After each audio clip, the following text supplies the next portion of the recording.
Chapter 281. The Invitation from the Heavenly Profound Holy Land. Time flew by. More than a month had passed since the battle between the divine capital of Bailey and the Demon Clan. During this time, various nations and forces across the 9 provinces and 10 lands received Bailey's announcement to the world. The Demon Clan had returned. This news was a bombshell. All the nations were shocked and began preparing to resist the Demon Clan.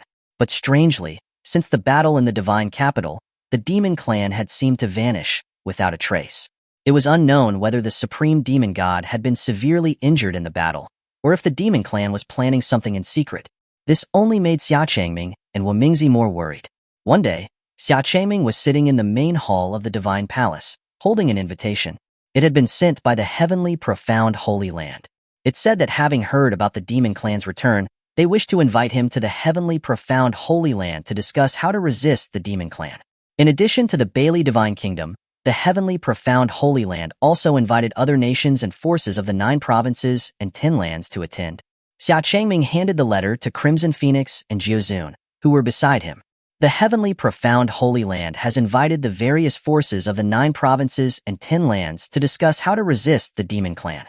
What do you think, Crimson Phoenix, Brother Jiuzun? Crimson Phoenix looked at the unique seal on the letter, confirming that it was indeed from the Holy Maiden of the Heavenly Profound Holy Land. After a moment of thought, she said, "The Heavenly Profound Holy Land is located in the southeast. Its territory is not smaller than Bailey, and it is known as the granary of the world, producing a lot of grains and rice.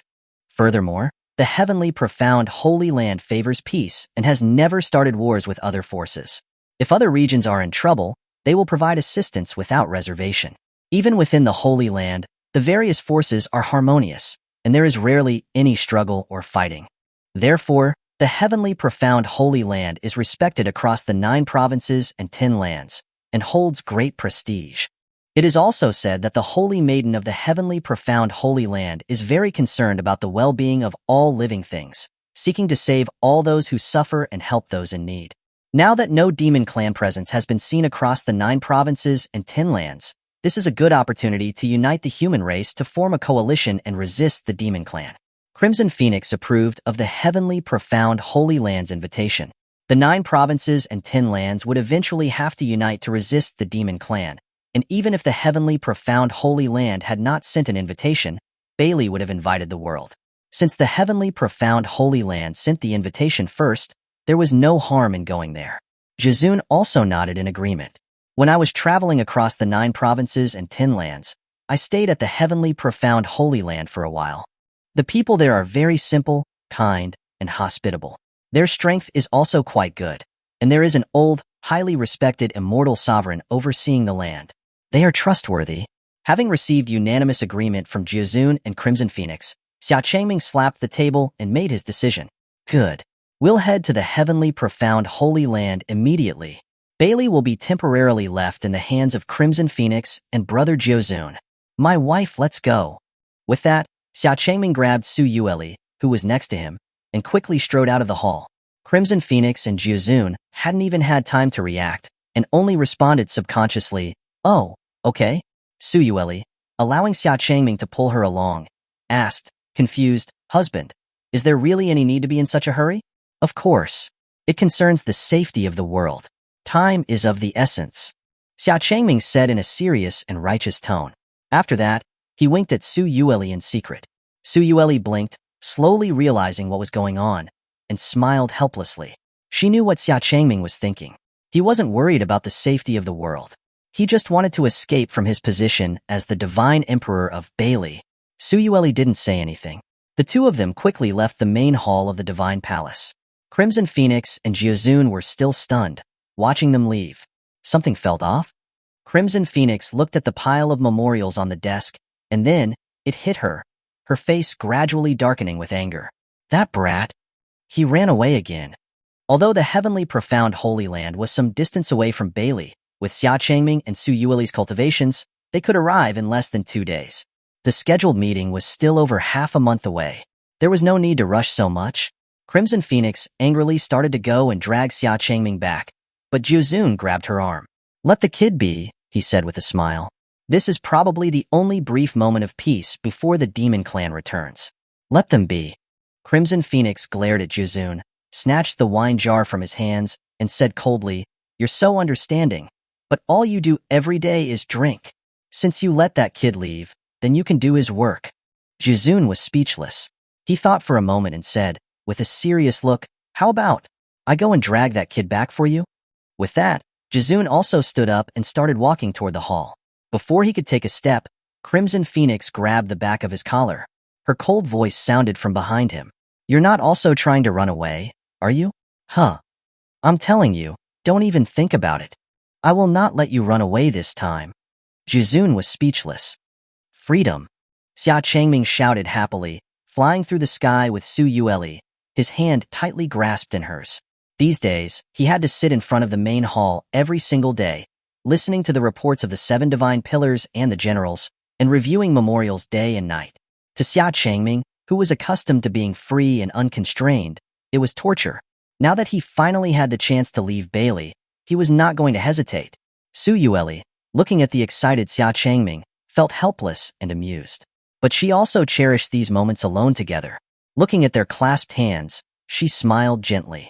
Xia Changming first led Su Yueli towards where his master, Wamingzi, was. After all, since they were leaving Bailey, he needed to inform her. Recently, his master had been busy with that witch clan woman, preparing something. When Xia Changming and Su Yueli arrived at a cloud-covered mountaintop, they saw a massive and complicated array, covered with witch clan incantations. 72 star lamps were placed in the positions of the 72 constellations on the array. Guyu was sitting in the very center of the array. Seeing Xia Changming and Su Yueli, Guyu waved enthusiastically. "Greetings, senior." Xia Changming and Su Yueli bowed to Guyu. "Are you leaving?"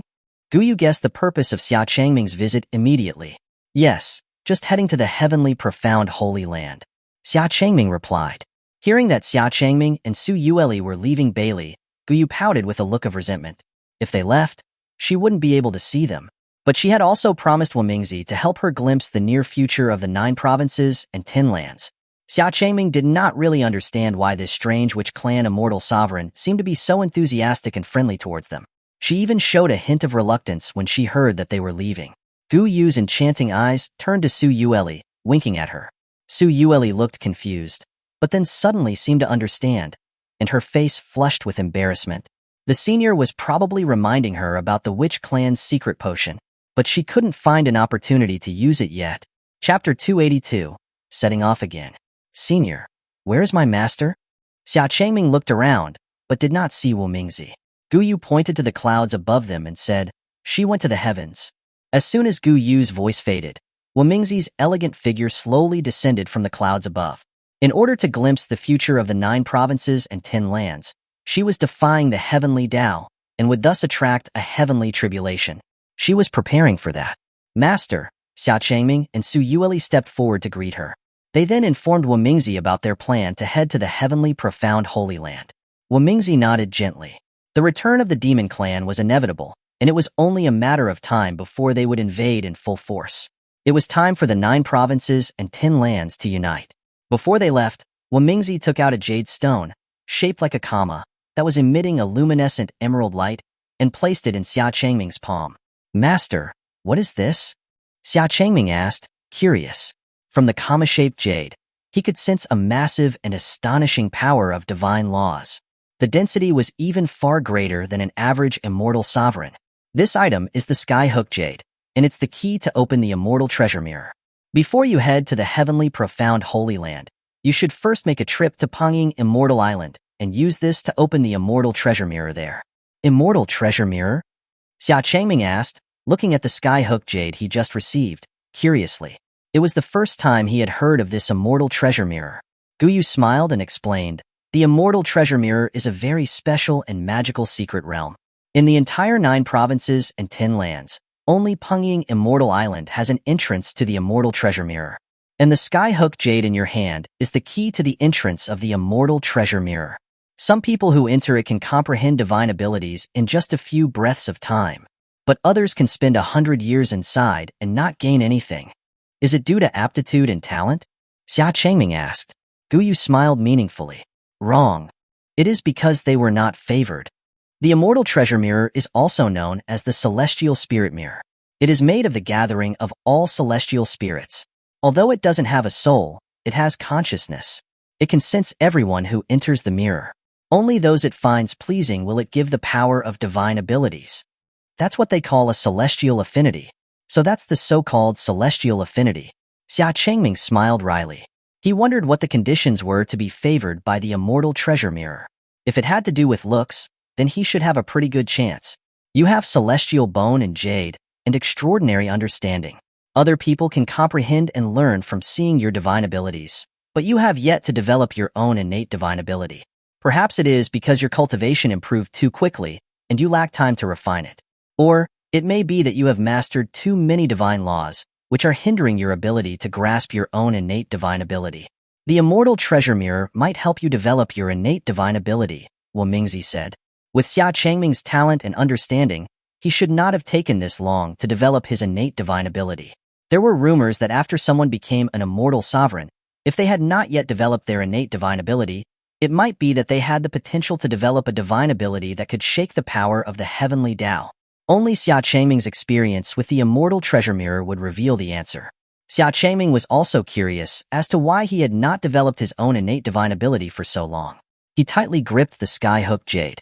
He couldn't help but wonder what kind of divine abilities his master, Mingzi, possessed.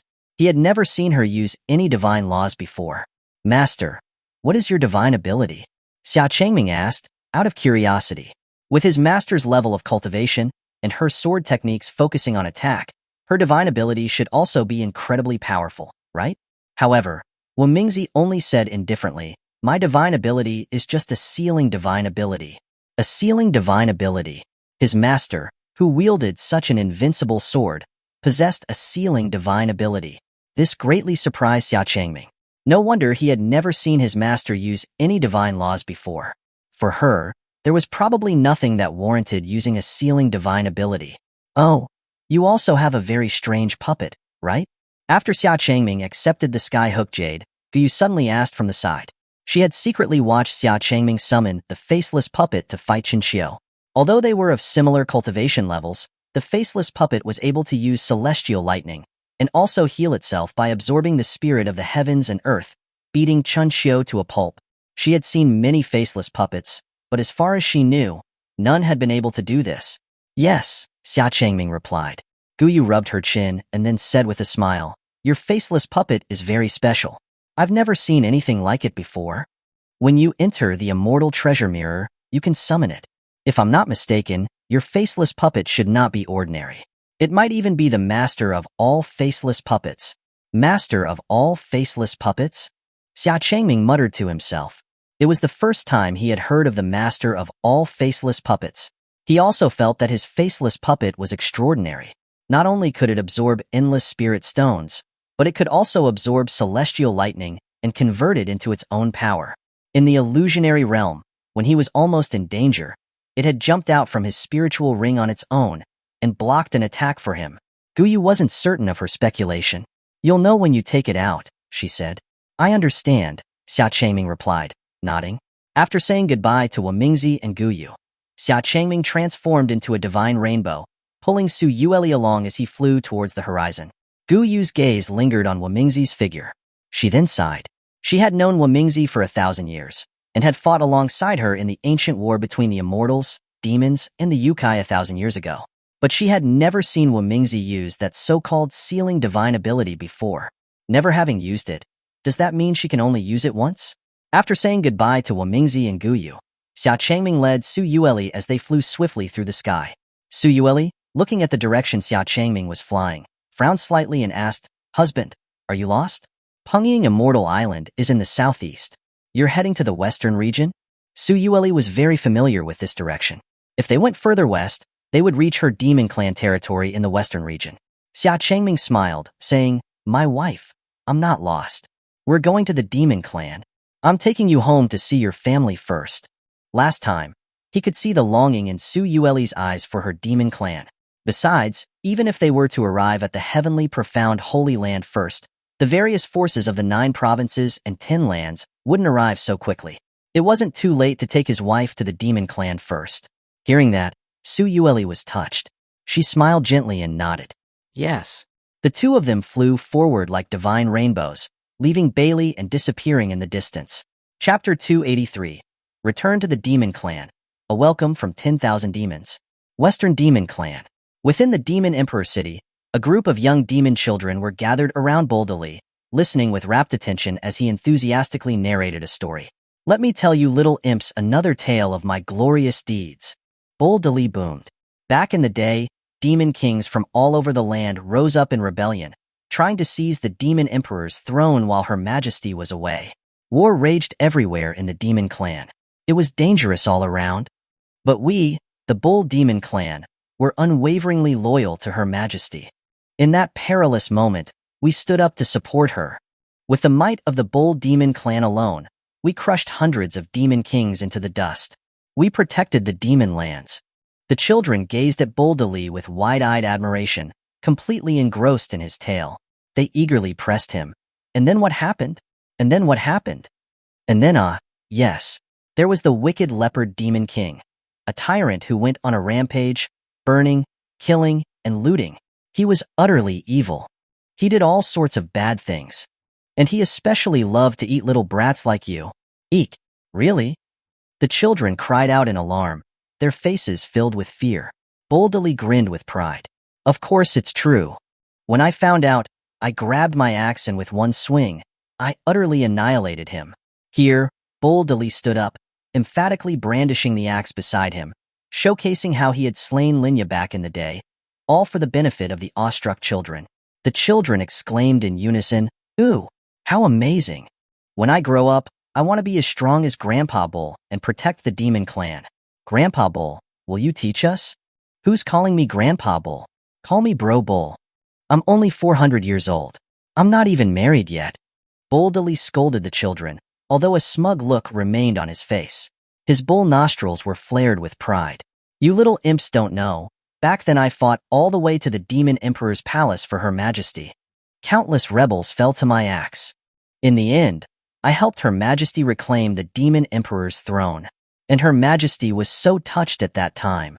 She just had to grant me the title of Guardian Divine Bull or something. I kept saying I didn't want it, but Her Majesty insisted on bestowing it upon me. I had no choice but to accept. Boldali was regaling the children with a fabricated version of demon history. Crocodile Ba, who stood nearby with his arms crossed, could barely contain his disgust. He thought, this bull is truly. He can just lie without even a hint of shame. General Bull is indeed heroic. Suddenly, a familiar, cold voice echoed in his ears. Just hearing the voice made both Boldali and Crocodile Ba instinctively shiver. They turned towards the sound, and there stood Xia Changming and Su Yueli, smiling gently as they gazed upon them. Crocodile Ba's jaw dropped. His eyes widened in shock, and he could barely utter a word. Boldali's bovine eyes also widened in disbelief. What did he see? He must be mistaken. Let me look again. Boldali rubbed his eyes. Then he looked back to see that Xia Changming and Su Yueli were still there, standing in place. It's real. Emperor. Your Majesty? You're back? Boldali stammered. What? Is the Empress not allowed to return? Su Yueli slowly walked towards Boldali, her cold eyes narrowing with a slight smile. Boldali's entire body broke out in goosebumps, and he felt a chill run down his spine. That's not what I meant. I meant, why didn't you say you were coming back earlier, Your Majesty, so I could prepare for your return? How could this Empress trouble the Guardian Divine Bull who fought for the Demon Clan? General Bull's bravery has impressed me deeply, Su Yueli said with a smile. But that smile sent a shiver of dread through Boldali's heart. It's over. Her Majesty heard everything. Boldali quivered, trying to weakly defend himself. Your Majesty, I was just joking. He turned his eyes towards Xia Changming for help, begging for assistance with his gaze. Brother Xia, save me. My love, since we are finally back, let us spare Brother Bull for now, Xia Changming said to Su Yueli. Boldali looked at Xia Changming with gratitude. My good brother. However, he had completely forgotten the lesson from 20 years ago. The next second, he heard Xia Changming say, let's just put Brother Bull in the dungeon as punishment. Huh. Boldali let out a startled sound. Su Yueli nodded in agreement. Let's do as my husband says. Boldali was about to defend himself, when Crocodile Ba, who was quick to respond, grabbed him without needing any direct order from Su Yueli. This was the time to be sensible and distance himself from the foolish bull. Why, Your Majesty? I was wrong. Your Majesty. Crocodile Ba dragged Bull De Li by his arms, pulling him away. He disappeared from the sight of everyone. Bull De Li's loud cries immediately drew the attention of everyone around the Demon Emperor city. Almost everyone had heard that long-unheard title. Her Majesty? Her Majesty is back? Hurry, go welcome Her Majesty. Her Majesty and the Emperor are back together. Like wildfire, word spread, and in an instant, the entire Demon Emperor city surged towards the place where Su Yueli stood. The children looked at the stunningly beautiful woman with curiosity and admiration. She's their empress? Why, Your Majesty? A little demon girl cautiously called out to Su Yueli. Su Yueli smiled gently at the little girl and softly replied, yes. Seeing Su Yueli's warm smile, the little girl gradually lowered her guard and happily gathered at Su Yueli's feet. The other children followed suit and surrounded her as well. Su Yueli gazed at the carefree children and then at the Demon Emperor city, which felt familiar yet somewhat strange. A brilliant smile blossomed on her face. The Demon Emperor city is more prosperous than before. The 10,000 demons live together. All trades are flourishing. The demon clan is full of harmony and laughter. The demon clan she always hoped for has finally been realized. Before long, Su Yueli and Xia Changming were surrounded by countless demons from the Demon Emperor city. Everyone had smiles on their faces, millions of demon citizens cheering to welcome their demon empress's return to the demon clan. Xia Changming and Su Yueli slowly walked towards the Demon Emperor Palace. Throughout the path, flowers rained down, and waves of cheers reached the Demon Emperor Palace. Those on the side of the road all parted a path to the palace, sending off their empress. At the entrance of the Demon Emperor Palace, countless guards stood, holding their spears, waiting in respectful anticipation. As Su Yueli passed through the ranks of guards, they knelt down on one knee, greeting Her Majesty's return. Bear Tai stood before the great gate, bowing respectfully as he said, Greetings, Your Majesty. Welcome back to the palace, Your Majesty. Su Yueli stood before the Demon Emperor Palace, turned around to face the millions of demon citizens, and announced with joy, this empress has returned. Chapter 284. A Reign of Swords, a clan-wide celebration. Inside the Demon Emperor Palace, Bai Yu sat at her desk, handling the demon clan's affairs as usual. Since Su Yueli had temporarily left the demon clan, all matters, big and small, had been primarily handled by Bai Yu. In these past 20 years, the demon clan had been especially harmonious and peaceful. It was a state of unity and prosperity that had never occurred in the history of the demon clan. Furthermore, with the support of the human clan and the cooperation with the Heaven and Earth Treasure Pavilion, the demon clan's development had been very rapid. Tall buildings and cities had risen from the ground in various locations, with cities and towns spread throughout the demon clan's lands. The once barren lands were gradually becoming as developed as cities in the human clan. There were also many humans living in the cities. The human and demon clans lived in harmony, blending their cultures. The two clans had truly achieved peaceful coexistence. Recently, two major events had occurred in the demon clan. One was that the Heaven and Earth Treasure Pavilion wanted to purchase all the spirit stone crystal mines in the entire demon clan. The other was that the mysterious and powerful Northern Li Divine Kingdom seemed to have undergone some sort of change. The demon army had appeared in Northern Li, attacking the divine capital, but were ultimately repelled by the Northern Li's divine soldiers and the descent of dragons and phoenixes. The event had spread throughout the entire 9 provinces and 10 lands. A new divine emperor had ascended to the throne and announced their intentions to unite the 9 provinces and 10 lands to jointly resist the demons. These were huge matters that she couldn't decide on alone. But it had been so long since Su Yueli had left the demon clan. Ever since the Red Luan had come to the demon clan to retrieve a letter, she had been unable to contact Su Yueli. This left Bai Yu feeling at a loss. Mochi was using a pen and paper to meticulously tally up the demon clan's spirit stone mining and grain harvest for the year. With the demon clan stable and peaceful, there was no need for him to patrol the demon clan every day.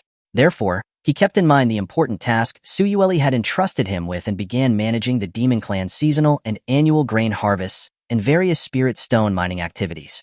He enjoyed it, and had even befriended many humans who were experts in agriculture. He humbly sought their guidance and no longer held any prejudice.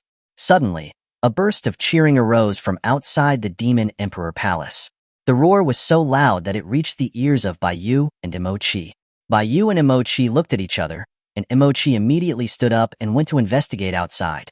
A moment later, Emochi rushed back in, his face full of excitement, pointing outside as he stammered, B, by you. H, Her Majesty is back. Upon hearing those words, Bayu's emotionless expression changed, and a look of joy filled her eyes. Behind her, Bayu unfolded her wings and quickly flew out of the room. Su Yueli and Xia Changming, surrounded by the crowd, slowly ascended the steps of the Demon Emperor Palace. Bayu quickly flew down and landed in front of the two, her gaze fixed on Su Yueli, with a hint of joy in her eyes as she softly called out, Your Majesty, welcome back. Su Yueli smiled gently and went forward to hug Bayu, whispering in her ear, I'm back? Bayu had been by her side since they were children. In her absence, she had been the one who upheld the demon clan. The two shared a deep bond, and Su Yueli felt a great deal of gratitude towards Bayu. After 20 years, Su Yueli missed Bayu. Bayu's expression slightly faltered. Then, her face, which was usually emotionless, broke into a smile. After they parted, Bayu's gaze kept moving back and forth between Xia Changming and Su Yueli, seemingly searching for something. Bayu, what are you looking for? Su Yueli asked in confusion. After searching for a long time without finding what she was looking for, Bayu turned her gaze towards Su Yueli and calmly asked, Where's the child? Su Yueli. Xia Changming. This unexpected question made Su Yueli's cheeks flush red. She glared at Bayu and scolded, Bayu, what are you talking about? How could things move so fast? Bayu turned her gaze to Xia Changming, her eyes narrowing as she looked at him with skepticism and dissatisfaction. He had whisked their empress away for 20 years, and he hadn't even brought back a child. Xia Changming could only turn his head away in embarrassment. He felt as though he had let Bayu down. He was trying. Bayu sighed helplessly, her expression full of disappointment. She had already prepared to take care of the child for Her Majesty. Following Bayu, Mo-Chi and the others arrived in front of Su Yueli. Mo-Yi of the Sky Dog clan, Mo-Xia of the Demon Ghost clan, Baizu of the White Feather clan, Long Outyin of the Dragon clan, and the 4 elders, all came to greet her. All were there to welcome back their Demon Empress. Even the skies were filled with demons flapping their wings as they gathered. 10,000 demons had come from everywhere. Everyone shouted in unison, Greetings, Your Majesty! Welcome back, Your Majesty! The loud cheers seemed to echo throughout the entire demon clan. I am grateful for all of your hard work while I was away, Su Yueli said, looking at those in front of her, feeling grateful and comforted. Guanyin walked out of the crowd, leaning on his cane with a smile. The demon clan has what it has today thanks to Your Majesty. With Your Majesty gone, it is natural for us to do our utmost to protect the demon clan for you. Elder Gue, thank you for overseeing the clan in my absence. It seems like your cultivation has improved while I was gone, Su Yueli said to Guanyin with a smile. This old man simply gained some insights by chance. But Your Majesty and the Emperor, you both are far stronger than before. Guanyin humbly chuckled, his ancient eyes full of joy as he looked at Su Yueli and Xia Changming. Only 20 years had passed, but he was unable to see through the cultivation levels of Xia Changming and Su Yueli. Thinking back to 20 years ago, his cultivation had been greater than Su Yueli's, and he could even block a strike from Xia Changming. Now, he had a feeling that even if he were to use his magic, he would not be able to withstand a single finger from Xia Changming. Su Yueli smiled slightly and turned her head towards Xia Changming. Xia Changming smiled as well and slowly floated up into the air. The atmosphere was just right for him to show off. The countless demons of the Demon Emperor city all fixed their eyes on his form in the sky. Under everyone's gaze, Xia Changming's Emperor Immortal sword left its sheath. The sword split into 10,000 swords. Tens of thousands of celestial swords blocked the sky, their golden light shining brightly. With a light flick of his wrist, the tens of thousands of swords gathered to form a giant, sky-covering sword flower, blossoming brilliantly in the sky, stunning to behold, with a dominating sword aura, the might of a celestial venerable. Guanyin and the others were incredibly shocked. In just 20 years, Xia Changming had already reached the level of celestial venerable. The citizens of Demon Emperor City looked up blankly, rendered speechless by the magnificent scene. With a soft snap of his fingers, the sword flower made of 10,000 swords dispersed. Every celestial sword looked like a dazzling, vibrant sword rainbow as they weaved through the sky. The sky above the Demon Emperor City was like a beautiful, dazzling meteor shower. Everyone stared in a daze, praising it with soft gasps. How beautiful! This was Xia Changming's firework to celebrate his wife's return to the demon clan. A rain of 10,000 swords. Su Yueli, herself, gathered a beautiful, brilliant foxfire in her hands and threw it into the air. Sword rain of meteors, adorned by the glow of foxfire. In an instant, the sky above Demon Emperor City became as stunning as a painting. Emochi flew up to the sky and announced loudly towards the entire Demon Emperor City, "Today, Her Majesty has returned to the Demon Clan. Let the entire clan celebrate together." Chapter 285. Your Majesty, may I borrow you for a night? Night. The Demon Emperor City was brightly lit, fireworks continuously blooming in the night sky, one after another. The streets and alleys were filled with a lively and jubilant atmosphere. The entire Demon Clan was celebrating the return of their Demon Empress. Inside the Demon Emperor Palace, a grand banquet was held again after a long hiatus. Almost all the demons of the clan were in attendance, raising their glasses and toasting, their voices filled with cheer and creating a lively scene. Xia Changming and Su Yueli were surrounded at the table by the demons, dealing with a constant stream of enthusiastic toasts. Welcome back, Your Majesty.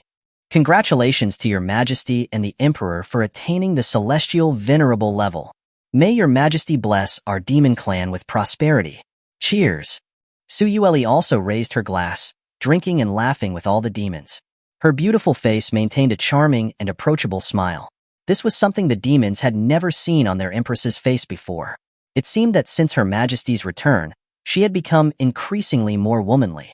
As it was a rare celebration, Su Yueli had generously pardoned Bull de Li and released him from the dungeon. After he came out of the dungeon, Bull de Li was moved to tears, almost wanting to hug Su Yueli's feet in gratitude. But faced with Su Yueli's cold gaze, he was forced to give up on that idea. Your Majesty, my loyalty, Bull de Li's loyalty, is as clear as the sun and moon. I am willing, to go through fire and water for Your Majesty. I'd never refuse. Bull de Li said, raising his glass in front of Su Yueli to demonstrate his loyalty. He was afraid that after the banquet, he'd be thrown back into the dungeon. During his short speech, Bull de Li secretly glanced at the palm of his hand a couple of times. It seemed he had put in some effort, but he hadn't quite memorized the speech. Su Yueli found it both amusing and annoying, but she decided to forgive him. She raised her glass and said, General Bull, your loyalty is most heartening to this Empress. But I hope that your loyalty matches the heroic tales you speak of. Hee, I won't let Your Majesty down. Bull de Li scratched his head, grinning after seeing that Su Yueli seemed to have forgiven him. A weight had been lifted from his heart, and his eyes fell upon the other lively scenes. He could barely contain his eagerness and quickly excused himself. Your Majesty, then I won't disturb you any further. Go on then, Su Yueli said with a smile. Bull de Li immediately scampered away. After a series of toasts, the demons gathered in groups. Xia Changming and Su Yueli finally had a chance to catch their breath and settle down at the table for a meal. Bai Yu and Emochi were with them. Emochi was constantly putting food into Bai Yu's bowl. Bai Yu's expression remained as emotionless as usual, but she didn't refuse, seeming accustomed to it. Su Yueli found it strange. When did their relationship become so good? There's definitely something fishy. While taking sips of wine, Su Yueli secretly observed Bai Yu and Emochi. She turned her head to see that their hands were intertwined under the table. What happened while I was gone? I didn't even know that Bai Yu liked Emochi. Bai Yu had always been cold and expressionless, never revealing her emotions. It was so difficult to see what she was thinking. That was why she had once thought that Bai Yu was uninterested in Emochi, even when he frequently sought her out. But it turned out to be completely the opposite. Bai Yu noticed Su Yueli's surprised gaze and asked curiously, Your Majesty, is something the matter? You too? Su Yueli asked tentatively. Bai Yu was stunned for a moment, then understood what Su Yueli was referring to. She raised her hand that was holding Emochi's. Emochi shyly scratched his head, his face blushing. Yes, Your Majesty. Bai Yu and I are married. Huh. Su Yueli was too shocked to speak for a moment. She thought that they were just dating, but she hadn't expected them to be married already. Even Xia Changming was a little surprised. But thinking about it, 20 years together day and night should make even the most oblivious person realize things. Especially Emochi, who had always loved Bai Yu. At the same time, Bai Yuan and Mo Yi, two pairs of feathered people and sky dogs, had also gotten married. Snapping back to her senses, Su Yueli congratulated Bai Yu. Congratulations to you both. Thank you, Your Majesty. Imochi gazed at Bai Yu with tenderness in his eyes. The confession that he made at the time when he was almost beheaded had received a cold response from Bai Yu. He had thought that he had been rejected long ago. Until one day, after Su Yueli had left the Demon Clan, on the day of the Demon Empress city celebrations, Bai Yu had suddenly come to him, and without expression, had said that they were going on a date. Imochi was shocked at the time. He had even asked again if he hadn't been rejected, but Bai Yu had replied, "What are you talking about? Didn't I agree?" Later, Imochi had found out that on that day, Bai Yu's "oh" had been her accepting his confession. Afterwards, getting married had become the natural thing to do. Su Yueli raised her glass and took a sip of wine to calm herself. It seemed to be very in line with Bai Yu's personality. Well, that's really great. Su Yueli congratulated them again, feeling genuinely happy for Bai Yu and Imochi. They had been together for more than 30 years. They could finally be considered lovers who had finally become family. Bai Yu looked at Su Yueli and Xia Changming and urged them in a flat tone. It has been 20 years since Your Majesty and the Emperor were married. You should put in more effort. In Bai Yu's expectations, Su Yueli and Xia Changming should have at least one child, if not a few, after these 20 years. Yet when they came back, they returned empty-handed, without any children. This left Bai Yu deeply disappointed. All her plotting had been for nothing, even after giving them a push before they had left. Bai Yu, Su Yueli scolded, her cheeks flushed. She knew what Bai Yu was referring to. However, she and Xia Changming were both celestial venerables, so how difficult was it to conceive a celestial child? Ancient records stated that there had been a pair of celestial venerables who had finally given birth to their first child after 100 years. Bai Yu then turned her gaze of blame towards Xia Changming. Her eyes seemed to be saying, "Why didn't you let Her Majesty bring back a child?" Xia Changming awkwardly turned his head away and silently drank his wine. He had been trying his best. Bai Yu's gaze turned to Su Yueli again, filled with confusion. She wondered if perhaps Her Majesty was too shy and wouldn't take the initiative. Had they not been intimate since that time? After pondering this for a moment, Bai Yu suddenly said to Xia Changming, "Emperor, could I borrow Your Majesty for a night?" Xia Changming was confused as to why she was borrowing Su Yueli, but he still nodded in agreement. Perhaps they're close like sisters and wanted to talk into the night after reuniting for the first time in a long time. He naturally had no reason to refuse. Su Yueli was happy that Bai Yu wanted to sleep with her tonight. After all, they hadn't seen each other in such a long time. She also had many things she wanted to ask Bai Yu. But why had Bai Yu asked Xia Changming instead of her for permission to borrow her? Chapter 286, a late-night talk between two women. Inside the Demon Empress's bedroom, Su Yueli sat gracefully in front of the bronze mirror. Bai Yu stood behind her, holding a comb, carefully grooming the silver hair that cascaded down her back like a flowing river. After a long time, Bai Yu was once again personally combing Su Yueli's silver hair. Ever since Su Yueli and Xia Changming had been together, it had almost always been Xia Changming who had been tending to her hair. Having Bai Yu tend to her hair like this made Su Yueli feel very nostalgic. While combing Su Yueli's hair, Bai Yu recounted the events that had occurred in the Demon Clan over the past 20 years. Other than a few minor issues, the Demon Clan had been peaceful and thriving. The previous integration policy had been very successful and had almost been fully implemented. Instead of the Demon Clan being controlled by Demon Kings, the land was now divided into towns and cities, and various demon clans were living together harmoniously, without any more divisions. Although there had been many clashes due to differences in ideas and habits, these conflicts had gradually been resolved under the strict demon clan laws and unified rules. Bai Yu told Su Yueli everything, her words filled with praise for her. The integration policy and the unified demon clan laws had both been proposed by Su Yueli. Without Su Yueli's concern for the demon clan, there would not have been a unified and prosperous demon clan today. The harmonious scene of the demon clan now was the future that she had foreseen. She had stayed by Su Yueli's side all this time because of the grand ambition that they had shared since childhood, which was to change the demon clan. She was also confident that Su Yueli could lead the demon clan to its revival. Su Yueli listened quietly to Bai Yu's story, her beautiful face always carrying a charming smile. "Oh, right, Your Majesty, a few days ago, the Heaven and Earth Treasure Pavilion proposed to purchase all the spirit stone crystal mines within the Demon Clan. I have not agreed to it yet. Since you have returned, please make the decision." After describing the current state of the Demon Clan, Bai Yu also remembered the matter of the Heaven and Earth Treasure Pavilion's purchase of spirit stones. Su Yueli agreed without hesitation, her voice soft. Sell all of the demon clan's remaining spirit stone mines to the Heaven and Earth Treasure Pavilion at a low price. Also send some people to assist the Heaven and Earth Treasure Pavilion in mining the spirit stone crystal mines. Bai Yu was surprised that Su Yueli had agreed without any hesitation, and had even proactively lowered the price of the spirit stones. She asked for confirmation. Your Majesty, are you sure you want to agree to the Heaven and Earth Treasure Pavilion's request? If the Heaven and Earth Treasure Pavilion controlled most of the spirit stone resources of the 9 provinces and 10 lands, the amount of spirit stones circulating in the market would decrease drastically. After that, the purchasing power of spirit stones would be affected by the spirit stones circulating from the Heaven and Earth Treasure Pavilion. Su Yueli was indifferent, smiling gently. It's fine. She knew that the Heaven and Earth Treasure Pavilion was buying the spirit stones in large quantities to deal with the demons in the future, not to control the market. She had no reason not to agree. Moreover, the owner of the Heaven and Earth Treasure Pavilion was her person. Bai Yu didn't say anything more and nodded lightly in agreement. I understand. She had always unconditionally trusted Her Majesty's instructions. Your Majesty, there is one more thing. Recently, it was rumored that the mysterious and powerful Northernly Divine Kingdom was attacked by demons.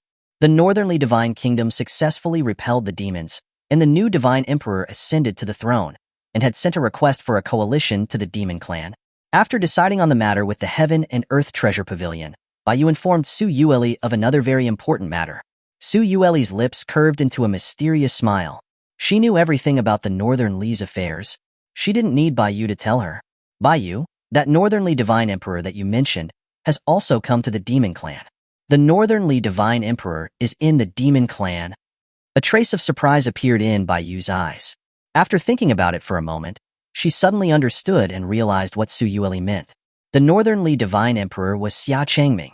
Without Su Yueli having to say anything more, Bai Yu nodded and said, I understand what Your Majesty means. The Demon Clan will fully assist the Northernly and stand with them. Su Yueli nodded gently. After grooming her hair, Bai Yu's gaze fell upon Su Yueli's curvaceous figure, and she suddenly reached out her hand and touched Su Yueli's body. Su Yueli was startled, covering her chest and scolding in a shy tone. Bai Yu? What are you doing? She hadn't expected that Bai Yu would suddenly touch her. Bai Yu looked confused and deep in thought. Your Majesty's figure and face, there shouldn't be any man in this world that isn't moved by you. Did Your Majesty do anything with the Emperor after that? Do what? Su Yueli asked, confused. Bai Yu leaned closer to Su Yueli's ear and whispered quietly. In an instant, Su Yueli's face flushed crimson red, and she glared at Bai Yu reproachfully. How could she ask such a shameful question? Bai Yu's expression didn't change as she asked again. Did Your Majesty and the Emperor engage in dual cultivation? Su Yueli nodded shyly. This made Bai Yu frown slightly and continue to ask, Is the Emperor's body all right? Su Yueli's shy gaze shifted around as she whispered weakly, He is very good. Hearing this, Bai Yu felt helpless. If it was a problem with Xia Changming's body, it was something that could possibly be treated. If there wasn't a problem, then it must be due to the celestial venerable physique. Su Yueli then took out the secret potion of the witch clan that she had stored in her spirit ring. This was given to me by a senior witch. It is said that after men take it, it can increase the chances of conceiving a celestial child. Then you haven't used it yet? Bai Yu asked curiously, her eyes lighting up. This was the first time that she had heard of a secret potion that could increase the chances of conceiving a celestial child. Truly worthy of the rumored witch clan. Su Yueli pouted and said resentfully, It's not that I don't want to use it. It's that he won't drink it. And after he drinks it, I might be unable to move for 3 days. She had tried to get Xia Changming to drink it last time, but she had not been successful. When Bai Yu heard about the strange side effects of the secret potion, she roughly guessed what had happened, and looked at Su Yueli helplessly. Her upright and shy empress. You're the most charming and alluring 9-tailed fox of the demon clan. How can you be so naive? Your Majesty, if you want to use this potion, I have a way. What is it? Su Yueli asked curiously. You can dissolve the potion directly into the soup and secretly make him drink it. Wouldn't that be like I am secretly poisoning him? Su Yueli said hesitantly. After she had become one with Xia Changming, she had no longer thought about secretly giving him something like this. Bai Yu said calmly, You are poisoning him. But it's not a poison, so it's not wrong. Or do you want to wait for 100 years? Bai Yu's words struck a chord with Su Yueli. She didn't want to wait for 100 years. Looking at the secret potion of the witch clan in her hand, Su Yueli made a decision in her heart. Chapter 287. It was just a little tonic. Early the next morning, Xia Changming got out of bed and immediately went to look for Su Yueli. Last night, he was suddenly missing his body pillow, and he found it a bit difficult to fall asleep. He entered the Demon Empress's bedroom, only to find Bai Yu tidying the bedsheets, without any sign of Su Yueli. Xia Changming asked, puzzled, Bai Yu, where did she go? Where did this little thing run off to so early in the morning? Bai Yu's expression was calm, but there was a hint of a smile on her lips. She replied respectfully, Emperor, Her Majesty is preparing breakfast for you. Please wait here for a moment. Huh, this little thing prepared breakfast for him this morning? Xia Changming was suspicious. Su Yueli had never prepared breakfast for him before. What day was it today? Their wedding anniversary? That's still a while away.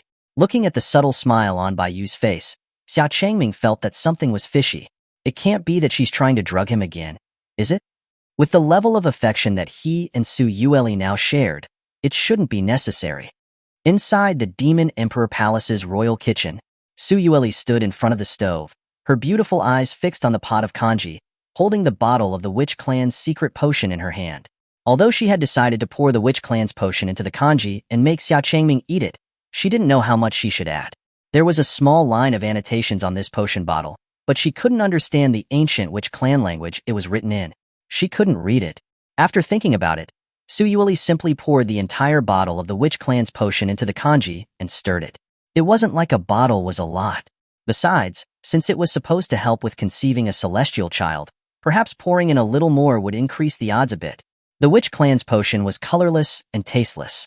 After pouring it in and stirring, it was impossible to distinguish any difference from before.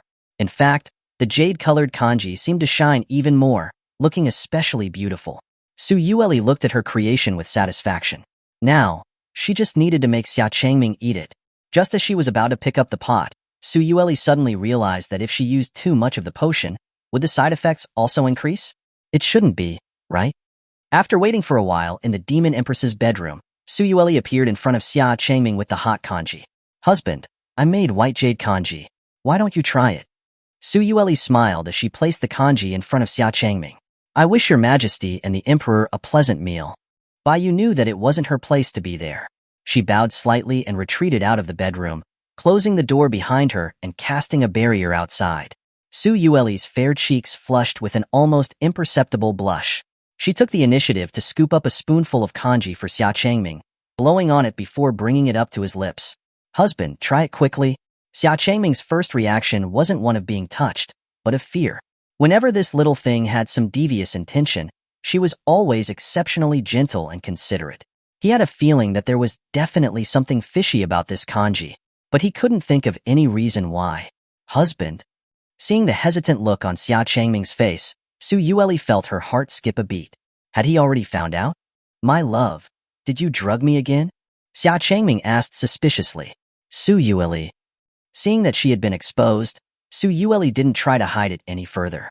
Her eyes darted around as she weakly explained, I only added a little tonic to the kanji. A tonic? Xia Changming looked at the kanji suspiciously. He really couldn't see anything fishy about it. Her cooking skills had really improved. She had also been looking for opportunities for him to eat something strange. The fact that this little thing made kanji for him this morning was enough to make him accept it. Xia Changming didn't hesitate any longer. He opened his mouth and ate the kanji that Su Yueli was feeding him. Seeing this, Su Yueli's beautiful eyes lit up, and she immediately scooped up another spoonful to feed to Xia Changming. Husband, eat more. At first, he didn't feel anything strange. It even tasted quite good, and Xia Changming ate happily. But after eating more than half of the kanji, Xia Changming suddenly realized something was wrong. His body was becoming inexplicably hot and restless. His body's veins bulged. His breathing became rapid, and he was exhaling hot breaths from his nose. Even his consciousness was gradually becoming blurred. A surge of wild, uncontrollable desire was about to erupt. Xia Changming tried to suppress it, but he found that with his celestial venerable cultivation level, he was unable to do so. This desire was so powerful that it was difficult for him to restrain. My love, what kind of tonic is this? It seems a bit too potent. Using the last bit of his will, Xia Changming couldn't help but complain to Su Yueli. He was starting to realize what kind of potion this was. A desire potion that was more domineering than the last love potion. The primal forces within his body were about to be unleashed. This potion might be too much for an ordinary person to withstand. It was the same for both men and women. Seeing Xia Changming's rapid breathing, bloodshot eyes, and bare gaze that was filled with endless desire, Su Yueli couldn't help but feel a little scared. She took a step back timidly. It was then that she gradually realized that the so-called witch clan's secret potion was most likely just a more potent love potion. Husband, you just hold on for a bit. I'll go get the antidote. Su Yueli turned around and fled out of the bedroom. Her instincts were telling her to run. Otherwise, she would be in danger. But she didn't expect that a barrier had been cast to block the exit outside the bedroom. By you. Before Su Yueli could break the barrier, a rapid, hot breath appeared behind her. As she turned around, Xia Changming grabbed her hands tightly, pinning her to the ground. Xia Changming was on top of her, rendering her unable to move. He had completely transformed into a wild beast, his beast-like eyes staring intently at her. His hot breath was coming down on her. Husband, you calm down. Su Yueli was so frightened that she paled. Before she could say anything more, her tempting red lips were sealed by his. MMPH? A pair of burning, powerful hands forcefully tore open her clothes, and her curvaceous body was tightly pulled into his arms.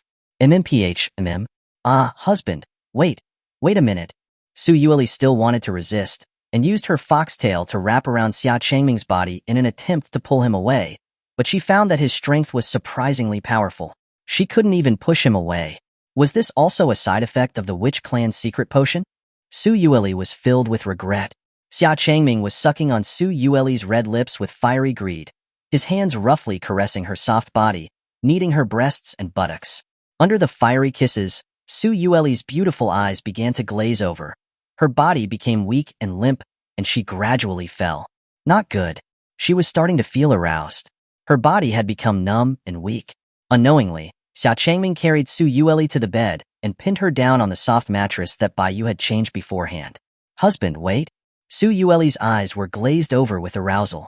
If it had been before, Xia Changming would have been tender and gentle, but at that moment, he was nothing more than a wild beast that had been consumed by desire, his heart filled with nothing but the need to unleash his endless desires. His body slowly pressed down, and the bedroom was filled with soft, alluring moans. By the time the evening arrived, Bai Yu returned, only to find that the barrier had not been opened. She had a bad feeling. Could they still not be finished yet? Chapter 288. Is Her Majesty still alive? After who knows how long, the Demon Emperor's bedroom was filled with a thick, erotic atmosphere. Disordered clothes were scattered everywhere, and the fragrance of sweat permeated the entire room, lingering in the air. Su Yueli lay on the soft mattress, her bare and smooth body exposed, her silver hair a mess, a few strands of hair clinging to her sweat-dampened face. Her beautiful eyes were closed, her stunningly beautiful face filled with fatigue as she slept deeply and peacefully. It was as if she had just experienced an unprecedented, brutal battle. Xia Changming woke up first, feeling sore all over, his entire body exhausted. He vaguely remembered what had happened. After eating the drugged kanji that Su Yueli had given him, he seemed to have been consumed by desire. He went full force, charging through the battlefield. He must have worn this little thing out. No wonder she looked so tired and was sleeping so deeply. Xia Changming lovingly stroked Su Yueli's face, pushing away the silver strands of hair that clung to her cheeks. He couldn't help but feel a little guilty. But he really couldn't be blamed. Why did this little thing have to give him some weird potion? Even if he had wanted to use his cultivation to suppress it, he had been unable to. The potion was so strong. He didn't know where she had gotten it. Xia Changming gently pulled Su Yueli into his arms, his lips pressing gently against her forehead. He then fell asleep again with her soft, warm body in his arms. After who knows how long, Su Yueli finally woke up. Her condition was much worse than Xia Changming's. As soon as she woke up, her whole body felt numb and weak. Even raising an arm took a lot of effort. She could only feel a dull pain in her chest and lower regions. After this ordeal, Su Yueli had almost thought she was going to die. My love, you're awake? Xia Changming called out softly as he looked at the beauty in his arms. When Su Yueli stirred, he had also woken up. Su Yueli lifted her beautiful eyes to look at Xia Changming, her face showing anger as she bit her silver teeth, revealing her little fangs. You! Humph! Su Yueli wanted to say something to scold him, but she didn't know what to say, so she just harumphed. She was the one who had drugged him, so it really wasn't Xia Changming's fault, but she really didn't know it was that kind of potion. When that senior witch said she would lie down for 3 days, this was what she meant. Looking at Su Yueli's cute and complaining expression, Xia Changming knew she must be blaming him for being too rough and not showing her enough love. Xia Changming couldn't help but chuckle, pulling the woman in his arms a little closer.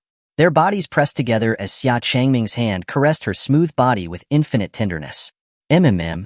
Su Yueli rested her head weakly on Xia Changming's chest, letting out a comfortable moan, her fox tail swaying gently behind her.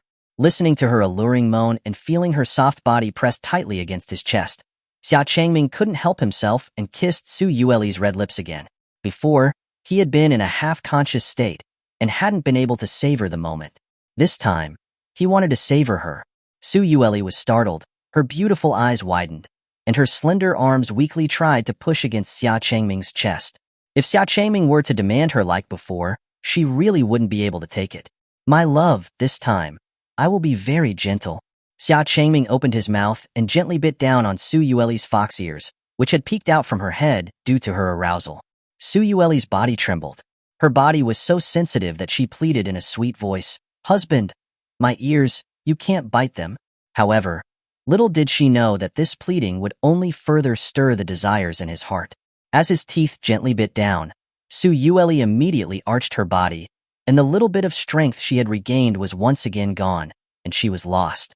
Xia Changming's hands gently caressed Su Yueli's body as if he was afraid of hurting her. Under his gentle caresses, Su Yueli stopped resisting and actively wrapped her arms around Xia Changming's waist, looking up to him for a kiss. How could Xia Changming refuse such an active request from his beauty? He leaned down and kissed her tempting red lips. The bedroom was once again filled with soft, sweet moans. Much later, Su Yueli had once again fallen into a deep sleep, a peaceful smile on her tired face. Xia Changming gently pulled the blankets over her body, pressed a kiss on her forehead, and then silently left the room. He didn't want to disturb her. This little thing might need to be resting for a while. As soon as he left the barrier, Xia Changming saw Baiyu, who had been guarding the bedroom. When Baiyu saw Xia Changming, she asked with her usual cold expression, "Is Her Majesty still alive?" "Xia Changming, you're being a little too dramatic," Xia Changming said with a helpless chuckle. However, what Baiyu said next shocked him. "Emperor, do you know how long you and Her Majesty were inside? It's been a full 14 days. What? 14 days? Xia Changming was truly startled. He thought it had only been 2 or 3 days at most, but he hadn't realized that half a month had already passed. No wonder Su Yueli looked so tired and was so afraid when he had wanted her just now. But she had still given herself to him. The potion was really too domineering. Luckily, he had only eaten a little more than half of the kanji. If he had finished the whole bowl, it would have been terrible. Baiyu hadn't left the spot for the past 14 days and had always been guarding the bedroom. Xia Changming couldn't help but feel grateful towards Baiyu. "Thank you, Emperor. There is no need for thanks. It is my duty as Her Majesty's personal maid. I only hope that you will be good to Her Majesty in the future and always stay by her side. Although she seems strong on the outside, she is actually very vulnerable inside. If you leave her side, she won't be able to accept it," Baiyu said with a serious and sincere expression. As the person who had been by Su Yueli's side since childhood, she could see that her empress had already fallen in love. Xia Changming was even more important in her heart than the demon clan. Therefore, she wholeheartedly blessed Su Yueli, and was also grateful that her empress had met Xia Changming, someone that she could give her heart to. Otherwise, she wouldn't have made all of her attempts to push the two together. In Baiyu's heart, she was even more grateful for Xia Changming's appearance. It was his appearance that had changed her empress. Xia Changming hadn't expected that Baiyu would be so sincere and serious when telling him this. He solemnly promised her, "Don't worry, I will not leave her." Upon receiving such a serious reply, Baiyu nodded happily. With that, she could finally relax. "I wish you and Her Majesty will conceive a celestial child soon." Xia Changming, thank you. Chapter 289. Don't ask what you shouldn't ask. 3 more days had passed. In the Demon Emperor's bedroom, Su Yueli leaned against the headboard, her beautiful face glowing with health, almost fully recovered. Xia Changming sat on the edge of the bed with a bowl of nourishing spiritual kanji. He carefully spooned some kanji, blew on it to cool it, and then brought it to Su Yueli's lips. Su Yueli opened her cherry lips and took the kanji. For the past few days, Xia Changming had been feeding her like this, one spoonful at a time. In the beginning, it was because she was weak and helpless, but now it was a form of punishment, forcing Xia Changming to feed her every day. Whenever she thought back to the madness of those past few days, Su Yueli's fair cheeks would flush red, and she couldn't help but glare at Xia Changming. Xia Changming smiled helplessly, his eyes full of affection, and reached out with a handkerchief to wipe the corners of Su Yueli's mouth. At this moment, Baiyu entered the bedroom. Seeing the two so intimate, she smiled slightly. She carried a large stack of memorials and placed them in front of Su Yueli. Baiyu, what's all this? Su Yueli asked, looking at the stack of memorials in confusion. Baiyu placed the stack of memorials by the headboard and said calmly, Your Majesty, you can't be so dissolute and indulge yourself in men every day. I'm dissolute, indulge in men? Su Yueli looked surprised and blushed with embarrassment. She never thought that one day she would be branded with such a terrible reputation of a tyrannical and useless ruler. I've been handling the demon clan's affairs for you these past few days. Everyone else has been asking where you've gone. You, the Demon Empress, have returned to the demon clan, only to spend all your time in the bedroom, paying no attention to the affairs of the court. Stop talking, I know I was wrong, Su Yueli said with a ashamed head, feeling very guilty under Baiyu's nagging. This was the most she had ever heard Baiyu speak. It was full of 20 years of resentment. Since your Majesty has returned, then it is natural that all matters of the demon clan are to be decided by you. Baiyu said sternly and impeccably. She resembled a loyal minister advising a king who was always dissolute and neglected the affairs of the state. Her aura was exceptionally strong. I know. Su Yueli, like a child being scolded, accepted her mistake and began to review the memorials while leaning against the headboard. Xia Changming found it amusing. Baiyu was so domineering, making his wife speechless. But before he could finish laughing, Baiyu was already holding another stack of memorials in front of Xia Changming. You, as the emperor of the demon clan, the work of handling the demon clan's affairs is also your duty. Given your status as both the demon emperor and the divine emperor of the Northernly, this shouldn't be too difficult for you, right? Okay, Xia Changming said with an awkward chuckle, and quietly began reviewing the memorials as well. He thought he had escaped Northernly, but he still couldn't escape it in the demon clan. What was meant to happen still had to happen. Seeing this, Su Yueli couldn't help but chuckle quietly on the side. She naturally received a scolding from Baiyu. Your Majesty, there is still a lot of work to do, please focus. Su Yueli felt like she had returned to the time when she had just become the Demon Empress. Baiyu would assist and supervise her in a similar fashion. As she reviewed the memorials, Su Yueli said to Baiyu with gratitude, Baiyu, thank you. Your Majesty, what are you referring to? Baiyu asked, confused. Everything, Su Yueli said shyly. By everything, she naturally meant that she was thanking Baiyu for accompanying her all this time, for managing the demon clan in her absence, and for providing a lot of help with her and Xia Changming's relationship. Tomorrow, my husband and I will be leaving the demon clan. I will have to trouble you with the affairs of the demon clan again. You're leaving again? Upon hearing that Su Yueli was about to leave again, a hint of reluctance was evident in Baiyu's cold tone, but she didn't seem too surprised. Su Yueli nodded gently. My husband and I are going to the heavenly profound Holy Land, and we'll stop by the eastern continent and Panging Immortal Island along the way. So we'll have to leave tomorrow. They had already spent too much longer than they had planned in the demon clan. I understand. I wish your Majesty and the Emperor a safe journey and a speedy return. You can rest assured about everything in the demon clan. Baiyu didn't say anything else to persuade her to stay. She knew that Su Yueli and Xia Changming must have more important matters to attend to. All that she could do was manage the demon clan well while Her Majesty was away. Su Yueli was happy that she had such a trustworthy friend by her side. Baiyu, the demons may have returned to the 9 provinces and 10 lands. The demon clan must be on high alert and ready for any attack, especially the borders near the northern ice wilderness. Let the demon ghost clan. No, it's better to have the dragon clan guard them. Your Majesty, do you not trust my demon ghost clan? Before Su Yueli could finish speaking, Imo Xie's voice echoed from outside the bedroom. Imo Xie descended from the sky and landed outside the bedroom, with other members of the demon clan following behind him. You all! Su Yueli was shocked as she looked at the sudden arrival of the others. Wouldn't the others see her lazy form while reviewing the memorials? How would she be able to maintain her cold and composed image in front of them? I was the one who told them. Bai said softly. She had guessed that Su Yueli would probably be leaving the demon clan soon. Therefore, she had notified the others beforehand. Your Majesty, let me take charge of guarding the northern ice wilderness. Xia said, requesting the position with a solemn expression. But I promised you that I wouldn't let the demon ghost clan. You didn't force the demon ghost clan. The demon ghost clan volunteered to serve your Majesty. If your Majesty trusts the demon ghost clan, then please leave the guarding of the northern ice wilderness to me. That won't do. Such a heavy responsibility should naturally be given to my dragon clan. Long Outyin said, with a crooked grin, as he stepped forward to make a request. Long Outyin and Xia were now equal in strength, and they often competed with each other, fighting for wins and losses. At times like these, neither of them would back down. The others also followed suit, clamoring for the heavy responsibility of guarding the northern ice wilderness. Seeing how eager they were, Su Yueli felt comforted. The northern ice wilderness had long been decimated by the demons and was the most dangerous place, yet each of them was so brave and eager to go. What else did she have to worry about with the demon clan? Now that Xia had said it, she couldn't disappoint his enthusiasm. The northern border will be jointly guarded by the demon ghost clan and the dragon clan. Yes.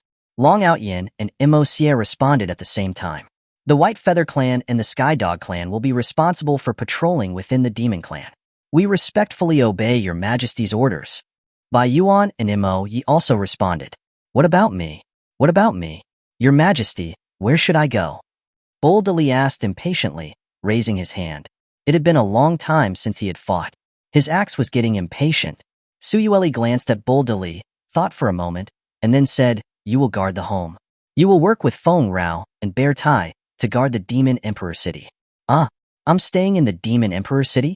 Boldly immediately lost his enthusiasm upon hearing that. That meant that there was no action for him. Her Majesty really didn't value him. Bai explained, General Bull, do you know how important the Demon Emperor city is? When Her Majesty lets you guard the Demon Emperor city, it means she has entrusted you with the most important task. So that's how it is. Thank you, Your Majesty. I won't let you down. Boldly's face brightened up again, and he patted his chest in promise. He then asked worriedly, Your Majesty, why have you been in the bedroom for the past few days? I was a little worried about you. Everyone gasped in unison, casting sympathetic glances at Boldly. Don't ask what you shouldn't ask. Boldly also suddenly felt a cold gaze focusing on him. Turning his head, he saw Su Yueli looking at him with a gentle expression. Had he said something wrong again? Chapter 290. You're definitely not from the Xia family. Eastern Continent, Tianzhou Dynasty. After leaving the Demon Clan, in a flight of less than an hour, Xia Changming and Su Yueli arrived above the heavenly capital. Looking down, the scene was still the same as before, with row upon row of roofs and towering buildings and pavilions. Compared to before, the heavenly capital had become more prosperous and peaceful. The former sites of the Kai, Wang, and Xia families had been replaced by busy and lively streets. Remembering the four families vying for power, it felt as though it had only happened yesterday. In this heavenly capital, there was a dazzling jade tower standing prominently in the center. The jade tower was decorated with red lacquer and jade carvings. It was extremely elegant and imposing, with phoenix figures carved on all four corners of the roof. A fire-red phoenix was carved behind the entire jade tower, hovering around it. The jade carving was incredibly lifelike, as if a real phoenix was soaring and circling the jade tower. Above the jade tower, there was a fiery red jade plaque hanging high. The plaque read, Phoenix Flame Heaven Gate. When did such a powerful sect appear in the Eastern Continent, and why was it located in the heavenly capital? Had that girl, Xuanhuan, actually agreed to it? Let's go, my love. Xia Changming led Su Yueli and quietly descended into the heavenly capital, intending to investigate. The two strolled around hand in hand, as if they were revisiting a place from their past. In order to not cause a commotion with their appearance, Xia Changming and Su Yueli had specially put on robes to hide their features. They walked down the street, blending into the crowd. On the street, they could frequently see cultivators dressed in red and white immortal robes flying through the air toward the Phoenix Flame Heaven Gate. Their cultivation levels were quite decent for the Eastern Continent. It seemed that the Phoenix Flame Heaven Gate had already become a significant power in the Eastern Continent. Xia Changming randomly bought a string of candied haws on the side of the road and handed them to Su Yueli. He then asked the old man who was selling the candied haws, "Old man, when was this Phoenix Flame Heaven Gate established? My wife and I have been away from the heavenly capital for some time. We've only just returned today. The heavenly capital has changed so much that I almost don't recognize it." The old man smiled warmly and said enthusiastically, "Then you must have been away from the heavenly capital for a long time. This Phoenix Flame Heaven Gate, was established not long after the Empress ascended the throne. It had been established shortly after Xuanhuan had ascended the throne. That meant that it had been shortly after he had left the heavenly capital." Xia Changming pondered for a moment and asked, "Then, old man, do you know who founded this Phoenix Flame Heaven Gate? Did Her Majesty agree to found a sect in the heavenly capital?" Upon hearing Xia Changming's words, the old man laughed heartily. "This Phoenix Flame Heaven Gate, was founded by Her Majesty herself. Her Majesty naturally agreed to it. Who would dare to oppose it?" Xia Changming. It turned out that it was that little girl, Xuanhuan, who founded the sect herself. No wonder. He remembered that she seemed to have mentioned wanting to revive her master Song Yinxin's sect before. That must be this Phoenix Flame Heaven Gate. It seems that 20 years must have been enough for the Phoenix Flame Immortal Venerable to awaken as well. "Are you inquiring about the Phoenix Flame Heaven Gate?" At this moment, a familiar questioning voice suddenly came from behind them. Xia Changming and Su Yueli turned around, only to see Xia Ming standing behind them with a group of Xia family disciples. His gaze constantly moved between them, filled with suspicion. Two people wearing robes, hiding their faces, and inquiring about the Phoenix Flame Heaven Gate were extremely suspicious. Recently, they had heard about the demons returning and appearing in the northernly divine kingdom. The heavenly capital had also increased its security. The Xia family was now the nation-protecting clan of the heavenly Zhou Dynasty, enjoying the trust of the Empress, and was also responsible for the duty of guarding the heavenly capital. Many Xia family disciples had been assisting with patrolling the heavenly capital these past few days. Any suspicious individuals would be secretly monitored. Xia Ming thought that the two people wearing black robes before him were very suspicious. Hearing that the other party was inquiring about the Phoenix Flame Heaven Gate made them even more suspicious. When Xia Changming saw Xia Ming, the corners of his mouth under his black robe curved upwards. He deliberately said in a deep voice, "My wife and I haven't been back in a long time, and we were just asking out of curiosity." "You haven't been back in a long time? Have you been to the heavenly capital before, sir?" Xia Ming asked, his brows furrowed. "More than just come. My family is in the heavenly capital." "Then may I ask where, sir, your family resides?" Xia Changming silently pointed his finger towards the distant Xia family ancestral land. Upon seeing this, Xia Ming scoffed. He secretly exchanged a glance with the others and quietly placed his hand on the hilt of his sword. "Do you know what kind of place that is, sir?" "That's the ancestral land of the Xia family in heavenly Zhou." Xia Changming answered without hesitation. "Since you know it is the ancestral land of the Xia family, how dare you impersonate a member of the Xia family? You didn't expect that I'm a member of the Xia family, did you? Members of the Xia family would never hide their faces like you. You're definitely not from the Xia family. I'll take you down and interrogate you." "Take them down." Xia Ming drew his long sword and gave the order to charge towards them with his group of Xia family disciples. He knew everyone in the Xia family very well, but he had never heard the voice of the person before him. His appearance was suspicious. He dared to pretend to be a member of the Xia family. He would take him down today. The surrounding crowd scattered quickly when they saw the sudden attack. Looking at the charging Xia Ming and the others, Xia Changming smiled. He didn't need to use any magic. He simply released a slight bit of his spiritual energy, causing the hairs on Xia Ming's body to stand up.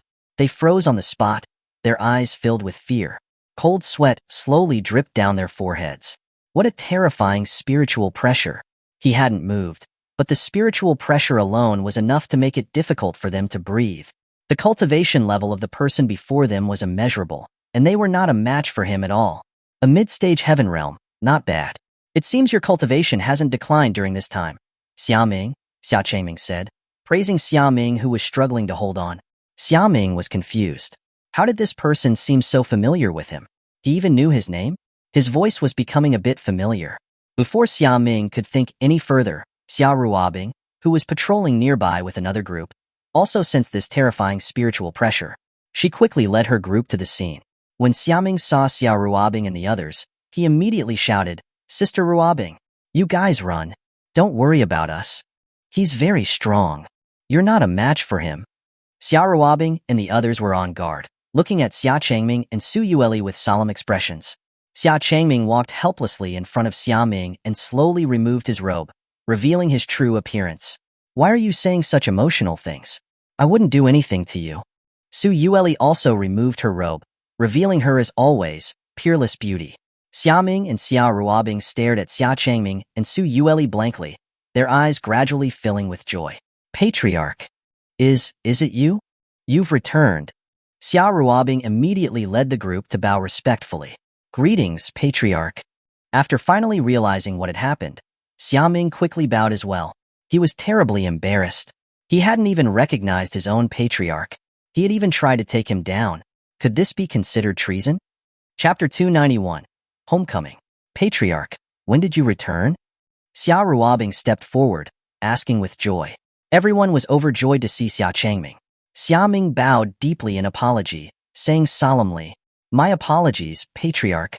Not only did he fail to recognize the patriarch, but he even drew his sword against him. It was utterly derelict of duty. "Ha ha ha, it's nothing at all."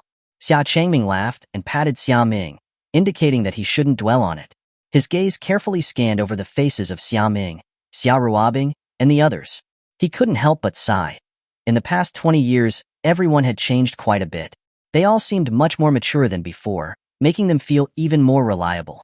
"Patriarch, the old patriarch and the old matriarch miss you and the madam dearly," Xia Ruabing said with a smile. Xia Changming nodded gently, took Su Yueli's hand, and chuckled, "Yes, it's time we went home to see them."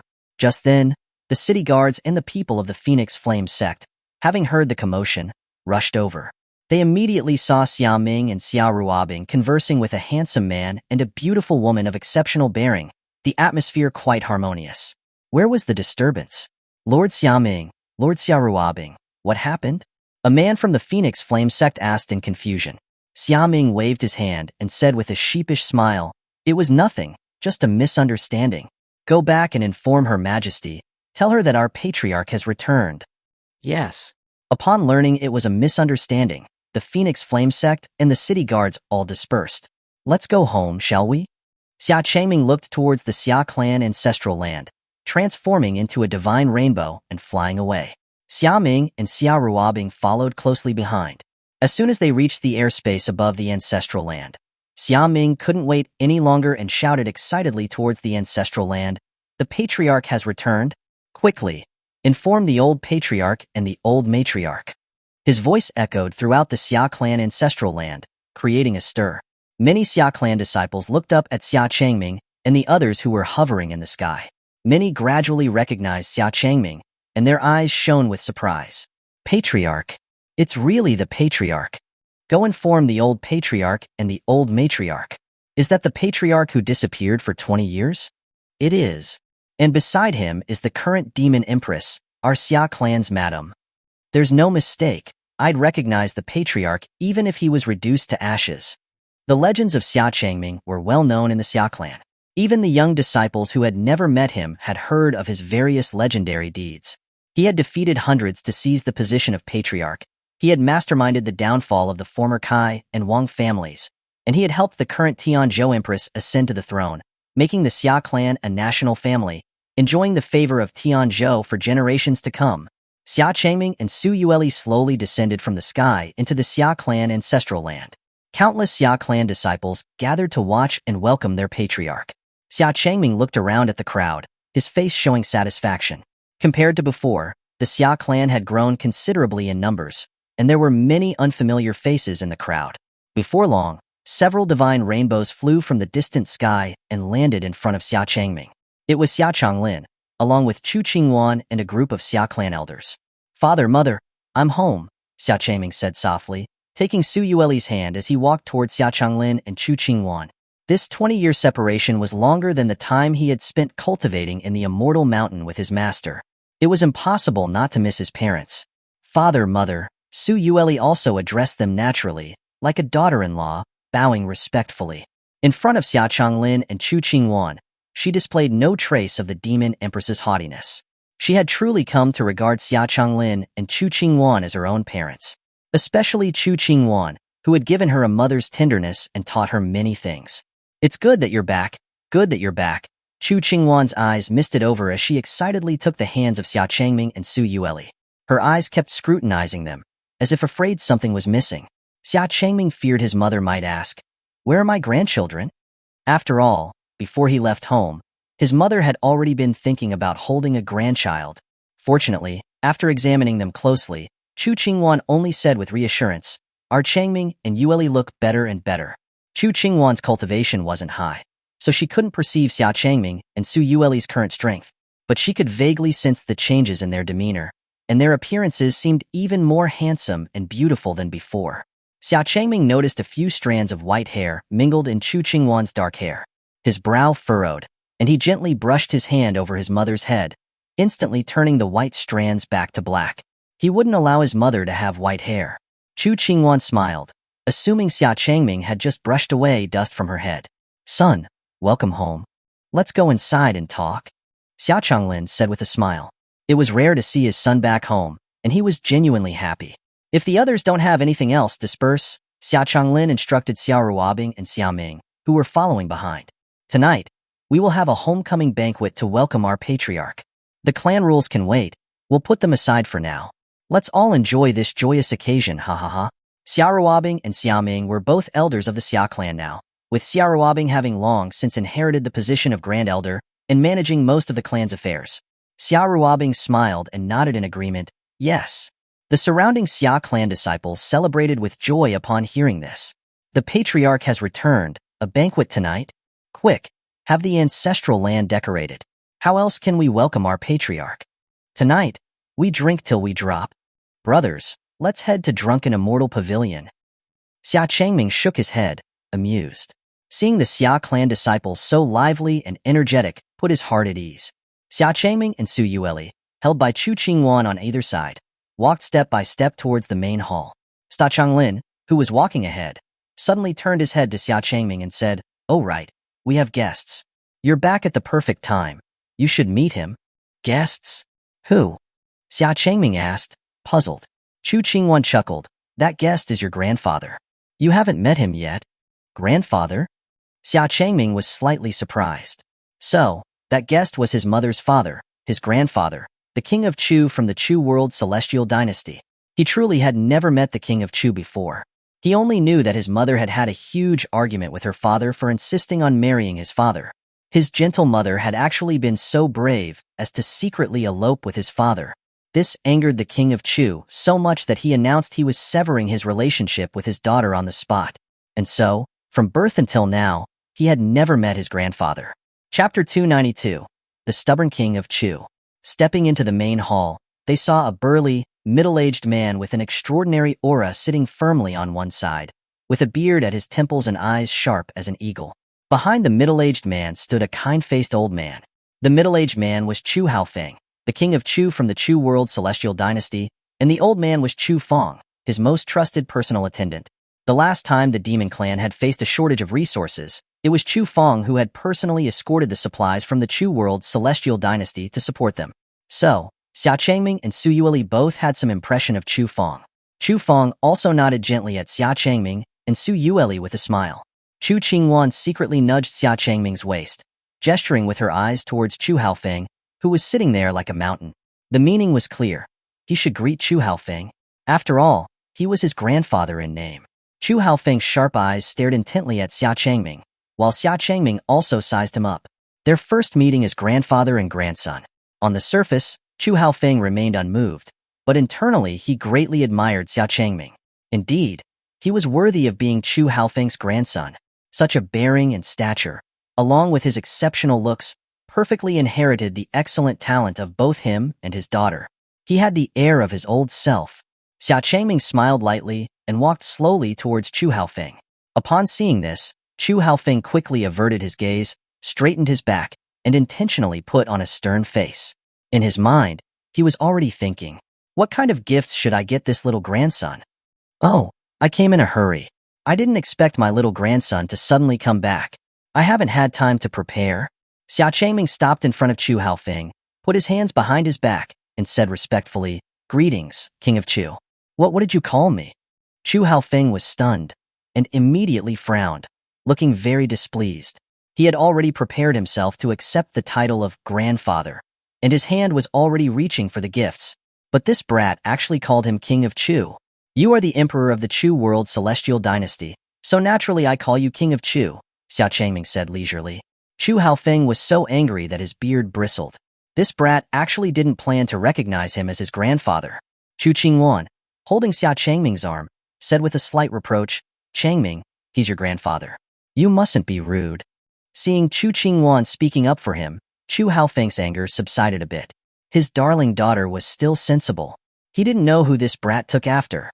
However, Xia Changming didn't take it to heart and had no intention of changing how he addressed Chu Haofeng. Instead, he chuckled faintly. "I remember my grandfather's severed ties with my mother. Where did this grandfather come from? When you are willing to take my mother back, I will consider changing how I call you." With that, Xia Changming strode past Chu Haofeng, went straight to the patriarch's seat in the hall, and looked down at Chu Haofeng. "You." Chu Haofeng was furious.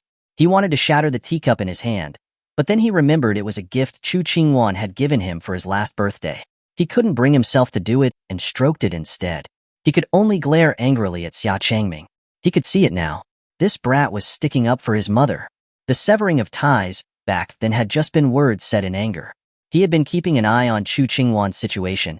He hadn't been truly indifferent to her. Otherwise, when Chu Qinghuan had asked him for help to aid the demon clan, he wouldn't have agreed. It was just out of pride. He had never publicly re-acknowledged Chu Qinghuan's status as the young princess of the Chu world celestial dynasty. He had also secretly kept an eye on Xia Changming's progress, though this was their first time meeting. His mother was so gentle and virtuous. How did this brat become so calculating? Chu Haofeng snorted and looked unhappy. But when he thought about how Xia Changming was sticking up for Chu Qinghuan, he didn't feel quite as angry. He was a good son. Perhaps letting this brat inherit the Chu world celestial dynasty in the future wasn't a bad idea. Chu Qinghuan saw that Xia Changming had completely disregarded Chu Haofeng's feelings. She feigned a scolding but was internally delighted. She gave Chu Haofeng an apologetic look. Chu Qinghuan, who had been sitting beside Chu Haofeng, also changed seats and sat down behind Xia Changming. Chu Haofeng watched helplessly as his beloved daughter left his side. He felt a deep sadness in his heart. First, she forgot her father after getting a husband, and now, she had a child and forgot her father. Alas, the daughter who used to be so sweet and affectionate had disappeared forever. Standing behind Chu Haofeng, Chu Feng knew exactly what was on his mind. He leaned in and whispered, "Your Majesty, the princess has never forgotten about you. She hasn't missed a single one of your birthdays and always sends you her blessings and gifts. Don't you keep every one of her letters under your pillow? With such a filial princess, what do you still hold on to?" Hearing Chu Feng's words, Chu Haofeng pondered for a moment and finally let out a heavy sigh. He knew better than anyone that Chu Qinghuan was being dutiful. Yet, because of his so-called imperial dignity, he had stubbornly held out for decades. Although their father-daughter relationship had improved somewhat after the Demon Clan incident, he had not yet announced that he was welcoming Chu Qinghuan back as the young princess of the Chu world celestial dynasty. Perhaps a major reason was his pride and this stubborn temper that he couldn't change. But he also couldn't help blaming that damnable fellow who had stolen his beloved daughter away. Chu Haofeng stared with angry eyes at Xia Changlin, who was sitting behind Xia Changming. If it weren't for him stealing his daughter's heart, he wouldn't have been separated from his darling daughter for decades. Maybe Chu Qinghuan would still be following him around being affectionate like she used to. Feeling the undisguised murderous gaze of his father-in-law, Xia Changlin could only put on a helpless smile. His father-in-law was truly, even now, still brooding about him, stealing Chu Qinghuan away. Xia Changming chuckled helplessly. It seemed that Chu Haofeng truly had a big issue with his father. Just then, Xia Ming rushed into the main hall and said, "Patriarch, Zhou?" "No, Her Majesty has arrived." Because Xuanhuan had stayed in the Xia clan for a while previously, many of the Xia clan members recognized her. Plus, Xuanhuan was especially easygoing and courteous with the Xia clan members. Xia Ming almost blurted out her name directly. As soon as Xia Ming finished speaking, a streak of crimson light descended quickly into the Xia clan ancestral land from the sky. A beautiful, heroic figure appeared slowly before everyone. Dressed in a magnificent crimson robe with phoenix patterns, sporting fiery red hair, and a fire feather mark between her eyebrows. With a slender celestial sword at her waist, her face looked refined and heroic. After 20 years, Xuanhuan was no longer the young girl with a hint of youthfulness. Years of ruling as the Tianzhou Empress had added a touch of maturity and authority to her. Xia Changming and Su Yueli walked out of the hall and met Xuanhuan's gaze. Seeing Xia Changming and Su Yueli, Xuanhuan's eyes gradually lit up with surprise, and a smile couldn't help but appear on her face. With a stride, she rushed towards the two. Chapter 293, Xuanhuan's Reunion, Song Yinshin's Request. Uncle Xia, Sister Su. Xuanhuan flew over to Xia Changming and Su Yueli, greeting them with a gentle smile. Xia Changming and Su Yueli were two of the most important people to her. Without them, there wouldn't be the Xuanhuan of today, the Empress of Tianzhou. Nor would there be the flourishing Tianzhou Dynasty of today. Even after so much time had passed, she would still sometimes reminisce about the days she spent with Xia Changming and Su Yueli in the secret realm and at the Xia clan. Xia Changming looked at Xuanhuan with satisfaction. The little girl from back then had now grown into a graceful and dignified woman, looking more and more like an empress. Long time no see, the little rascal has grown up. You've even reached the divine power realm, Su Yueli said with a smile, praising Xuanhuan. Xuanhuan had changed so much that when she first saw her, she almost didn't recognize her as the little tomboy from before. And in just 20 years, Xuanhuan's cultivation had actually reached the divine power realm. She even faintly emanated the aura of divine laws. Her progress in cultivation was shockingly fast. But Anning is still far behind Uncle Xia and Sister Su. Xuanhuan did not seem happy about Su Yueli's praise, but rather a little discouraged. In the past 20 years, besides the affairs of state, she had spent most of her time cultivating diligently. She had thought that when she saw Xia Changming and Su Yueli again, she would be able to catch up to them. But unexpectedly, the gap had only grown larger. She couldn't sense even a hint of cultivation aura from Xia Changming and Su Yueli, indicating that they were far beyond her level and beyond her ability to perceive. Seeing Xuanhuan's disheartened expression, Xia Changming comforted her. Anning, your talent already far surpasses that of many people. To be able to cultivate to the divine power realm in 20 years, and to comprehend the divine laws, there are only a handful of people in the entire 9 provinces and 10 lands who can do that. Given time, becoming a celestial venerable shouldn't be too difficult for you. Yes, thank you, Uncle Xia. Anning understands. Encouraged by Xia Changming, Xuanhuan broke into a smile, immediately regaining her spirits. She had been able to achieve all of this today thanks to the tempering of her bone marrow and essence in the secret realm, and bathing in the phoenix's essence blood. Only then was she reborn and able to have her current achievements. What else was there to be dissatisfied with? Xuanhuan looked at the hands of Xia Changming and Su Yueli, which were tightly clasped together, and couldn't help but smile, teasing Su Yueli on purpose. It seems Sister Su has now grabbed what she wants. Back when they had parted ways at the Demon Clan, she had hinted to Su Yueli that she should hold onto the people around her. Compared to before, the two of them now seemed to be deeply in love, causing envy in others. Su Yueli looked down at her hand clasped with Xia Changming's, and declared with a triumphant expression, "Himph, this empress never let go." Xuanhuan was slightly stunned, surprised that Su Yueli would declare it so directly. Then, a light smile appeared on her face. Sister Su was much bolder and more straightforward than before. Xia Changming was also helpless as he looked at Su Yueli, who had a triumphant look on her face like a child showing off her victory. Just then, a wisp of a female soul floated out from a ring Xuanhuan wore. "Master!" Xuanhuan addressed the female soul respectfully. This woman was none other than the Phoenix Flame Celestial Venerable, Song Yinshin, who had taught Xuanhuan the Phoenix Flame Celestial Heart Technique. After a long period of slumber, now that Xuanhuan's cultivation had improved, the soul that was residing in Xuanhuan's spirit sea was finally able to awaken again. She had thought that this slumber would last for 100 years, but unexpectedly, she had awakened early in just over a decade due to Xuanhuan's various soul-nourishing pills and spiritual sea care. After that, she had also passed on her divine laws to Xuanhuan. Song Yinshin felt very gratified for this highly talented, hardworking, and considerate disciple who was wholeheartedly trying to find ways to help her awaken again. She did not hold back at all, and taught her everything she knew. When Xia Changming saw Song Yinshin, he greeted her. "Greetings, Phoenix Flame Celestial Venerable. Congratulations, Phoenix Flame Celestial Venerable, on your awakening." "Celestial Venerable?" Song Yinshin's gaze fell upon Xia Changming and Su Yueli, looking surprised. From the two of them, she could vaguely sense a remarkable celestial aura. Seeing a celestial venerable was not something to be surprised by. She used to see them everywhere, but she had never seen a celestial venerable as young as these two. From Xia Changming, Song Yinshin sensed a familiar sword intent. He was the one who had helped her when she had been helping Xuanhuan temper her bones and marrow. In just 20 years, he had already become a celestial venerable. Such a talent, even 1,000 years ago, would have been an existence that defied the world. There was actually still someone so talented in the world. It seemed that her human race had not declined. It was truly a remarkable youth. Amidst her shock, Song Yinshin revealed admiration. I have never had the opportunity to thank you for helping my disciple temper her bones and marrow 20 years ago. Thank you for helping me that day. Phoenix Flame Celestial Venerable, there is no need to thank me. I was only helping Anning, not you, Xia Changming said, shaking his head gently. Song Yinshin smiled, thought for a moment, and then requested Xia Changming. I heard Anning say that you are also proficient in alchemy? I have achieved a little. Then forging a celestial body shouldn't be too difficult for you either. I would like to ask you to help me forge a new celestial body. Xuanhuan also looked at Xia Changming with a pleading expression.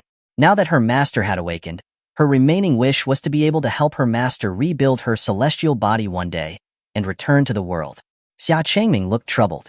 It wasn't that he didn't want to help, it was a task that was within his capabilities. But the various celestial materials needed to forge a celestial body were extremely rare. He owned the heavenly treasure pavilion that spanned the 9 provinces and 10 lands. He could collect almost all the materials needed. The only thing he was missing was something called celestial spirit gel. It was rumored that no one in the entire 9 provinces and 10 lands had ever seen this so-called celestial spirit gel. Whether such a thing even existed was highly questionable. Although they could forge a celestial body without this celestial spirit gel, the body they forged might not be able to withstand Song Yinshin's residual soul cultivation. Her cultivation might be greatly reduced. She might even have to start all over again. Xia Changming told Song Yinshin about his concerns. Phoenix Flame Celestial Venerable, I can ask the Heavenly Treasure Pavilion to prepare all the other materials you need. But without the Celestial Spirit Gel, not only might your cultivation not return to its previous state, it might even plummet. Song Yinshin pondered for a moment, and then nodded. It doesn't matter. It's fine if I have to start over. I'm leaving it up to you. Xuanhuan also bowed gratefully. Thank you, Uncle Xia. I'll send someone to buy the materials from the Heavenly Treasure Pavilion. It's all right. I'll just tell the Heavenly Treasure Pavilion. I guarantee you can have as much as you need. Xia Changming said with a smile, sounding quite generous. Xuanhuan blinked in confusion.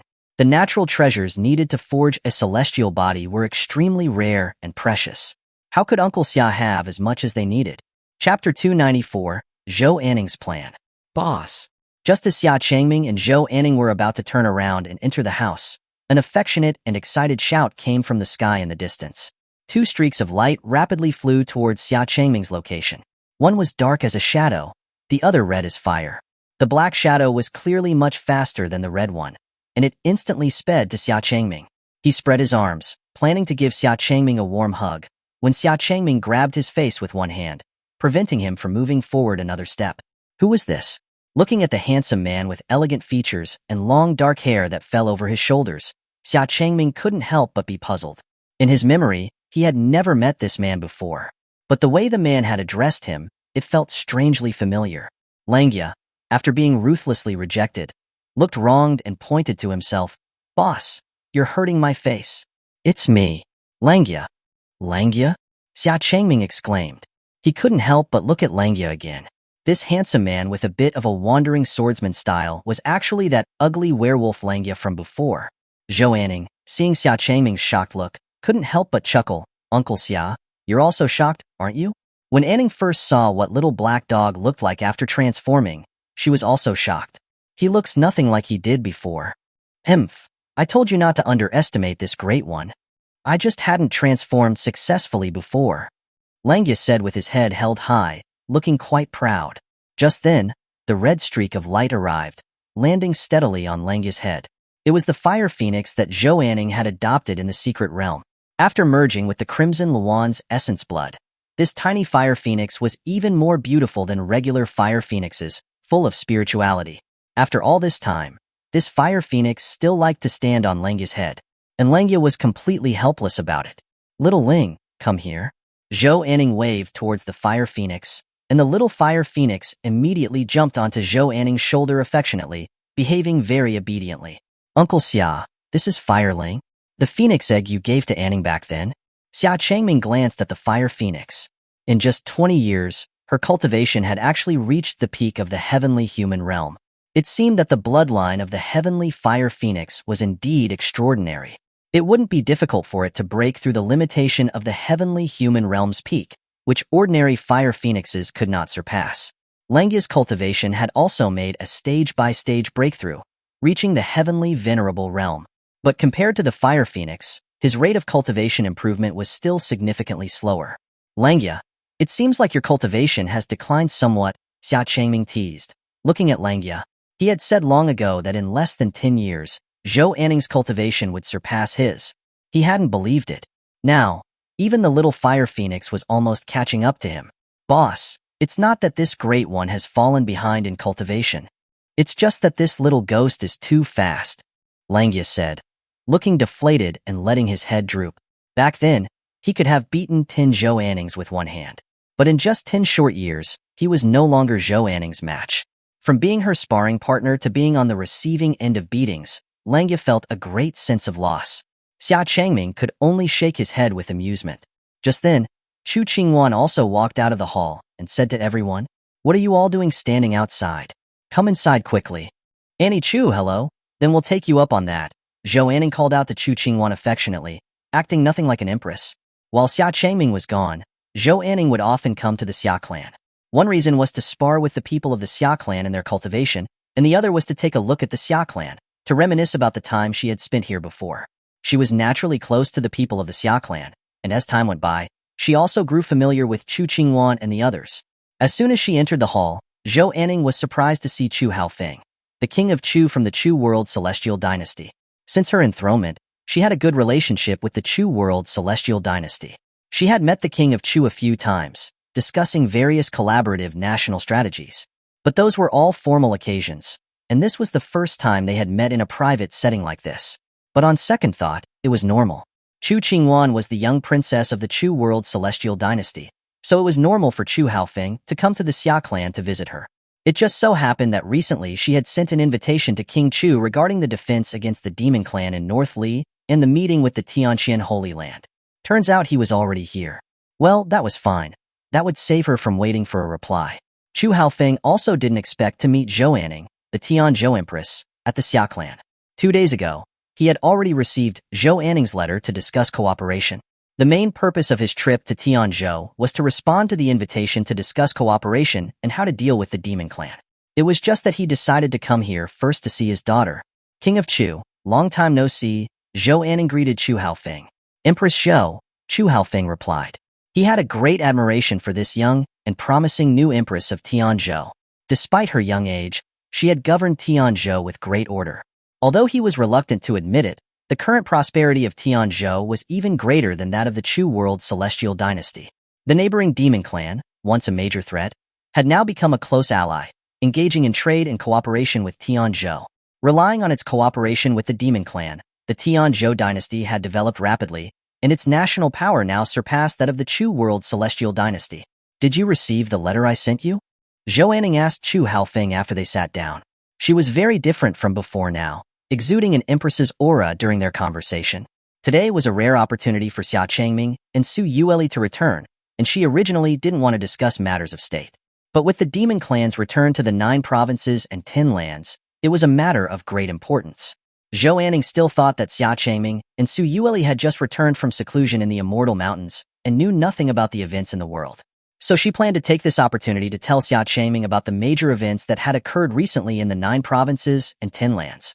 "This king has read it all. I have also received the edict from North Li and the invitation from the Tianzhou Holy Land. Are you trying to form an alliance with my Chu World Celestial Dynasty to jointly resist the Demon Clan?" Chu Haofeng asked, frowning. There had been too many major events in the 9 provinces and 10 lands recently. First, the Demon Clan, which had disappeared for 1,000 years, returned and invaded the North Li Divine Kingdom. Then, the new emperor of the Northly Divine Kingdom was born, defeated the Demon Clan, and announced a joint alliance of the 9 provinces and 10 lands. The various powers and countries were facing a major enemy. The Tianzhou Holy Land followed suit, calling on the powers and countries of the 9 provinces and 10 lands to gather at the Tianzhou Holy Land for discussion. Xuanhuan nodded, then shook her head. Tianzhou indeed wants to unite with the Chu dynasty, but not just with you. I want to use your strength to call on all the countries of the East continent to unite together. Xuanhuan said solemnly. She not only wanted to unite with the Chu world celestial dynasty, but to unite the entire East continent. Her master had told her about the power and harm of the Demon Clan. If the Demon Clan truly returned, it would be necessary to unite the strength of the entire 9 provinces and 10 lands. So, she would take the lead and gather the power of the East continent. Chapter 295. That's right. It's me. Chu Haofeng did not expect Xuanhuan to think so far ahead. She not only planned to unite with his Chu world celestial dynasty, but also planned to unite the other forces of the East continent. She intended to make the entire East continent into a united superpower. After the entire East continent was like one body, then she would discuss cooperation with other parts of the 9 provinces and 10 lands. This way, the power of the East continent would not be much weaker than other parts of the 9 provinces and 10 lands. Very far-sighted. Chu Haofeng greatly praised Xuanhuan in his heart. To be able to think so far ahead, and to consider the other smaller powers of the East continent, she was not only concerned about the Tianzhou Dynasty, but the entire East continent. This little girl was probably half concerned about the safety of the world, and half possessed a desire to unite the entire East continent. Chu Haofeng's old and sharp eyes secretly stared at Xuanhuan, who was sitting across from him. At such a young age, she had a bit of the mindset a ruler should have. He did not dislike her, but was rather very appreciative. After a brief moment of thought, Chu Haofeng laughed heartily and agreed. Since the Empress of Tianzhou has the ambition to unite the East continent and resist the Demon Clan, then this king will help you. This king will persuade the other countries of the East continent. Thank you, King of Chu. Then I shall have to trouble you. Xuanhuan nodded slightly and thanked him solemnly. The reason for meeting Chu Haofeng of the Chu world celestial dynasty alone was because Chu Haofeng had considerable prestige in the East continent. The Chu world celestial dynasty also often traded with various countries in the East continent, providing support and secretly having good relationships with many. This was also the main reason why, despite the complex web of powers in the East continent, there were few wars and conflicts. It was due to the Chu world celestial dynasty constantly mediating between them that the East continent had reached such a stable state today. If she, an empress who had only been on the throne for 20 years, were to propose unification, the countries of the East continent would probably not submit. But as long as she had Chu Haofeng's support, the unification of the East continent would be more than half successful. And Chu Haofeng's reasons for being willing to assist Xuanhuan were also simple. On one hand, as Xuanhuan said, if the Demon Clan truly returned, the East continent would inevitably need to unite and work together to resist them. On the other hand, the East continent had been divided for a long time, with too many small countries. Like a pile of loose sand, it was the weakest among the powers of the 9 provinces and 10 lands. It was time for the East continent to reunite. He felt that Xuanhuan had the ability and demeanor to lead the East continent. From the situation after that rebellion to the current harmonious and prosperous state of the Tianzhou Dynasty was the best proof. Uncle Xia, during the time you were away, many things happened in the 9 provinces and 10 lands. Anning would like to ask for your help in uniting the East continent. After reaching an agreement with Chu Haofeng, Xuanhuan then informed Xia Changming about the series of changes that had taken place in the 9 provinces and 10 lands recently. Besides wanting to see him again, her specific reason for rushing to see Xia Changming was to tell him about these things. She also hoped to obtain Xia Changming's help. The other half of the success rate of uniting the entire East continent lay with Xia Changming. In Xuanhuan's heart, Xia Changming had always been that person who held a celestial sword, stood proudly in the sky, and was invincible. If she had Xia Changming's assistance, uniting the East continent would be much easier. But what Xuanhuan didn't know was that Xia Changming had already known about these things. Most of them were related to him. Xia Changming, who had been listening in the main hall, couldn't help but smile. Anning, I know everything you're talking about. Didn't you also send an invitation to the Northly Divine Kingdom to jointly resist the Demon Clan? Yes. But I have not received a reply from the Northly Divine Emperor. Xuanhuan answered, puzzled. How did Uncle Xia know she had sent an invitation to the Northly Divine Emperor? The Northly Divine Kingdom was the most powerful force in the 9 provinces and 10 lands. It was said that the divine capital had a dragon god and a phoenix god, with the 7 pillar gods also having cultivation at the immortal transformation realm. Their power far exceeded all other countries and forces in the 9 provinces and 10 lands. If one of the 7 pillar gods was to be sent out casually, they could flatten the entire East continent. If she could obtain the assistance of the Northly Divine Kingdom, that would naturally be the best outcome. So, when she heard that a new emperor had ascended to the throne in Northly, she had immediately sent a letter. Unfortunately, she had yet to receive a reply. Xia Changming revealed a mysterious smile. The Northly Divine Emperor didn't reply because he came in person. The Northly Divine Emperor came in person? Everyone present was shocked to hear this. Xuanhuan and Chu Haofeng were the most shocked, constantly looking around the main hall. The mysterious and powerful Northly Divine Emperor from the legends had come to the Xia clan. Seeing the shocked expressions of everyone, similar to how she had reacted when she was told the news by Yu, Su Yueli couldn't help but smile lightly. Seeing Su Yueli's smile, everyone belatedly looked at Xia Changming, who was sitting above the hall, their expressions growing more shocked, mouths agape. Before anyone could speak, Xia Changming pointed at himself and said with a smile, "That's right, it's me. Uncle Xiaoyu? The Northly Divine Emperor?" Zhou Anning asked in disbelief. The news was too sudden, completely out of the blue. It was as if yesterday he had been an ordinary person, and today she had been told that he was an emperor, and the most powerful emperor in the 9 provinces and 10 lands. What? Does it not seem like me? Xia Changming asked with a smile. Zhou Anning slowly shook her head, then nodded. She couldn't feel any trace of the demeanor of a ruler from Xia Changming. He was very refined, approachable, and amiable, without any arrogance. She completely hadn't connected Xia Changming with the Northly Divine Emperor. Xia Changming couldn't help but frown slightly. Was he really that lacking in the aura of an emperor? Boy, you? Xia Changlin, who was sitting behind Xia Changming, was even more shocked. How had his son inexplicably become the Divine Emperor of Northly? How come he didn't know anything about it? Wait, so, that meant he was the Taishang Huang, retired emperor of Northly? Along with Xia Changlin, Chu Haofeng was also equally stunned. How had his little grandson become the Divine Emperor of Northly? The news was just too shocking. Adding the Tianzhou Dynasty and the Chu World Celestial Dynasty together wouldn't be enough to lift a finger against Northly. No, the entire East continent wouldn't be enough. Indeed, he was worthy of being Chu Haofeng's grandson. Of all those present, only Chu Qingwan's expression was calm, always with a gentle and serene smile. She was genuinely happy about the news that Xia Changming was the Divine Emperor of Northly, and that was all. No matter what his identity was, it would not change the fact that Xia Changming was her child. Xia Changming slowly stood up, looked at Zhou Anning and Chu Haofeng, and intentionally adopted a bit of an imperial demeanor, saying, "I know the meaning behind the Tianzhou Empress's words. I am willing, in the name of the Northly Divine Emperor, to form an alliance with the countries of the East continent. At that time, I will send the 7 pillar gods to assist Tianzhou in organizing the East continent." Zhou Anning paused, then looked overjoyed, stood up, respectfully cupped her hands and bowed, saying, "I, on behalf of Tianzhou, respond to Your Majesty the Divine Emperor. We are willing to unite with Northly and jointly resist the Demon Clan."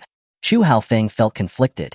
Just now he was his little grandson, and in the blink of an eye he had become the Northly Divine Emperor, whom he had to treat with respect. Chapter 296, The Family Banquet. "And what about the King of Chu, what do you think?" Xia Changming asked with a teasing smile, looking at Chu Haofeng. Chu Haofeng's face looked as if he had swallowed a fly. This brat.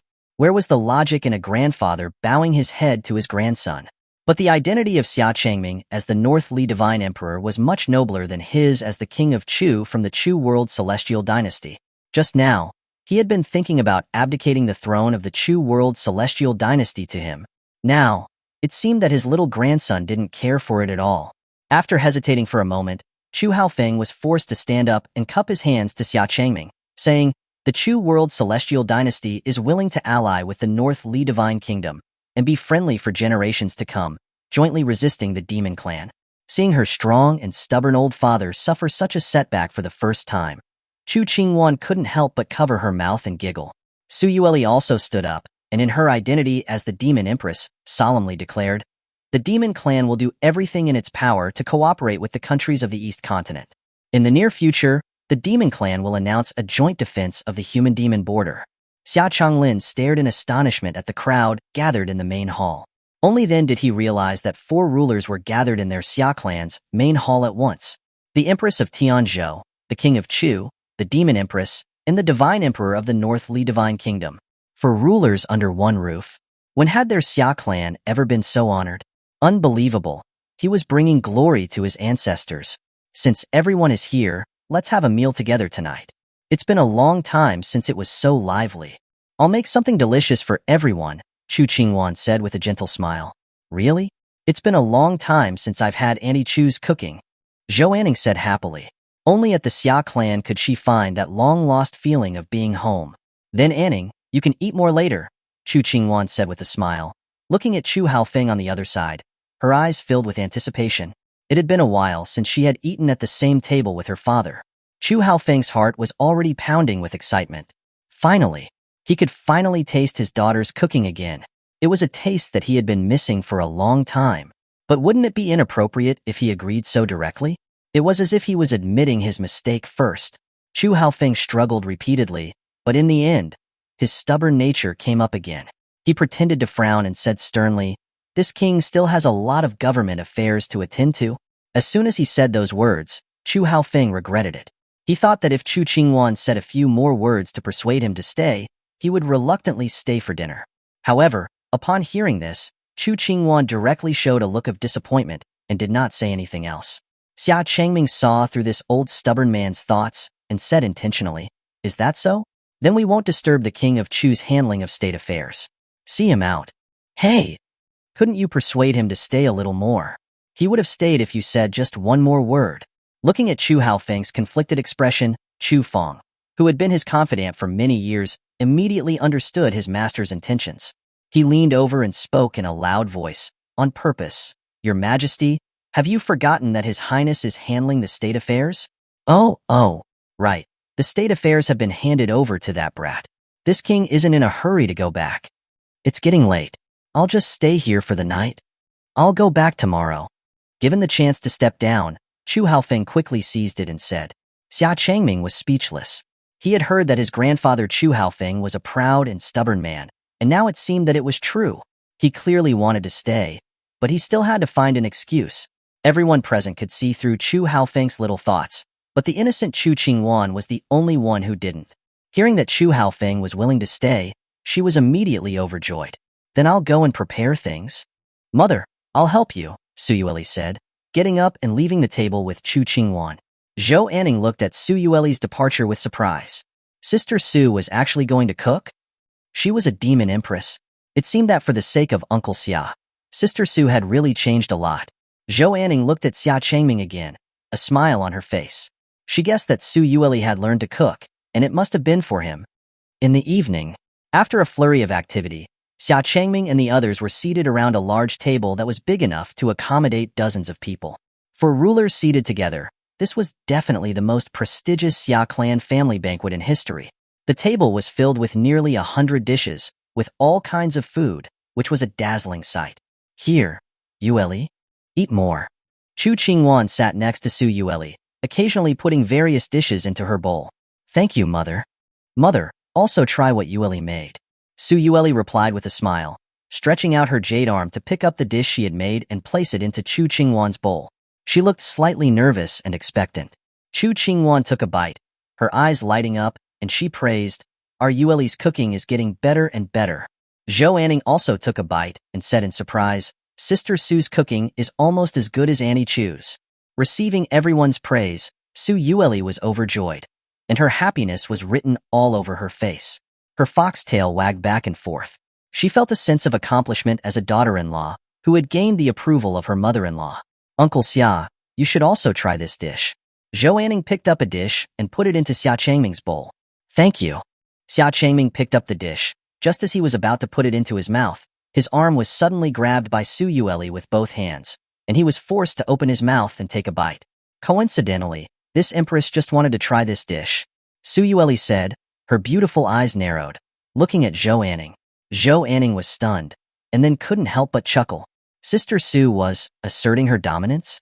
Xia Changming also found it very funny and helpless. How could such an esteemed Demon Empress still be so possessive over food? Although the food she was referring to was him, they had been married for so long, and she was still getting jealous. Xuanhuan chuckled secretly, then picked up another dish, this time directly putting it by Xia Changming's mouth. Uncle Xia, try this too. Su Yueli slightly furrowed her brow, and also picked up a dish and brought it to Xia Changming's mouth. Husband, try this dish and see if it's good. Xuanhuan thought it was interesting, and also picked up a piece of chicken and held it in front of Xia Changming. Changming, mother made your favorite roast chicken. 3 pairs of chopsticks were held in front of him, and Xia Changming suddenly felt the pressure. He hadn't expected that even eating a family banquet would have this kind of pressure. On the other side of the table, Xia Ming, Xia Ruobing, and the others couldn't help but chuckle to themselves. Only their patriarch could receive this kind of treatment. Xia Changlin and Chu Haofeng sat next to each other, looking forlornly at the women who kept putting dishes into Xia Changming's bowl. While their bowls were empty, no one paid attention to them, not even someone to give them rice. They could only sigh at the fickleness of the world. Xia Changlin and Chu Haofeng sighed in unison, silently raised their wine cups to each other, and drained them in one gulp. Chapter 297. The Xia Clan's Spirit Herb Garden. Late at night, within the Xia Clan's ancestral land, tens of thousands of Xia Clan disciples had gathered.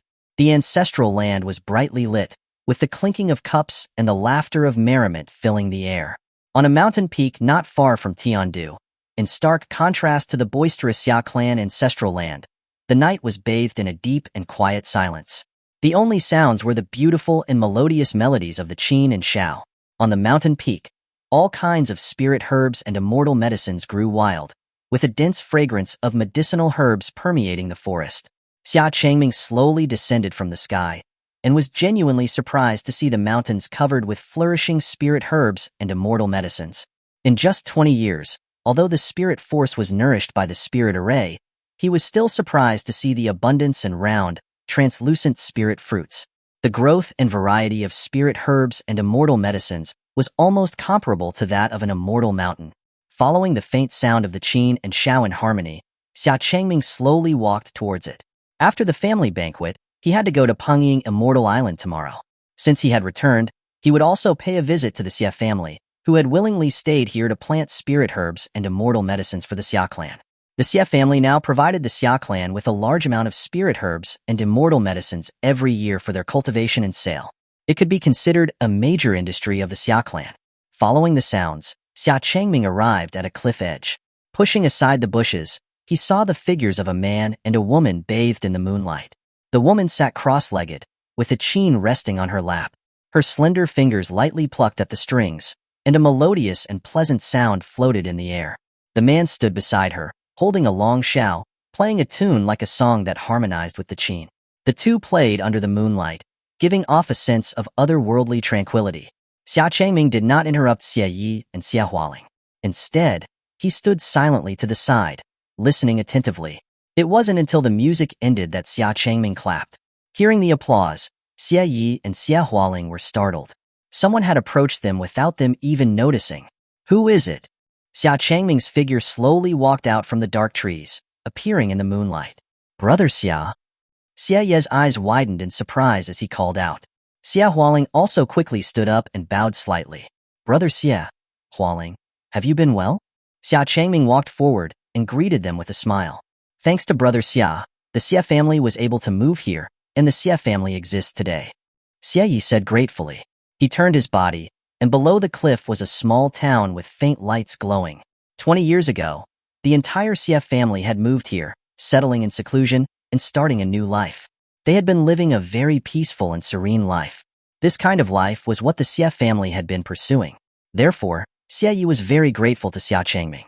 Looking at the town below the cliff and the farmland beside the town, Xia Changming couldn't help but sigh. Time had passed and things had changed. In the time they had been apart, there had been so much change. The Xia family was now living a self-sufficient life, isolated from the world. Many members of the Xia family were still busy taking care of and harvesting the spirit herbs and immortal medicines. The Xia family is truly remarkable when it comes to planting and cultivating spirit herbs. Xia Changming couldn't help but praise. Seeing the flourishing spirit herbs all over the mountains, He knew that the Xia family must have put in a lot of effort to take care of them. The fact that there had been such a change in 20 years was enough to show the Xia family's expertise in planting spirit herbs. Xia Hualing chuckled. When I agreed to plant spirit herbs for the Xia patriarch, Hualing naturally did her best. If it wasn't for your spirit gathering array, there would have been no possibility for such flourishing spirit herbs. She had always loved planting and cultivating spirit herbs, and she put her heart into the work that Xia Changming had left for them. It was also in order to repay the help that the Xia family had given the Xia family in the past. Otherwise, the Xia family might have perished 20 years ago. Xia Changming shook his head gently. He knew that it was impossible for only the spirit gathering array to cultivate such a mountain full of spirit herbs. When did Brother Xia come back? If you had informed me earlier, I would have been able to prepare to entertain you. Xia Yi asked. I only came back for a visit today, and will be leaving tomorrow. So I don't want to trouble you, Brother Xia, Xia Changming said with a smile, politely refusing. Xia Yi did not force it. He knew that Xia Changming's cultivation was much higher than before, and his restrained celestial aura suggested that he had a mission. Just then, a hurried and familiar voice rang out. Xia Yuan rushed to the cliff and shouted, Patriarch! The Xia clan's patriarch. He has returned. As soon as she finished speaking, Xia Yun looked up and saw Xia Changming standing next to Xia Yi and Xia Hualing with a smile on his face. Xia Yun was stunned for a moment, and then exclaimed, Xia Patriarch? Ha ha ha, Annie Xia. We already know about it, Xia Yi said with a smile. Now, most of the Xia family was living in seclusion on this spirit herb mountain, but only Xia Yun had chosen to stay in Tianzhou and continue to run Drunken Immortal Pavilion. However, the Drunken Immortal Pavilion was no longer a Xia family property, but a Xia family property. When she accidentally heard the Xia family members talking about their patriarch's return, Xia Yun had rushed over to inform Xia Yi. But she hadn't expected Xia Changming to have already come by himself. Greetings, Xia Patriarch, Xia Yun said respectfully after coming back to her senses. The current Xia Changming was the real owner of Drunken Immortal Pavilion. Annie Xia, it's been a long time, Xia Changming said with a smile. Xia Yun smiled, still exuding a mature and charming aura, and said with a smile, Xia Patriarch, it has been a long time. When will you visit your Drunken Immortal Pavilion again? I'll arrange the best service for you. No, Xia Changming said with a sheepish smile, declining. As expected of someone who had spent many years at Drunken Immortal Pavilion, she didn't forget to solicit business with just a few words. Her tone was full of charm. If he were to go to Drunken Immortal Pavilion, and his jealous wife found out, she would definitely tear him apart. Seeing Xia Changming's embarrassed expression, Xia Yun giggled. Brother Xia, since you are here, shall we have a drink together? Xia Yi suggested, taking out some spirit herb wine that he had brewed in the mountains from his spirit ring. Since they couldn't hold a banquet in advance, then it would be fine to have a few drinks together. Xia Changming didn't refuse, and the four of them sat together, enjoying the wine under the moonlight as if they were old friends who had not seen each other for a long time. Xia Yun specially poured wine for the three of them, and would sometimes lean on Xia Changming, causing him to feel rather embarrassed. Within the Xia clan ancestral land, Su Yueli stood on Changming Peak, quietly gazing up at the moon high in the night sky. Returning to Changming Peak after a long time surprisingly felt like she was experiencing a sort of nostalgia. Her feelings were very different from the bitterness she felt when she was forcibly taken here back then. While they had been away, Changming Peak had been repaired. The traces of when she had attacked Xia Changming were gone. Sister Su. Xuanhuan floated down next to Su Yueli, also looking up at the moon. After a moment of silence, Xuanhuan suddenly asked softly, Sister Su, Anning has actually already regarded Uncle Xia's family. Su Yueli looked at Xuanhuan, puzzled. Why are you telling this to this Empress? Because Anning doesn't want Sister Su to be angry, and Sister Su is also Anning's family. Xuanhuan said softly. Su Yueli paused for a moment, and then chuckled. Little brat, how could this Empress be angry? You think this Empress would be jealous of you? Really? Xuanhuan said, surprised. Really? Su Yueli said with a faint smile. Then, can Anning? No, you can't. Xuanhuan was interrupted by Su Yueli before she could finish speaking. Xuanhuan couldn't help but reveal a helpless wry smile. She had clearly said she wouldn't be jealous. Chapter 298. Leaving home again. The next morning, after a long-awaited moment of warmth, Xia Changming and Su Yueli were once again about to embark on their journey to Pengying Immortal Island. Chu Qingwan's eyes were full of reluctance.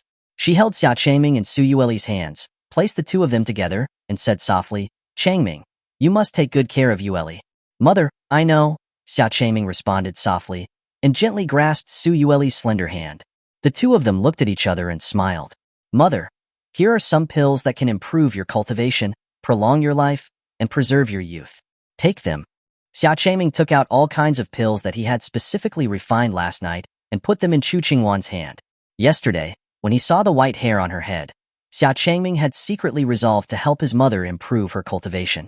Xuanhuan smiled gently, knowing that Xia Changming must be worried about her. She was very happy and did not refuse the pills. She had never liked cultivation, but at this moment, the thought of diligently cultivating also appeared in her mind. After all, she hadn't been able to hold her grandson yet. Xia Changlin also stepped forward and instructed, "Be careful in everything. Remember to come back early." "Okay, we will." Xia Changming nodded solemnly. Unexpectedly, Xia Changlin silently held out his palm. Xia Changming glanced at his father and tossed a few bottles of pills into his hand. Xia Changlin weighed them and retreated with satisfaction. Xia Changming seriously suspected that he had just come to get pills. "Uncle Xia, Sister Su, Anning will miss you," Zhou Anning said softly, reluctantly. The little fire phoenix on her shoulder also let out a few clear chirps. Langya, even more dramatically, lay on the ground, hugging Xia Changming's leg, wailing, and wiping his snot and tears on Xia Changming's pants. "Boss, why do you have to leave so soon? Take me with you." Xia Changming picked up Langya and tossed him back to Zhou Anning. "I have written a letter to have someone come to Tianzhou with the sword god. He possesses the bloodline of a dragon-tiger demonic beast and can transform into a half-demon form. I'll have him guide you then. You should just stay here obediently." Upon hearing this, Langya immediately drooped his head in displeasure. There is actually someone in the world who can fuse the bloodlines of both a dragon and a tiger demonic beast? Hearing this, Song Yinxin floated out of Zhou Anning's ring, looking shocked. He is also the only person I have seen who is able to fuse demonic beast bloodlines. You're not unfamiliar with him. When he comes, you'll know, Xia Changming said with a mysterious smile. Everyone was puzzled. They had never heard of such a person. Xia Changming looked at Zhou Anning, put his hand on her head, and gave her an encouraging smile. During this period of time, she had not only worked diligently but also hadn't neglected her cultivation. One could imagine that this little girl must have been working very hard. Zhou Anning paused for a moment, then gently closed her eyes and lowered her head slightly.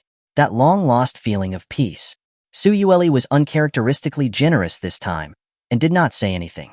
She would not be petty with a little girl. Absolutely not. Song Yinxin instructed Xia Changming and Su Yueli. The demon clan are skilled at concealing their aura and disguising their identities. You must be extra careful. Okay, when the materials are gathered, I will refine the celestial body for Phoenix Flame Celestial Venerable. Xia Changming nodded and said. Song Yinxin said gratefully, then I will have to trouble you. After saying goodbye to everyone, Xia Changming looked at Chu Haofeng, who was standing behind everyone, silent and hesitant. This old stubborn man was truly stubborn, so focused on not losing face. Xia Changming took the initiative to walk in front of Chu Haofeng, leaned in, and whispered, I'll just ask you one thing. Have you ever thought about welcoming my mother back? Chu Haofeng was about to speak, but after seeing Xia Changming's deep and serious eyes, he breathed a sigh of relief and changed his tone, saying, Your mother is my precious daughter, and that will never change. Upon hearing this, Xia Changming smiled gently. Those words were enough. Old grandpa, you are old enough, it's about time you retired, Xia Changming said as he turned to leave, gently waving to Chu Haofeng. That brat. Chu Haofeng was immediately so angry that he was almost about to curse out loud, but Chu Feng warned him in time. Your Majesty, it is unwise to insult the Northly Divine Emperor. You must think twice.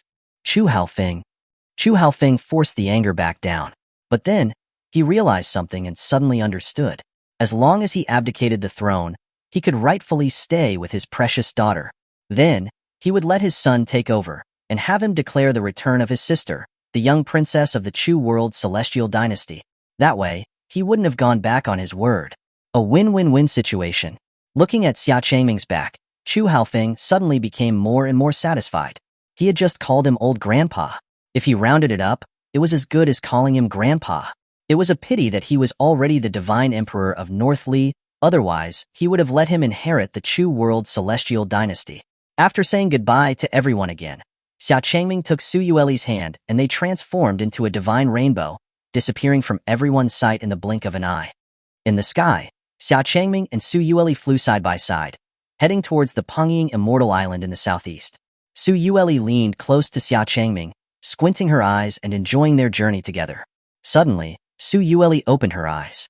Her delicate nose twitched slightly, and she frowned, moving closer to Xia Changming to smell him. Then she looked at him with scrutiny, asking, "Husband, where did you go last night? You smell like other women." Xia Changming. Xia Changming looked surprised. This little girl could actually smell that? The spirit herb mountain was filled with a rich smell of herbs. How could she smell something else over it? Seeing Xia Changming's surprised look, Su Yueli narrowed her eyes slightly. "Did you go to Drunken Immortal Pavilion?"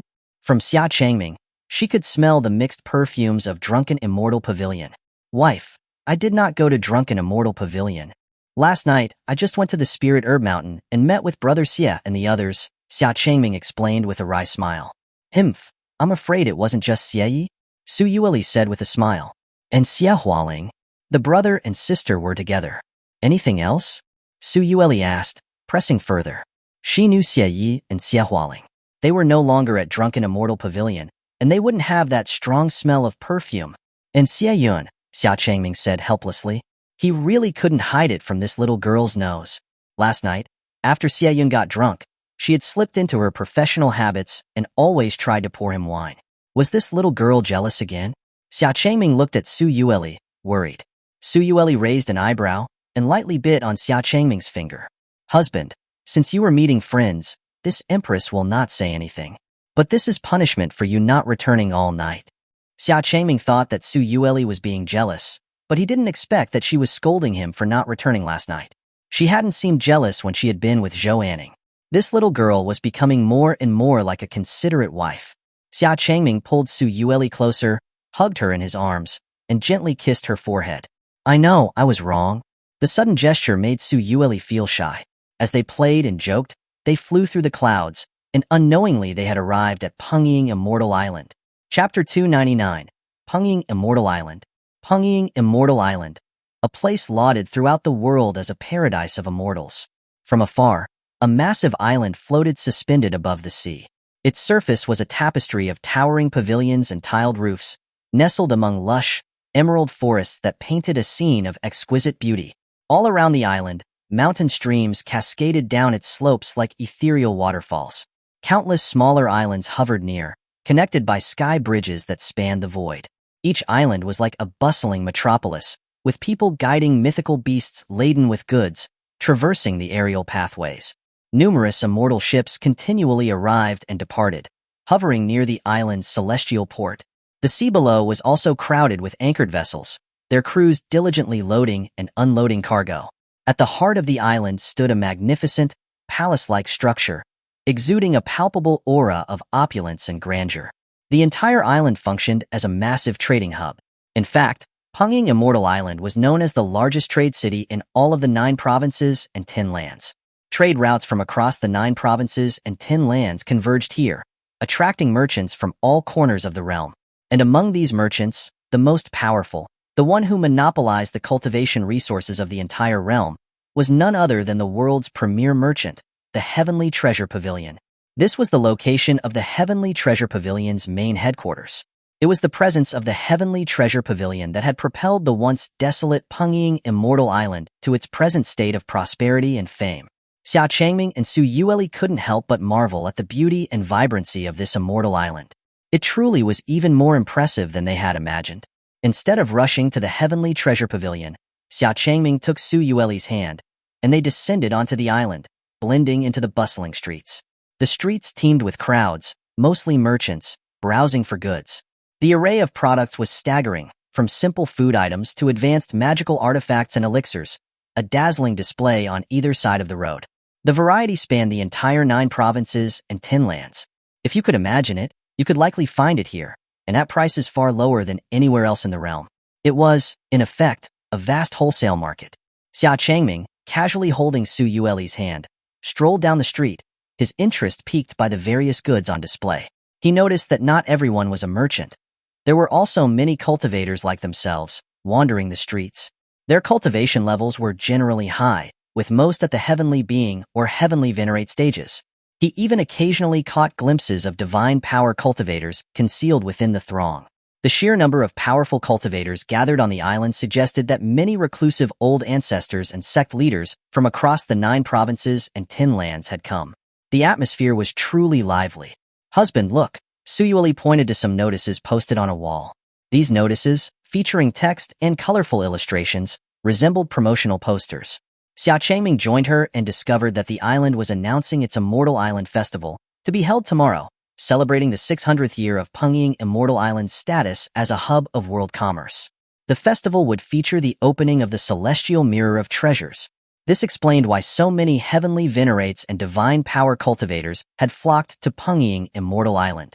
They were all hoping to find an opportunity for good fortune through the Celestial Mirror. It appeared that he had inadvertently arrived with the Hook of Heaven Jade just in time for the island's festival. The timing was quite precise. Xia Changming chuckled to himself and shook his head. He then took Suyueli's hand and led her toward the magnificent, palace-like edifice that stood at the center of the island. From a distance, they could see the golden characters on the signboard above, proclaiming, "Heavenly Treasure Pavilion." On their way, a man dressed in luxurious robes sauntered down the street, surrounded by a retinue of guards. His eyes fell upon Suyueli, and his face became a mask of astonishment and lust. In all his time on Pengying Immortal Island, he had never seen a woman of such breathtaking beauty. Xia Changming knew this spelled trouble.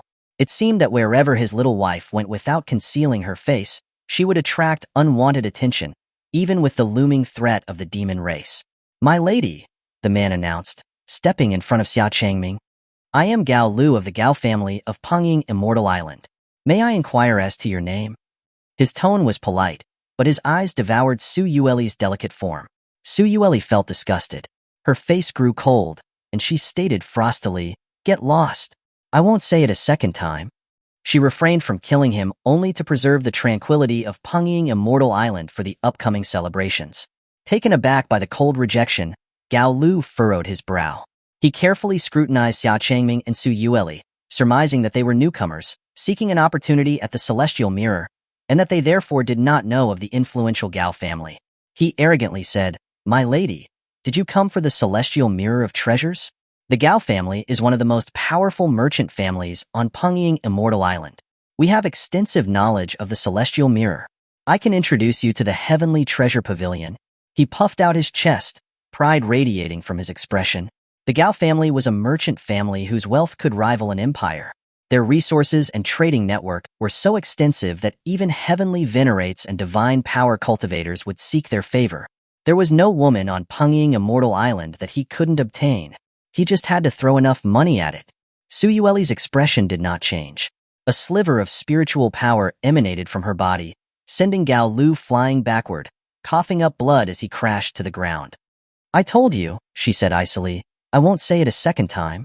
Gao Lu clutched his chest, wiping the blood from the corner of his mouth, a look of disbelief on his face.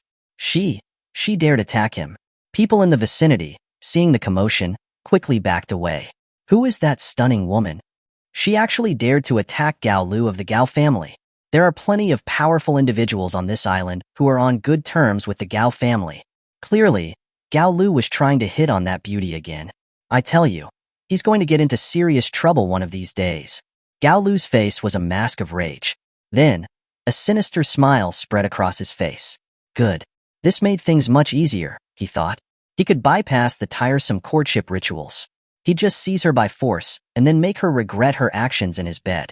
An old butler rushed to Gao Lu's side, helping him to his feet. He cautioned, "Young master, it's the time of the Immortal Island Festival. Many powerful cultivators have come to Pengying Immortal Island. It's unwise to provoke them.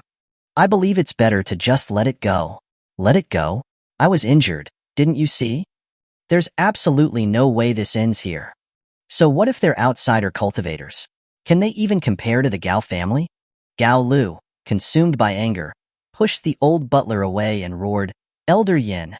An elderly man with a cold demeanor stepped out of the void. His eyes focused on Xia Changming and Suyueli, a hint of hesitation in his gaze. He couldn't discern their cultivation levels. "Elder Yin, kill the man and capture the woman for me," Gao Lu commanded. "The elixirs and materials you seek, My Gao family will provide. And I will throw in a celestial artifact as a bonus. He proudly addressed Xuanhuan, confident in his power. He even had a divine power cultivator on his side. Chapter 300. A divine power expert? Crushed with a single palm, Xuanhuan, after some deliberation, felt a pull at the prospect of rewards. Yet, he remained wary of Xia Changming and Su Yueli's strength. His years of cultivation had given him a keen sense of perception. He stepped forward, addressing Xia Changming politely. May I ask who you are, esteemed sir? Xia Changming patted Su Yueli's hand, signaling her to let him handle the situation. He could not tolerate anyone lusting after his wife.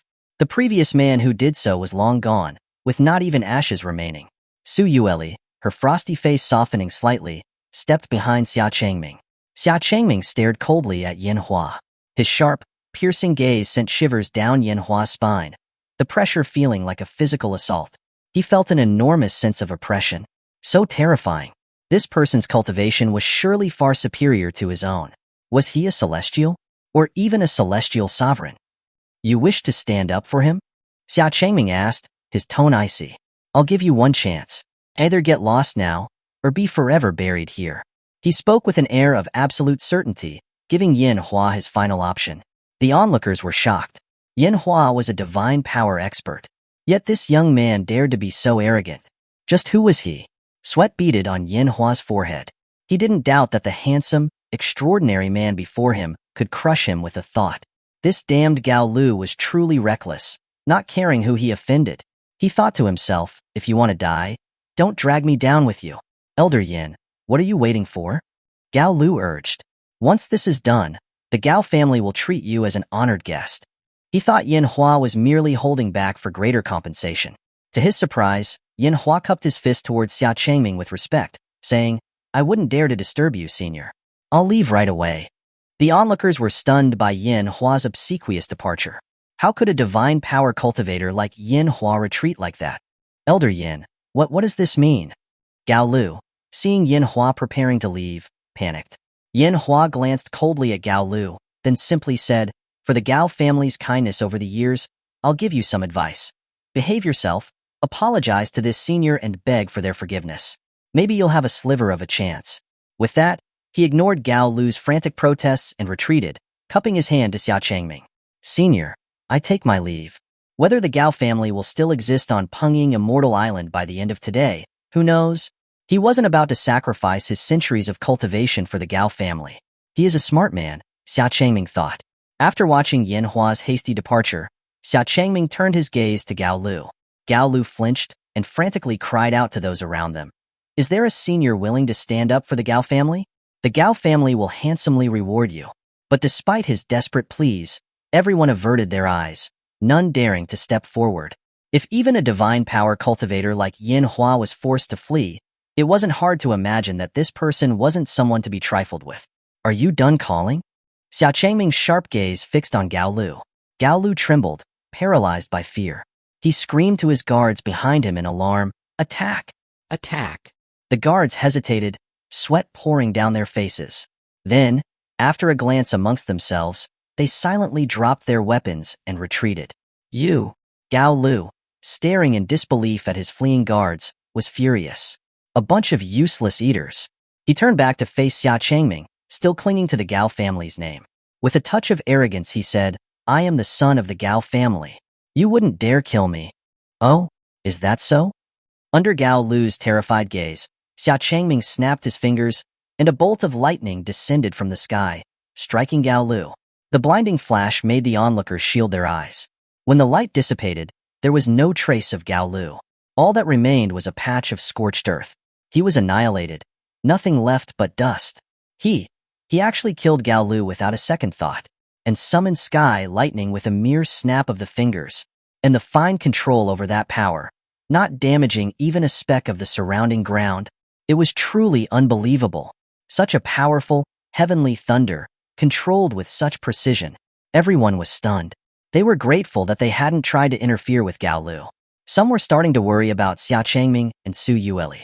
The Gao family had significant power on Pengying Immortal Island. Offending the Gao family would likely lead to a bounty being placed on their heads across the 9 provinces and 10 lands. Just then, Gao Song, the head of the Gao family, arrived. After hearing that Gao Lu had offended someone powerful on the street, he rushed there with his men. But it was already too late. By the time he arrived, there wasn't even a trace of his son. Even his soul had been annihilated by the lightning. Sir, you are truly ruthless. Gao Song's eyes blazed as he stared at Xia Changming. What did my son do to offend you, that you killed him with heavenly thunder? He dared to make lewd remarks and gaze lustfully at my wife, and I merely annihilated him with heavenly thunder. That was mercy. Xia Changming responded, his hands clasped behind his back, looking at Gao Song with disdain. Gao Song looked towards Su Yueli standing by Xia Changming. Her face was an example of beautiful coldness, and with a glance, he had already guessed the cause of the issue. But if he didn't do something about this situation, then he would lose all face as the head of the Gao family. Serpent Immortal, I leave it to you. Gao Song exclaimed in a chilling voice. From a servant girl's robes, a red and white serpent emerged, crawling up the servant girl's neck. The servant girl trembled but was afraid to make a sound, fearful of offending the serpent. The serpent looked at Xia Changming and flicked its tongue. Then, with the onlookers watching, the serpent opened its mouth wide, and a man emerged from its belly, covered in slime. The man had long, disheveled hair, reptilian vertical pupils, and a serpentine face, flicking his tongue. It was hard to tell if he was human or snake. The onlookers were shocked to see this. How could a man crawl out from such a small snake's mouth? Who is this man, crawling from a snake's belly? Such an uncanny method. I know who he is. He is the serpent cultivator Huang Fushi. He is an expert in the ways of snakes. It's said he hides himself within snakes, becoming one with them, making him difficult to find. It's said that he once summoned hundreds of thousands of poisonous snakes under the cover of the night to annihilate an entire sect. Xia Changming stared at Huang Fushi with great interest. He had never seen a human cultivator who took the path of beasts. It was an unorthodox, bordering on demonic, path. Now, he was neither human nor beast. I implore you, Serpent Immortal. Gao Song spoke with respect to Huang Fushi. Huang Fushi turned to Xia Changming, flickering his tongue and flashing a sinister smile. After this, I want 500 virgin girls. Gao Song frowned, but ultimately agreed. As you wish, Serpent Immortal. After reaching an agreement, Huang Fushi stared at Su Yueli with blatant desire. And the girl, she's mine. As the last word escaped his mouth, a terrifying force suddenly descended upon him. Huang Fushi was aghast. He had no time to react. He felt a terrifying pressure crushing him, squeezing him, and distorting his body until he was mangled. Ayaha! Huang Fushi screamed in agony. Xia Changming's expression was cold. With a soft clench of his fist, Huang Fushi instantly disintegrated into a puddle of blood and flesh. Chapter 301. The Majesty of the Heavenly Treasure Pavilion. Everyone was stunned. Before they could even react, the divine power cultivator, Huang Fushi, had been crushed to death in the blink of an eye. The gazes of the crowd turned to Xia Changming, filled with terror. This seemingly handsome and easygoing man possessed such frightening power, and his actions were so decisive. Gao Song, terrified, broke into a cold sweat. He stood rooted to the spot, completely at a loss. What kind of terrifying being had the Gao family provoked? They had killed a divine power expert as if he were nothing. A top-tier existence in the 9 provinces and 10 lands. Xia Changming had been somewhat interested in Huang Fushi, wanting to see the power of his serpentine path. After all, a human cultivator who took the path of a beast was rare. But he simply could not tolerate the way that man's lascivious gaze had lingered on his wife. Xia Changming's cold gaze turned to Gao Song, who immediately trembled with fear. Just then, a group of people dressed in white, their faces hidden behind pristine white masks, arrived from the sky. Gao Song, seeing them, felt as if he had seen a savior, and his eyes lit up with hope. It's the people from the Heavenly Treasure Pavilion. With the Heavenly Treasure Pavilion here, Gao Song should be safe. After all, the Gao family is one of the merchant clans affiliated with the Heavenly Treasure Pavilion. That senior killed people from the Heavenly Treasure Pavilion. He may find it difficult to explain himself. The crowd whispered amongst themselves, wondering if the senior would apologize to the Heavenly Treasure Pavilion, or if the pavilion would attack him. The people from the Heavenly Treasure Pavilion surrounded Xia Changming and Su Yueli, completely encircling them. Ling Ling stepped out from behind the guards, Ling Xian close at his side. The young master of the Heavenly Treasure Pavilion has come in person. I heard that the young master is already at the divine power level at such a young age. Incredible. Indeed, such talent. Even looking at the entire 9 provinces and 10 lands, few can compare to him. He'll probably comprehend the laws of divine power soon, too. Is the young master here to capture him personally? The onlookers couldn't help but speculate. It was a rare sight to see the young master of the Heavenly Treasure Pavilion outside. With 2 of the Gao family now dead, and with the peace of the island broken so close to the festival, this incident had undoubtedly caught the attention of the Heavenly Treasure Pavilion.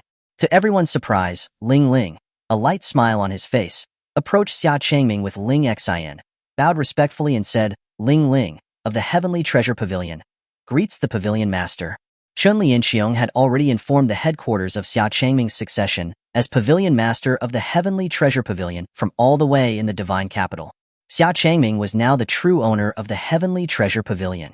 All of the Heavenly Treasure Pavilion's guards behind him bowed deeply, loudly exclaiming in unison, "Greetings to the pavilion master." What? He was the pavilion master of the Heavenly Treasure Pavilion? The crowd was in shock. Wasn't the Heavenly Treasure Pavilion always controlled by the Ling family? They had never even seen this handsome man on the island. Yet, Ling Ling and the others were indeed respectfully addressing him as pavilion master. Could he truly be the man behind the scenes, the real master of the Heavenly Treasure Pavilion? Gao Song stood to the side, as if he had been struck by lightning. The words he wanted to say caught in his throat and were forced back down. His heart was filled with regret. The Gao family had offended the true pavilion master of the Heavenly Treasure Pavilion. "Brother Ling, it has been a while," Xia Changming said with a smile. Looking back, he realized that Ling Ling's overtures of friendship had not been because he had cured him of the 9 nether cold, but that he had already guessed that Xia Changming's master was the pavilion master of the Heavenly Treasure Pavilion, and therefore Xia Changming was the real young master of the pavilion. He was now the current pavilion master of the Heavenly Treasure Pavilion. "Pavilion master, has the Gao family offended you?" Ling Ling asked, his eyes cold as he glanced towards the silent, quaking Gao Song. Gao Song felt as if he had been plunged into an ice cave. He knew it was over. Xia Changming casually waved his hand. "It's nothing. I have already dealt with it." Considering that the Gao family was also an affiliate of the Heavenly Treasure Pavilion, he had not planned to make them vanish. However, Ling Ling directly raised his hand, and a shocking gust of cold air surged towards Gao Song. Young Master Ling Ling. Before Gao Song could beg for mercy, he had been frozen into an ice sculpture. With a light flick of his fingers, the ice sculpture shattered, and Gao Song turned into a cloud of icy dust, dispersing into the air. The crowd gasped. Ling Ling had disregarded the Gao family's many years of service to the Heavenly Treasure Pavilion, directly eliminating Gao Song. Xia Changming was surprised by Ling Ling's actions. After the 9 nether cold had been purged from his body, it became nourishment for his cultivation. Along with the tempering of the Skyfire Marrow Cleansing Pill, Ling Ling's cultivation had advanced by leaps and bounds. As expected, he had indeed reached the divine power stage. However, he didn't appear to have comprehended the laws of divine power yet, as his body lacked the aura of such laws. Huangfu Shi was evil beyond measure. He had been consuming young girls, kidnapping maidens, and Gao Song aided him, providing him with children to harm. Ling Ling declared loudly. He had also been hoarding wealth and extorting countless spirit stones. His crimes are unforgivable. From this day forward, the Gao family is stripped of their merchant status. All the rights and resources granted to them by the Heavenly Treasure Pavilion are to be revoked and all of their assets seized. Ling Ling announced the Gao family's crimes and commanded that the Gao family be seized, and everything the Heavenly Treasure Pavilion had given them be confiscated. Upon hearing this, the remaining members of the Gao family sat on the ground, pale as ghosts. In an instant, from a family that everyone on Pungying Immortal Island wanted to do business with, they had become utterly worthless. All because of the words of the Heavenly Treasure Pavilion, which was all due to offending the man before them. After dealing with the Gao family, Ling Ling apologized to Xia Changming again. "My apologies for making you witness such a spectacle. The Heavenly Treasure Pavilion has been waiting for you, Pavilion Master, for some time. Please come with me." Ling Ling turned and extended an invitation to Xia Changming. Xia Changming nodded, and together with Su Yueli, followed Ling Ling. The crowd, watching Xia Changming leave with the members of the Heavenly Treasure Pavilion, still felt a lingering sense of fear. Along the way, Xia Changming observed the bustling streets. He noticed that the closer they got to the Heavenly Treasure Pavilion, the more prosperous the streets became, teeming with pedestrians and merchants. Beasts of burden, laden with cargo, were everywhere, and the sounds of bargaining and conversation filled the air. Pungying Immortal Island was indeed as renowned as a commercial paradise, a celestial city of commerce. People on the street respectfully greeted the members of the Heavenly Treasure Pavilion with smiles. The reason was simple. The Heavenly Treasure Pavilion controlled the commercial lifeline of the entire 9 provinces and 10 lands, its influence spreading across the realm, monopolizing countless industries. It was all managed under the control of the Heavenly Treasure Pavilion. While most of the industries were handed down to others to manage and operate, like the Gao family, the Heavenly Treasure Pavilion was effectively the head of the commercial world, in Pungying Immortal Island, and even the 9 provinces and 10 lands. It naturally earned the reverence of all those engaged in commerce. Soon, Ling Ling led Xia Changming and Su Yueli to the majestic, opulent main pavilion of the Heavenly Treasure Pavilion. Chapter 302. The Heavenly Treasure Pavilion Headquarters. The doors to the pavilion were magnificent, crafted from rare golden silk immortal wood, with patterns of melted spirit stones and rare crystals. The entire door radiated with spiritual light, showcasing its extravagance. Ling Ling slowly pushed open the door, stepped inside and turned to invite, "Pavilion Master, please." Xia Changming and Su Yueli followed him inside. The first thing they noticed was a bustling crowd, a constant stream of people moving about. The main hall was quite noisy, with a large number of people clustered around the counters, haggling over the acquisition of various goods, much like a bustling marketplace. At the center of the hall, a giant signboard displayed the prices of goods from across the 9 provinces and 10 lands, in a dense grid of text. Whenever there were price changes, specialized staff members would fly up to make real-time adjustments to the price listings, to ensure they were up to date, a reference for the Heavenly Treasure Pavilion and other merchants. On the other side of the hall was a specialized twin realm mirror. In case of an emergency, they could contact Heavenly Treasure Pavilion branches across the 9 provinces and 10 lands immediately. Back when he was in the Sky Shadow City, Fu Donglai had used the twin realm mirror to contact Ling Ling Chenlianxiao. In the Divine Capital, had also relied on the twin realm mirror to inform Ling Ling that the Heavenly Treasure Pavilion had a new owner.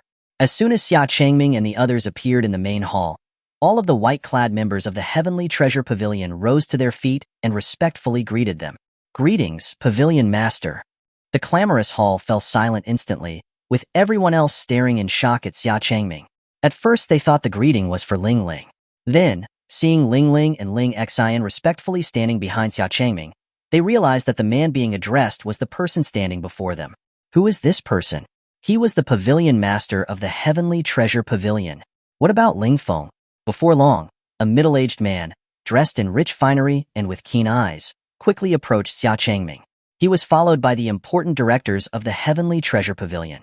The group respectfully bowed before Xia Changming, Ling Feng of the Heavenly Treasure Pavilion, along with the key directors of the Heavenly Treasure Pavilion. Greets the Pavilion Master. This was Ling Feng's first time seeing Xia Changming. He had heard from Ling Ling that Xia Changming was around the same age as him, but he hadn't expected him to be so young, yet already an immortal sovereign, and to have inherited the Heavenly Treasure Pavilion from that person. "Pavilion Master Ling," Xia Changming responded. Ling Feng quickly lowered his head, saying respectfully, "I am only acting as an agent for the Pavilion Master. How dare I call myself Pavilion Master? You are the true Pavilion Master of the Heavenly Treasure Pavilion." "Pavilion Master Ling, you are too kind." Pavilion Master Ling has managed the Heavenly Treasure Pavilion for hundreds of years, building the first merchant of the 9 provinces and 10 lands as it is now. You deserve the title of Pavilion Master. The Heavenly Treasure Pavilion will still need your leadership in the future, Xia Changming said with an easy smile. He didn't care about the title of Pavilion Master. Since Wu Mingzi had founded the Heavenly Treasure Pavilion, he had always left it to the Ling family to manage. The fact that the Heavenly Treasure Pavilion had reached such heights was largely due to the Ling family's capable management. In the public eye, it was the Ling family that was the head of the Heavenly Treasure Pavilion, which was common knowledge. Even though he had inherited the Heavenly Treasure Pavilion from his master, he didn't need to manage it himself. He would continue to leave the Ling family in charge. The reason was simple. The Ling family was more familiar with the operations of the Heavenly Treasure Pavilion and were better suited to manage it. Ling Feng deserved the title of Pavilion Master. He could just comfortably manage the money from behind the scenes. Ling Feng felt a sense of relief and gratitude after hearing Xia Changming's words. His biggest fear was that the new pavilion master would eliminate their family in order to take complete control of the heavenly treasure pavilion. It seemed that he had been worrying for nothing. The Ling family was still trusted. "Pavilion master, this way, please," Ling Feng said, taking the lead to guide Xia Changming. This was the first time many had seen Ling Feng of the heavenly treasure pavilion, a man whose power spanned the 9 provinces and 10 lands, be so respectful and humble to another person. Those who had been doubtful before were now convinced that the person in front of them was truly the pavilion master of the heavenly treasure pavilion. Xia Changming and Su Yueli followed Ling Feng and the others deeper into the headquarters. Along the way, they passed through various zones, witnessing the diverse operations of the heavenly treasure pavilion. In some zones, they saw mountains of dazzling spirit stones. In other zones, goods were constantly being transferred back and forth, with rows of immortal ships hovering at the port, ready to take them away. There were also countless spiritual weapons, just like the ones they had seen in the divine capital, along with giant, dragon-headed cannons, already loaded onto immortal ships. The interior of the heavenly treasure pavilion was vast, with a clear division of labor, and everyone was carrying out their tasks in an organized manner. Ling Feng carefully explained, "The pile of spirit stones is for the spirit stone energy source of the dragon head cannons. The immortal ships are waiting to carry the goods to their respective locations. After loading, the immortal ships will stop at the various transfer stations of the heavenly treasure pavilion to load and unload new cargo, for distribution to the various branches of the heavenly treasure pavilion. As for those dragon head cannons, they were made according to your previous instructions, Pavilion Master. All of the heavenly treasure pavilion is accelerating the creation of weapons and sending them to the 9 provinces and 10 lands." Seeing the endless flow of immortal ships and weapons, Xia Changming felt as though the heavenly treasure pavilion was transforming from a merchant house into an arms dealer.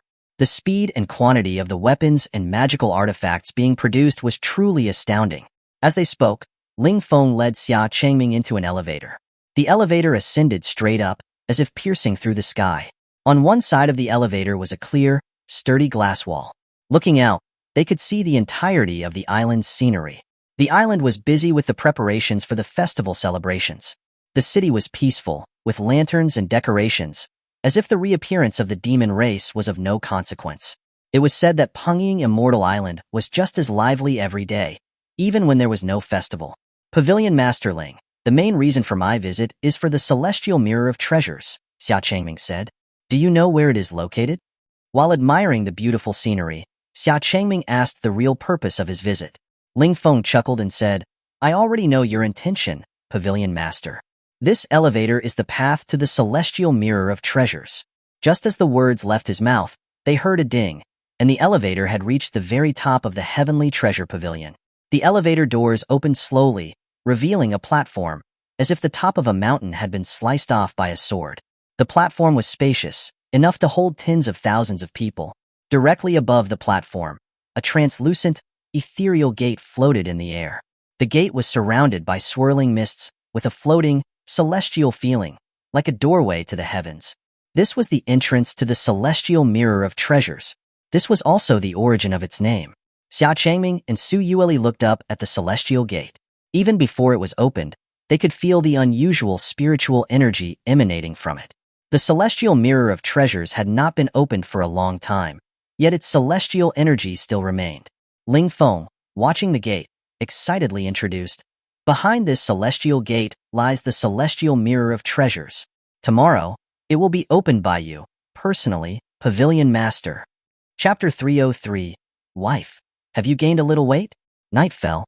Pungying Immortal Island was celebrating its festival, and immortal ships adorned with colorful silk ribbons floated in the night sky, like stars in a flowing river. Fireworks bloomed brilliantly, the cacophony of sound blending with the spectacle. The entire night sky was even more dazzling and vibrant than the stars themselves. The streets were filled with crowded, noisy markets, with people in droves, amidst the array of rare and precious goods. Xia Changming and Su Yueli had seen many bustling scenes like this before, but the extravagance of Pungying Immortal Island was something they hadn't witnessed before. Xia Changming stood by a panoramic floor-to-ceiling window, gazing out at the festive night scene of Pungying Immortal Island's festival. The luxurious room, standing tall against the night, had been specially prepared for him by the Heavenly Treasure Pavilion. From here, he could see the entire island. Wife, aren't you going to check out the festival on Penging Immortal Island? Xia Changming asked. Aren't you usually fond of exploring festivals? Su Yueli was sprawled lazily on a soft couch. When have I ever said that I like festivals? She responded. This was the first time she had ever felt such a soft and comfortable bed. She found herself oddly reluctant to leave it. This seemingly ordinary couch was more alluring to her than any magical or celestial artifact. Husband, Su Yueli said, burying her face in the soft cushions and patting the space beside her. Xia Changming chuckled softly, slowly walking to the couch and sitting beside Su Yueli. Su Yueli's foxtail emerged from behind her and wrapped around Xia Changming's body. Xia Changming, completely naturally, cupped the foxtail in his arms, gently stroking and smoothing it out, as was his habit. But the tail suddenly tightened its grip, pulling the unsuspecting Xia Changming onto the couch. Su Yueli then rolled over, her body pressing down on him, nestling against his chest. Wife? Xia Changming asked, confused. Su Yueli murmured, rubbing her cheek against Xia Changming's chest, her foxtail swaying gently from side to side. After spending so much time together, Xia Changming had not only learned Su Yueli's entire body, but he had also learned the meaning of her foxtail's swaying patterns and speed. The wide, slow, gentle sways like this usually meant she was enjoying herself, feeling cozy and comfortable, or being affectionate. Xia Changming smiled indulgently, wrapping his arms around the woman pressed close to him, his hands gently caressing her soft and supple form. Su Yueli gave a comfortable murmur. Wife, what's gotten into you tonight? Xia Changming asked softly near her ear. He felt like she was being even clingier than usual. It's nothing, Su Yueli said quietly. After a moment, Su Yueli looked up at Xia Changming, saying softly, Husband, if the demon race returns and the war between the immortal, demon, and spirit races starts again, it will probably last for a long time. She worried. Will we still have time like this together? Su Yueli's eyes were filled with apprehension. The war between the three races had lasted for decades, nearly obliterating the entire 9 provinces and 10 lands, and killing off all immortal sovereigns. She was worried that after the demon race returned, it would be a long and brutal war. There might not be any more time for quiet moments like this. That's why Su Yueli would rather forego exploring the so-called Immortal Island Festival and instead choose to spend as much time as possible with him. She knew that as the Spirit Empress she shouldn't be so sentimental, but she was growing more and more fond of and drawn to these quiet, peaceful times together. Xia Changming thought she had something important to say. It turned out she was just worried about that. He gently touched the tip of her nose, smiling indulgently. Is my wife so dependent on her husband? Humph, I am not. I'm just worried that no one will be here to brush my hair, Su Yueli said with a huff, pouting. She was being quite stubborn and arrogant. Her arms, though, were tightly wrapped around Xia Changming's waist. Xia Changming smiled, holding his love closer, breathing in her intoxicating delicate fragrance. Don't worry, wife, he said. The human and spirit races are now united. Master is also fully prepared for it. Nothing like the war of the 3 races a millennium ago. We will just wait for the unification of the heavenly mystery Holy Land to unify all the 9 provinces and 10 lands. Even if the demon race returns, we will eliminate them once again. Even if we are briefly separated, it will only be for the sake of being together for the long term in the future. Su Yueli murmured gently. Hearing Xia Changming's words, she felt much more at ease. Even if there was a brief separation, it would only be so that they could be together forever in the future. They embraced each other, quietly enjoying the warmth of their bodies. Wife. Xia Changming suddenly called, breaking the silence. Su Yueli responded lazily. Have you gained a little weight recently? Xia Changming asked, his eyes fixed on her, his expression serious. Although Su Yueli's body still felt light to the touch, he could feel that the weight on his body was just a bit heavier than usual. If she had not gained weight, it could only mean she was becoming even more voluptuous. Su Yueli. Hearing this, Su Yueli's drowsy face suddenly became energized. She glared at Xia Changming, showing her teeth.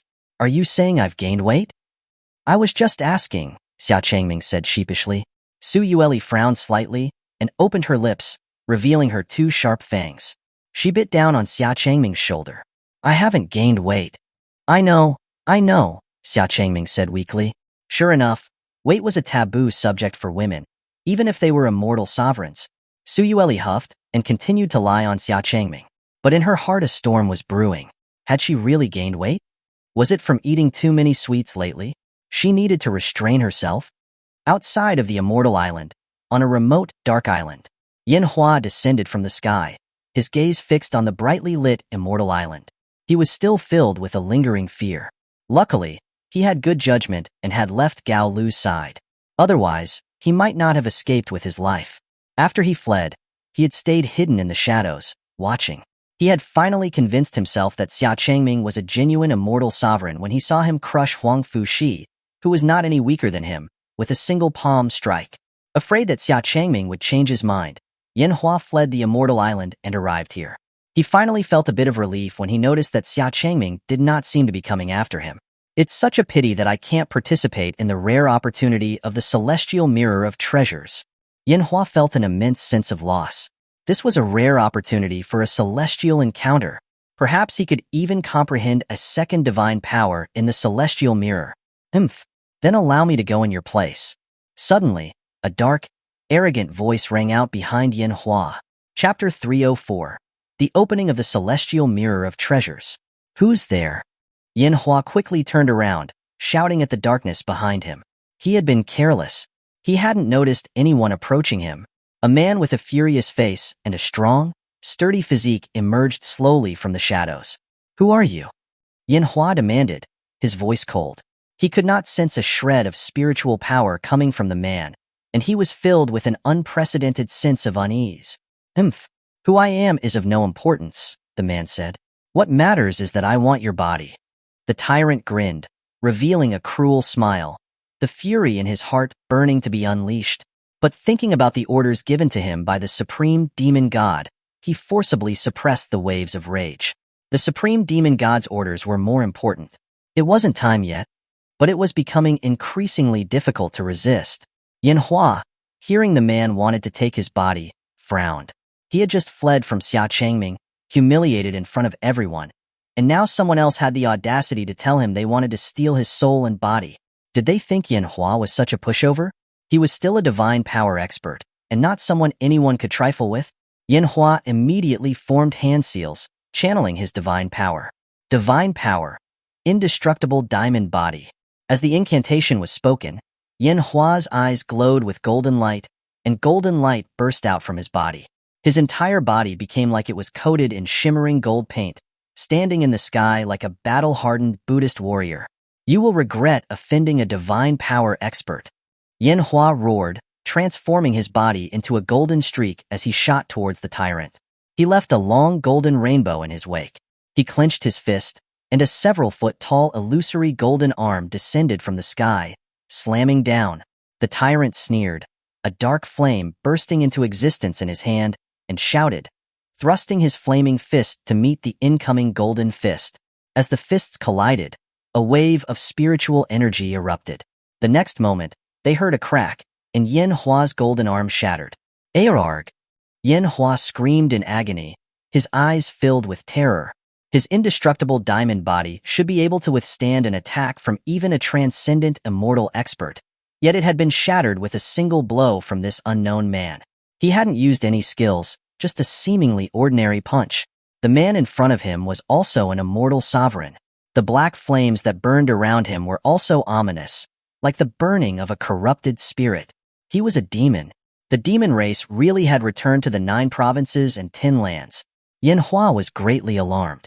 He finally realized the identity of this unknown man. This was his first time misjudging someone, but that mistake might just be his last.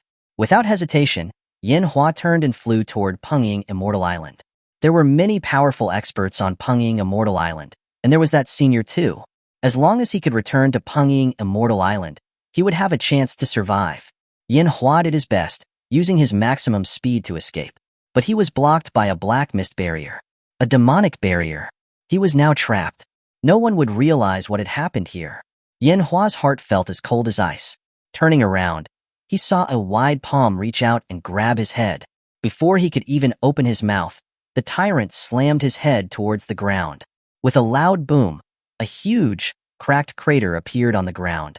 Yanhua, still protected by his golden body, was barely alive, lifted up again by the tyrant. His golden body was broken, blood dripping from his body, his limbs twitching slightly. Splat! The tyrant crushed Xuanhuan's head with his hand, as if squashing a watermelon. Xuanhuan was dead. Dark, turbid spiritual energy covered Xuanhuan's body, completely engulfing it. After the dark spiritual energy returned to the tyrant, it covered him as well. When the corrupt energy faded, the sturdy tyrant was now in the shape of Xuanhuan. He was the exact same person. Even his features and voice were identical, and Xuanhua's body had been consumed, completely vanished. The tyrant, now in Xuanhua's form, gazed at Pengying Immortal Island with a sinister smile. Then, he shot towards the island. The next day, the day the celestial mirror of treasures would be opened, thousands of cultivators had gathered on the huge mountain platform of the Heavenly Treasure Pavilion. They were all waiting to enter the legendary celestial mirror of treasures. It had been centuries since the celestial mirror of treasures had last been opened. Rumor had it that one could gain enlightenment of the laws of divine power within a single day, saving hundreds of years of cultivation. Everyone wanted to try their luck. Even those who had already comprehended the laws of divine power came, hoping for a chance to comprehend a second divine power. Ling Feng led the members of the Heavenly Treasure Pavilion slowly past the crowd. Many powerful experts respectfully moved to the sides. It wasn't just because the Heavenly Treasure Pavilion controlled the celestial mirror of treasures, a secret realm that countless people dreamed of exploring. It was also because the Heavenly Treasure Pavilion's fame and influence across the 9 provinces and 10 lands were enough to make everyone be polite and courteous. Ling Feng stepped in front of the crowd and said in a loud voice, "To welcome the prosperity of Pengying Immortal Island's 600-year celebration, and on this auspicious festival day, Pengying Immortal Island will open the celestial mirror of treasures once again. This time, all who are so inclined may enter the celestial mirror of treasures to seek opportunities." Oh, thank you, Heavenly Treasure Pavilion. Pavilion Masterling, please start soon. We can't wait. Everyone, please be patient. Ling Feng pressed down with his hands, signaling the crowd to be silent.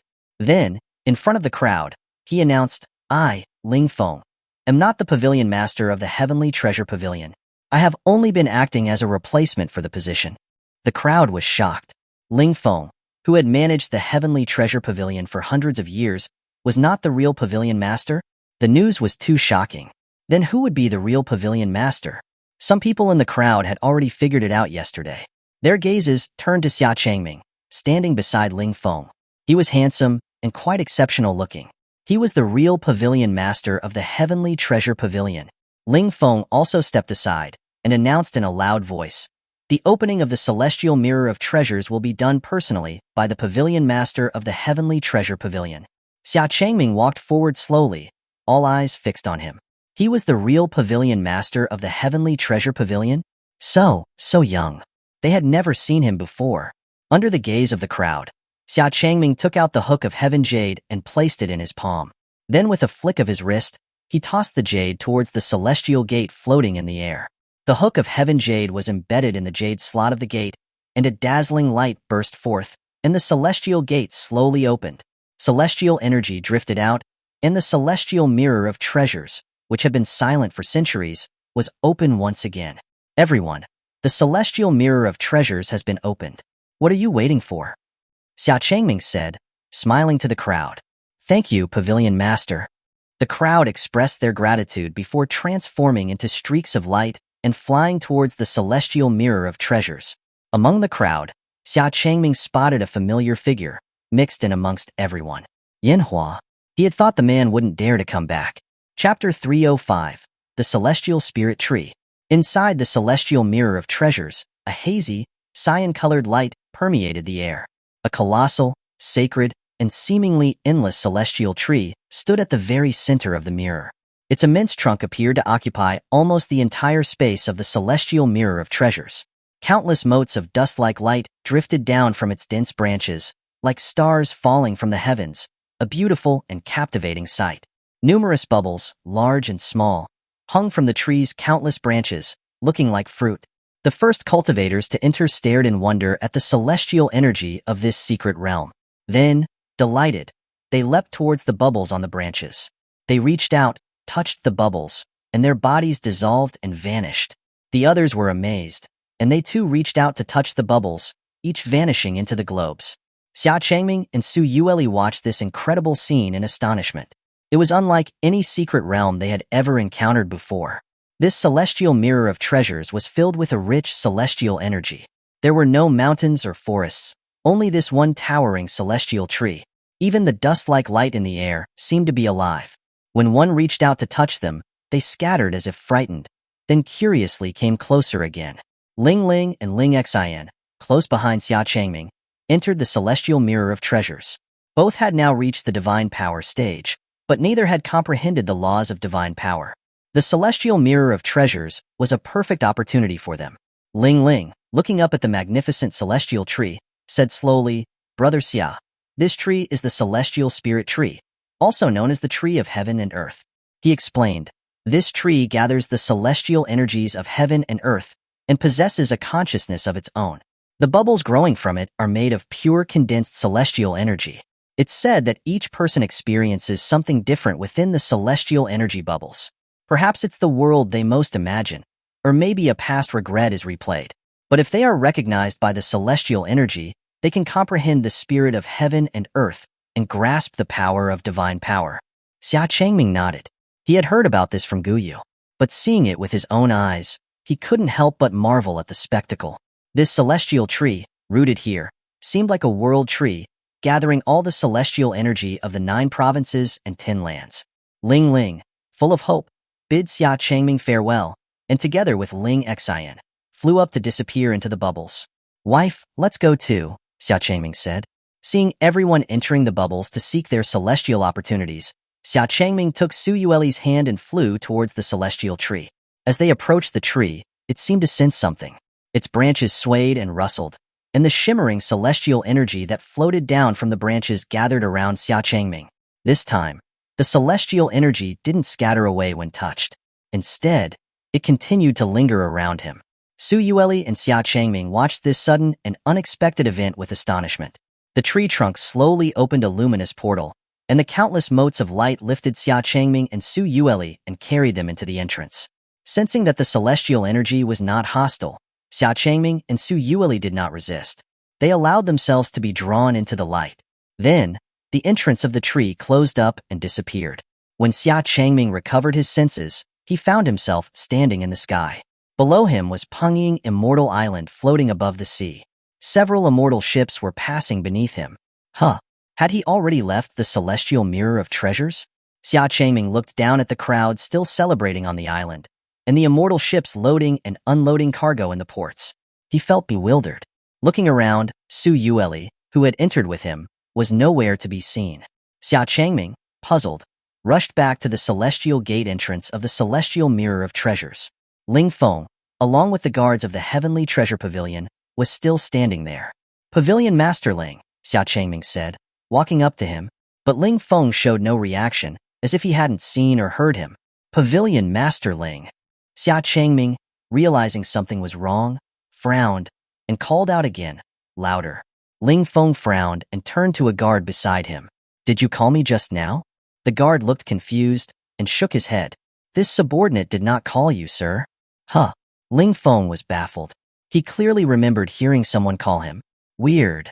Xia Changming moved until his face was right in front of Ling Feng's, but Ling Feng still looked as if he couldn't see him. Not even when he pulled a silly face did anyone react. Finally, Xia Changming was convinced. No one could see him. Xia Changming lowered his head, and he realized that his entire body looked like a translucent and ethereal spirit. He had turned into a spirit that no one could see, and he had left the celestial mirror of treasures. Xia Changming was quite amazed. This was completely different from any of the situations Ling Ling had mentioned. Xia Changming could hear their voices, see everyone, and even feel the breeze. But no one else could perceive his existence. Out of curiosity, Xia Changming randomly waved his hand towards the heavenly treasure pavilion. A bolt of lightning roared out, connecting heaven and earth. The thunderclap shocked the entire Pengying Immortal Island. Ling Feng and the others were startled. They all flew up and looked around. Thunder on a clear day. The thunder tore through the void. Such a terrifying power. Was some senior undergoing a tribulation? Xia Changming was also slightly surprised. He had indeed cast the lightning, but but its power was far greater than what he normally controlled. With his current control of spiritual energy using the evergreen spirit art, such an imbalance in the power of his immortal techniques shouldn't be possible. That could only mean that the power of his immortal techniques had increased. Ling Feng waited for a long time, but there was no more lightning, and he couldn't see any figures. He was confused. Could it not have been a tribulation, but instead some high-level expert testing out their immortal techniques? And perhaps they had already left? Through this thunder, Xia Changming was now certain.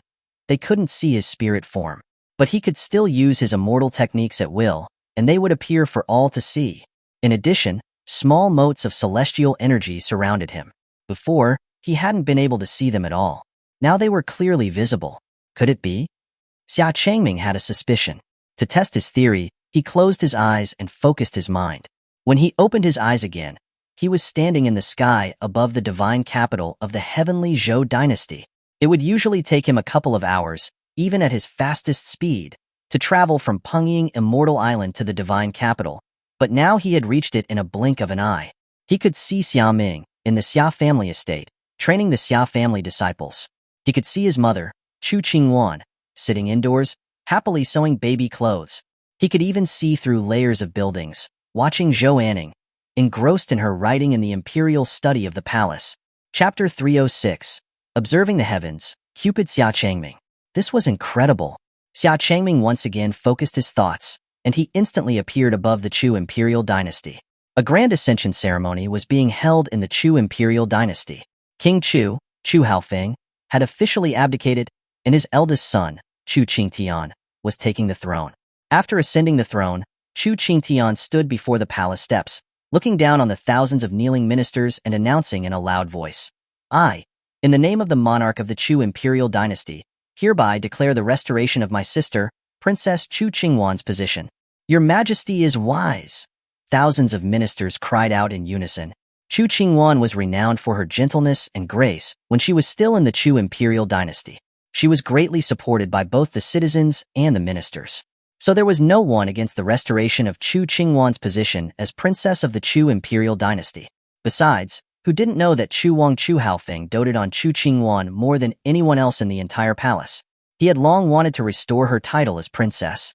Now he finally had the perfect opportunity, with Chu Qingtian officially announcing the restoration. Who would dare oppose it? Xia Changming smiled gently, shaking his head.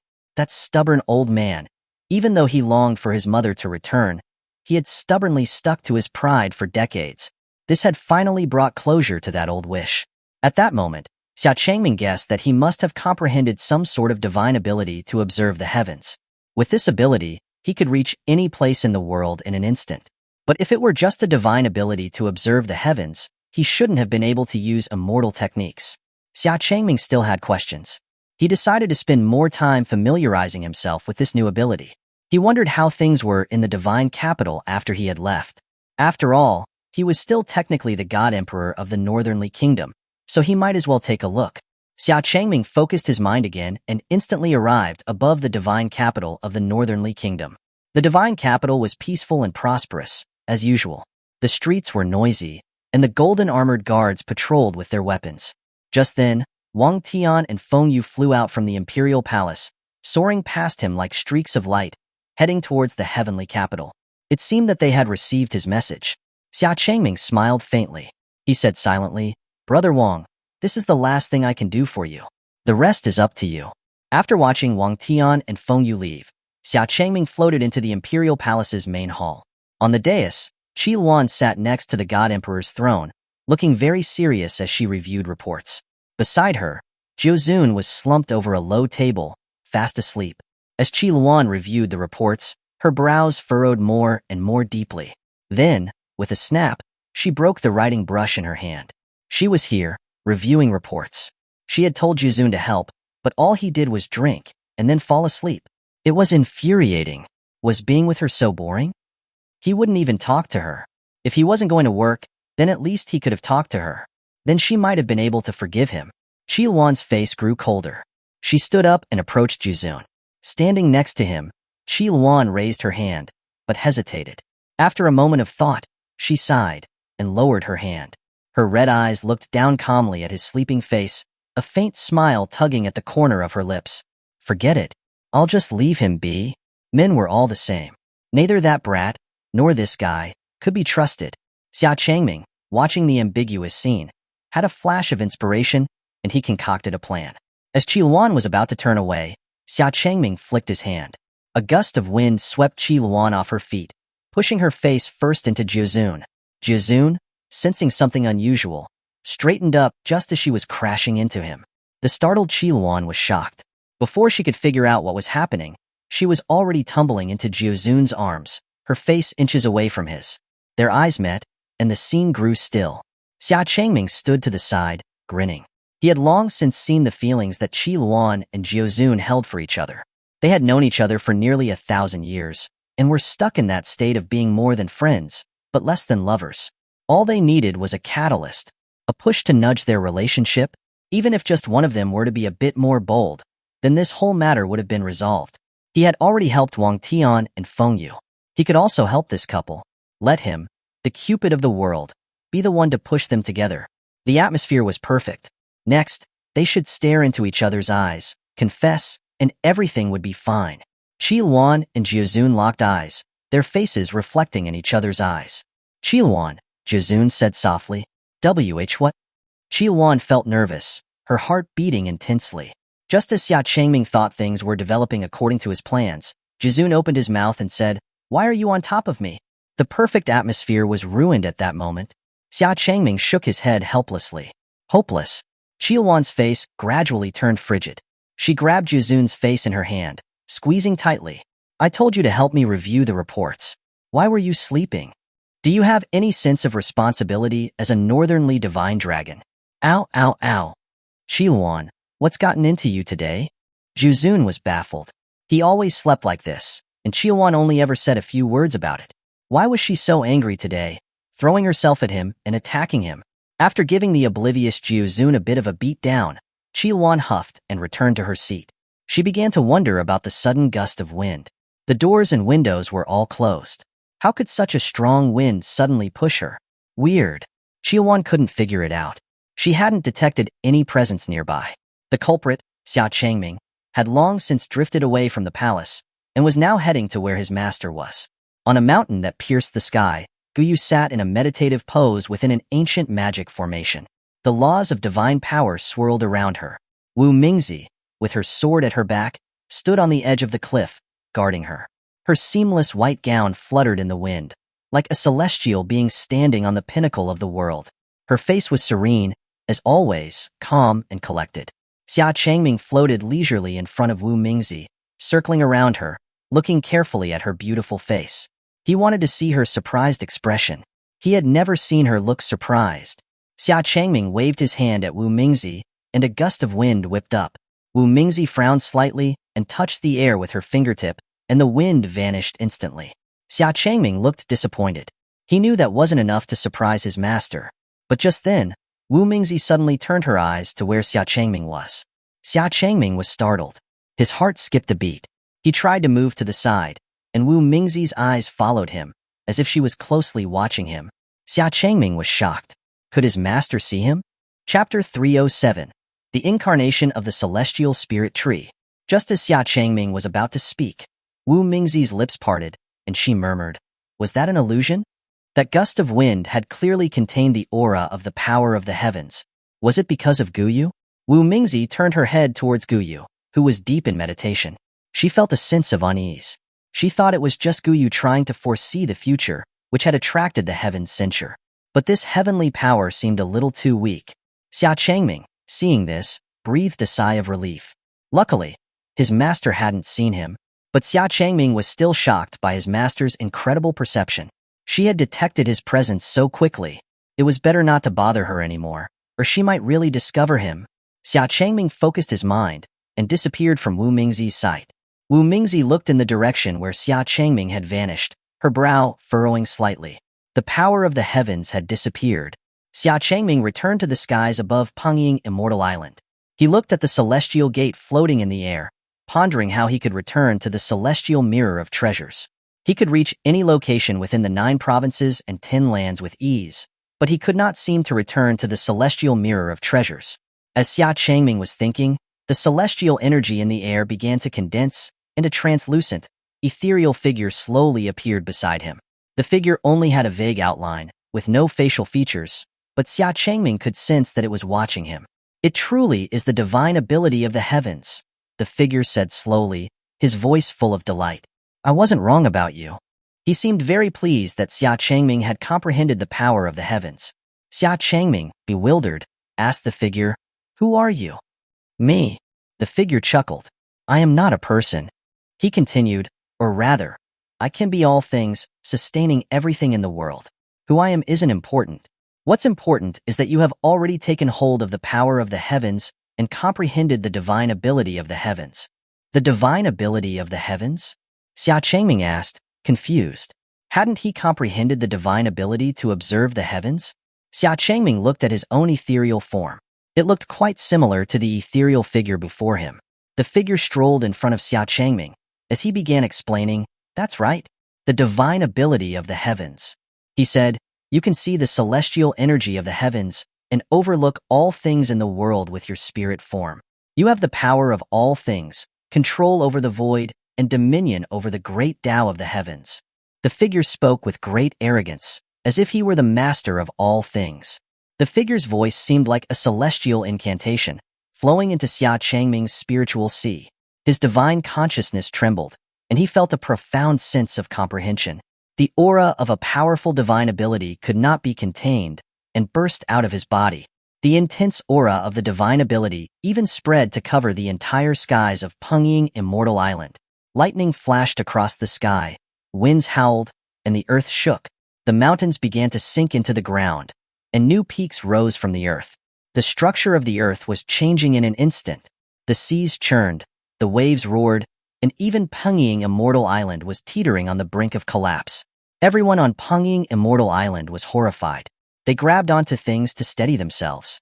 Everyone could feel the aura of the divine ability engulfing heaven and earth. It was so terrifying. This was a divine ability that could move mountains and shake heaven and earth. Everyone looked up to the sky, horrified. What kind of divine ability was this? Ling Feng and the others, outside the celestial mirror of treasures, were staring in disbelief at the aura of the divine ability pouring out of the celestial gate.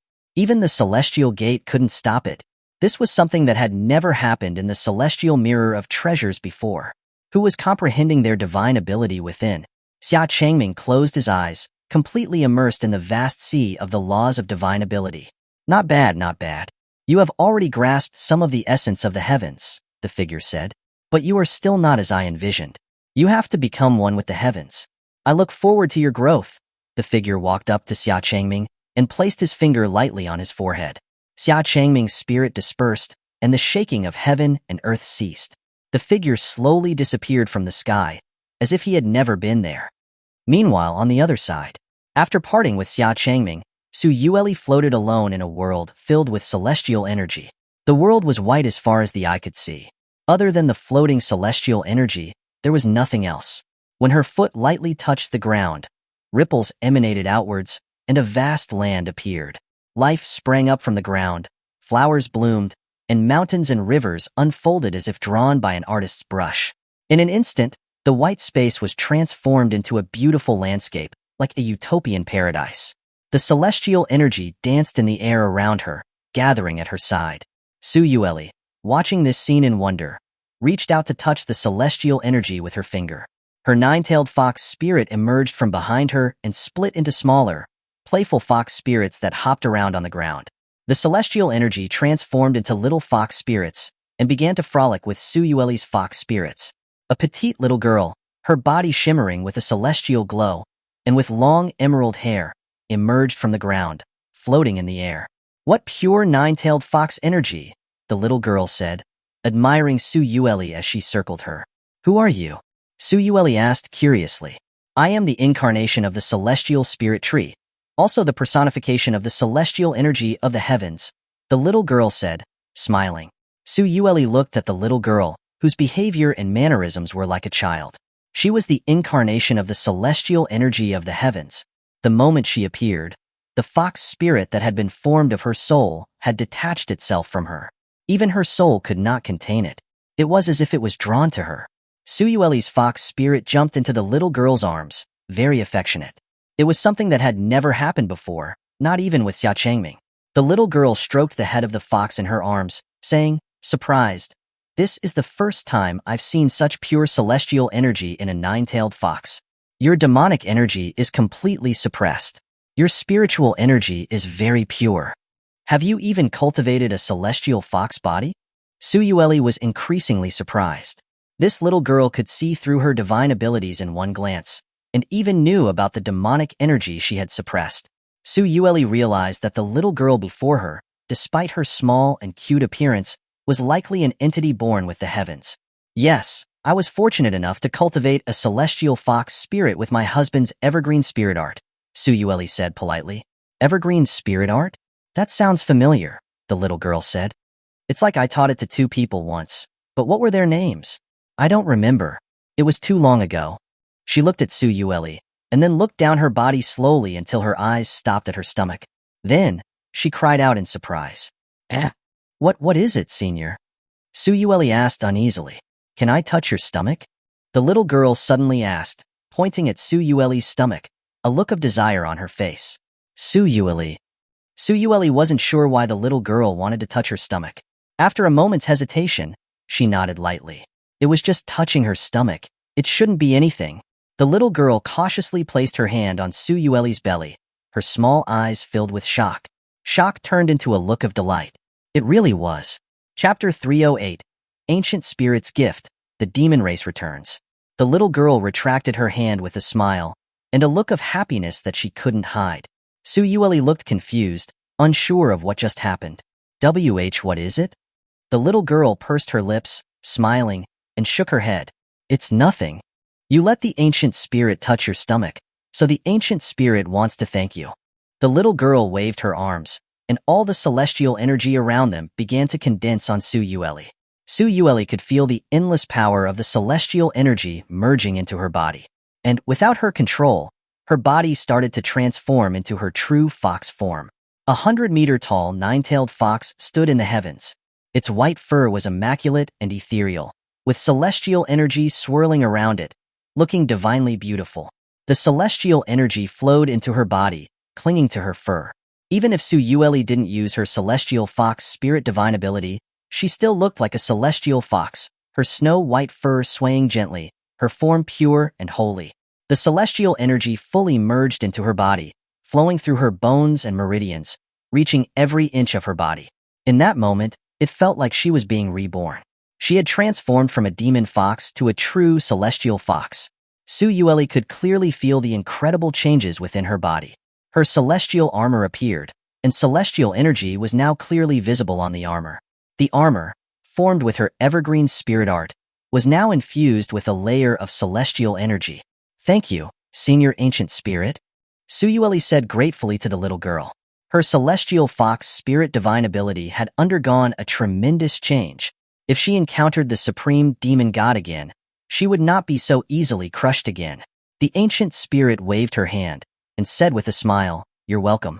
The celestial energy likes you. I simply merged the celestial energy into your body. This is a thank you for letting the ancient spirit touch your tummy." Can the ancient spirit touch your tummy again?" Suyueli was a little embarrassed. She didn't understand why the ancient spirit liked her tummy so much.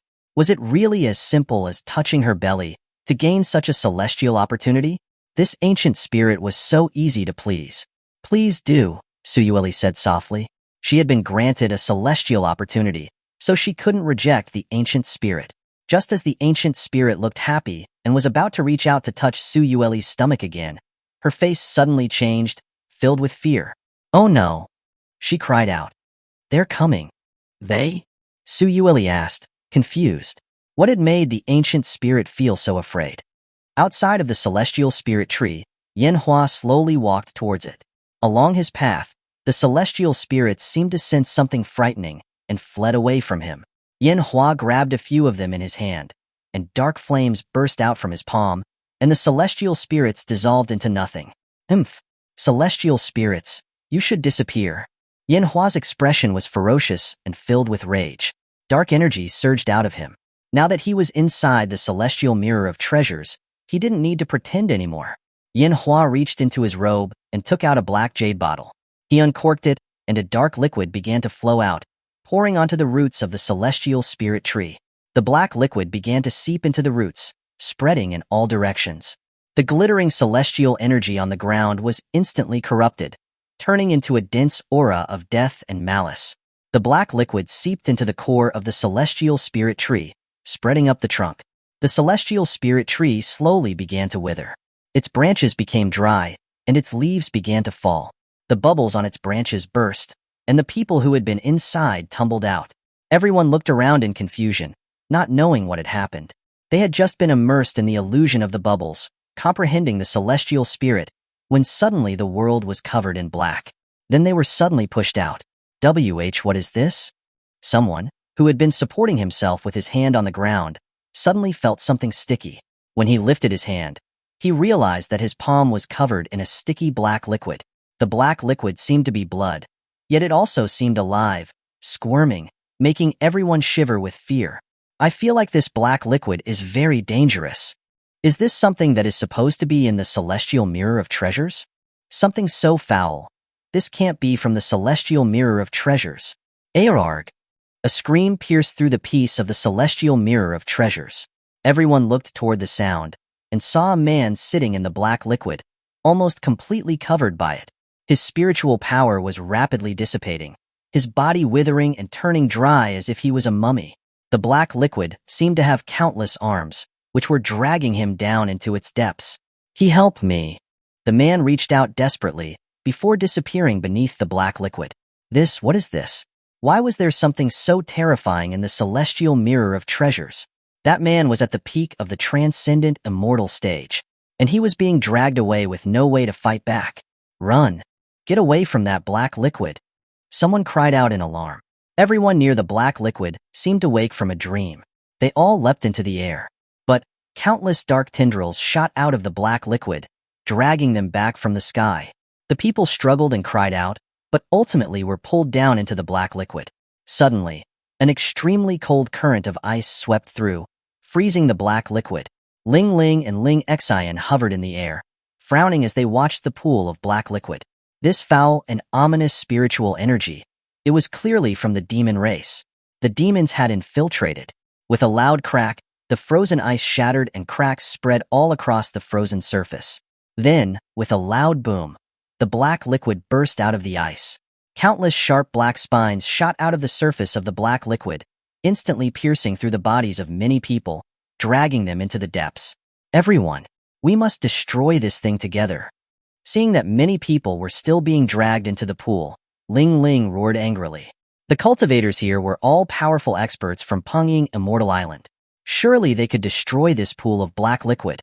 Under Ling Ling's direction, everyone acted at once, unleashing a barrage of colorful techniques onto the black pool. Crimson flames for 1,000 miles. The great waves wash over.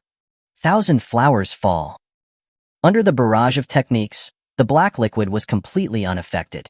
After a brief period of bubbling, black figures crawled out of the black liquid. They were covered in dark, ominous energy, with red, bloodthirsty eyes. That's Changming of the Kongwu Cave. And that's Island Master Zhang of Quiet Void Island. And that's Immortal Xiao of Thousand Flower Valley. They're the people who were just dragged into it. How did they turn into that? The crowd could not believe what they were seeing. They were now lifeless, like corpses. Ling Ling, watching them, said with a serious face, "They are now demons." Chapter 309. The Sea of Immortal Spirits, the Resurgence of the Formless Puppet. Inside the ancient immortal spirit tree, a vibrant, emerald green light shimmered, illuminating the space. Xia Changming floated peacefully within a vast expanse, a sea formed entirely of condensed immortal spirits. The aura of his divine abilities and laws was incredibly potent, permeating the entire realm. When the diffuse aura of his divine abilities and laws had completely retreated back into Xia Changming's body, he slowly opened his eyes, gazing at himself with wonder. He sensed a profound transformation within his body, a change that defied easy description. It was as if the sensations of his former spiritual form were somehow interwoven with his current physical state, creating a unique and peculiar feeling. Furthermore, an astonishing change had occurred within the realm of his spiritual sea. It felt as though his spiritual world had expanded countless times, almost as if it encompassed the entirety of the 9 provinces and 10 lands. Such a change was truly mind-boggling. Ordinarily, an immortal venerable's spiritual sense could cover only a single continent or region, but he now had the capacity to encompass the entire 9 provinces and 10 lands. Could this be the divine law that I've been unable to comprehend? The heavenly Tao divine ability? And who exactly was that figure from before? Xia Changming felt a surge of bewilderment. He had never encountered anyone like him before. Furthermore, the figure had radiated an otherworldly aura, a feeling of transcendence that was beyond comprehension. Unable to decipher it, Xia Changming decided to temporarily set the question aside. He slowly stood up from the sea of immortal spirits, gazing at his surroundings, and a sense of amazement filled him. This enormous sea of immortal spirits seemed to have gathered the spiritual essence of the entire 9 provinces and 10 lands. The primary difference between immortal spirits and ordinary spiritual energy was that immortal spirits, besides empowering more formidable immortal techniques, also possessed a form of consciousness, like tiny, dust-like sprites. Ordinary spiritual energy, however, was merely pure energy emitted by the world, serving as the foundation for cultivation and immortal techniques. Here, he could sense countless immortal spirits drifting through the air, converging to form this boundless ocean. They emanated a feeling of peace and warmth. As Xia Changming moved through the sea of immortal spirits, numerous spirits accompanied him from all sides, floating beside and below his feet. Soon, Xia Changming realized that this wasn't just a simple sea of immortal spirits. Many transparent, gelatinous objects were drifting within it. He crouched down, extending his hand into the sea and lifting one of these gelatinous masses.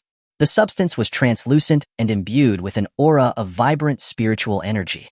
When he gently squeezed it, Xia Changming's clear 5-finger imprint appeared on the gel before it quickly returned to its original state. Could this be the legendary immortal spirit gel?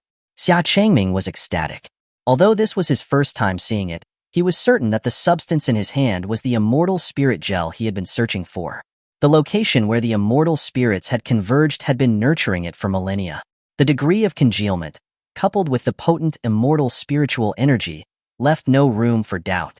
He had never imagined that the legendary immortal spirit gel, which no one in the world had ever witnessed, would be found inside the immortal spirit tree of the connecting to immortality mirror. No wonder people had been searching for centuries without any success. Xia Changming looked down at the countless pieces of immortal spirit gel drifting beneath his feet, and a sense of shock filled him. A single piece of immortal spirit gel, half a person's size, was enough to forge an immortal body. There were likely more than enough here to forge tens of thousands of immortal bodies. Can I take some of this? Xia Changming asked the drifting immortal spirits, holding up the immortal spirit gel. The immortal spirits fluttered around, while the calm surface of the sea of immortal spirits rippled with gentle waves. Xia Changming was uncertain whether the spirits were upset or happy. Then, clumps of immortal spirit gel began to rise slowly from the sea, floating before him, supported by the spirits. Only then did he realize that the spirits were delighted to offer him the gel. "It's all right, I can handle it myself," Xia Changming said with a smile, politely declining the generous spirits. He raised his arm to the sky, and a light emanated from the spiritual ring on his finger. Instantly, all of the immortal spirit gel floating on the sea was absorbed into the ring, leaving the surface clean. "Thank you." Xia Changming thanked them, storing his ring away.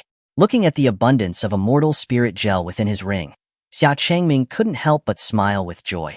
It was safe to say that he now held all of the immortal spirit gel in the world. Wouldn't this sell for an astronomical price in the future? Just as Xia Changming was about to put away his ring, he noticed the formless puppet within it, suddenly remembering Gu Yu's instruction. She had told him that if he entered the connecting to immortality mirror, he should summon the formless puppet to see if it would react to its true master. Xia Changming immediately summoned the puppet, which had been dormant within his ring for some time. Since he had achieved the level of immortal venerable, he had rarely called upon the formless puppet. This was mainly because its cultivation was still too low at the connecting to immortal realm, and its impact in the battles with the demons was negligible. He didn't want it to be damaged again. After all, the formless puppet was a secret technique lost from 1,000 years ago. The moment the formless puppet appeared, it began to attract countless immortal spirits, which gathered on its body. It sunk into the sea of immortal spirits, its body acting like a black hole, frantically absorbing the sea. No matter how hard Xia Changming tried to use his spiritual sense to stop it, he was unsuccessful. The ancient wooden token within his spiritual sea, which was used to control the formless puppet, shattered at that moment. How is this possible? Xia Changming was shocked. The immortal spirits didn't seem to be resisting it at all. Instead, they were lovingly rushing into its body. As it absorbed the spirits, the formless puppet's body started to take on the appearance of a human, with smooth, pristine skin. It looked completely natural, with no stiffness, just like regular human skin. Moreover, its cultivation rose instantly, soaring from the connecting to immortal realm to the immortal venerable level. Xia Changming had never witnessed such a domineering ascension, directly absorbing spiritual energy to enter the immortal venerable realm. When this almost insatiable absorption finally ceased, the formless puppet slowly emerged from the sea of immortal spirits, turning its head to look at Xia Changming. It was hard to tell if it was just his imagination, but it felt as though the puppet was looking at him as if it were alive. The emotionless face seemed to have a hint of expression, but the formless puppet was a lifeless, soulless object. The formless puppet slowly walked towards Xia Changming. Xia Changming frowned slightly, already preparing to strike. As if it sensed his intentions, the formless puppet stopped and stretched out its arm, saying, "Please do not be nervous, I mean no harm." It spoke. Xia Changming stared at the formless puppet in disbelief. It was speaking, using spiritual transmission. It was a voice of a woman, ethereal and pleasing. Xia Changming hesitated at the formless puppet's extended hand. Since entering the connecting to immortality mirror, he had been witness to too many shocking things. The formless puppet before him was beyond his understanding, and he couldn't help but be cautious. The formless puppet slowly extended its arm, using spiritual transmission to say, "Please shake my hand." Xia Changming. Chapter 310. The Formless Immortal Venerable. Please shake my hand. Seeing that Xia Changming was still unresponsive, the formless puppet repeated itself again. Finally, Xia Changming extended his hand and grasped the puppet's, asking in confusion, "Why do you want to shake my hand?"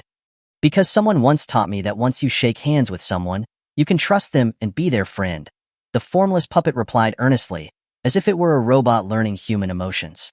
Xia Changming became increasingly curious about it. "Who are you? What's your name?" The formless puppet tilted its head, gazing up at the white sky, seemingly deep in thought, or perhaps trying to recall something. "I don't have a name.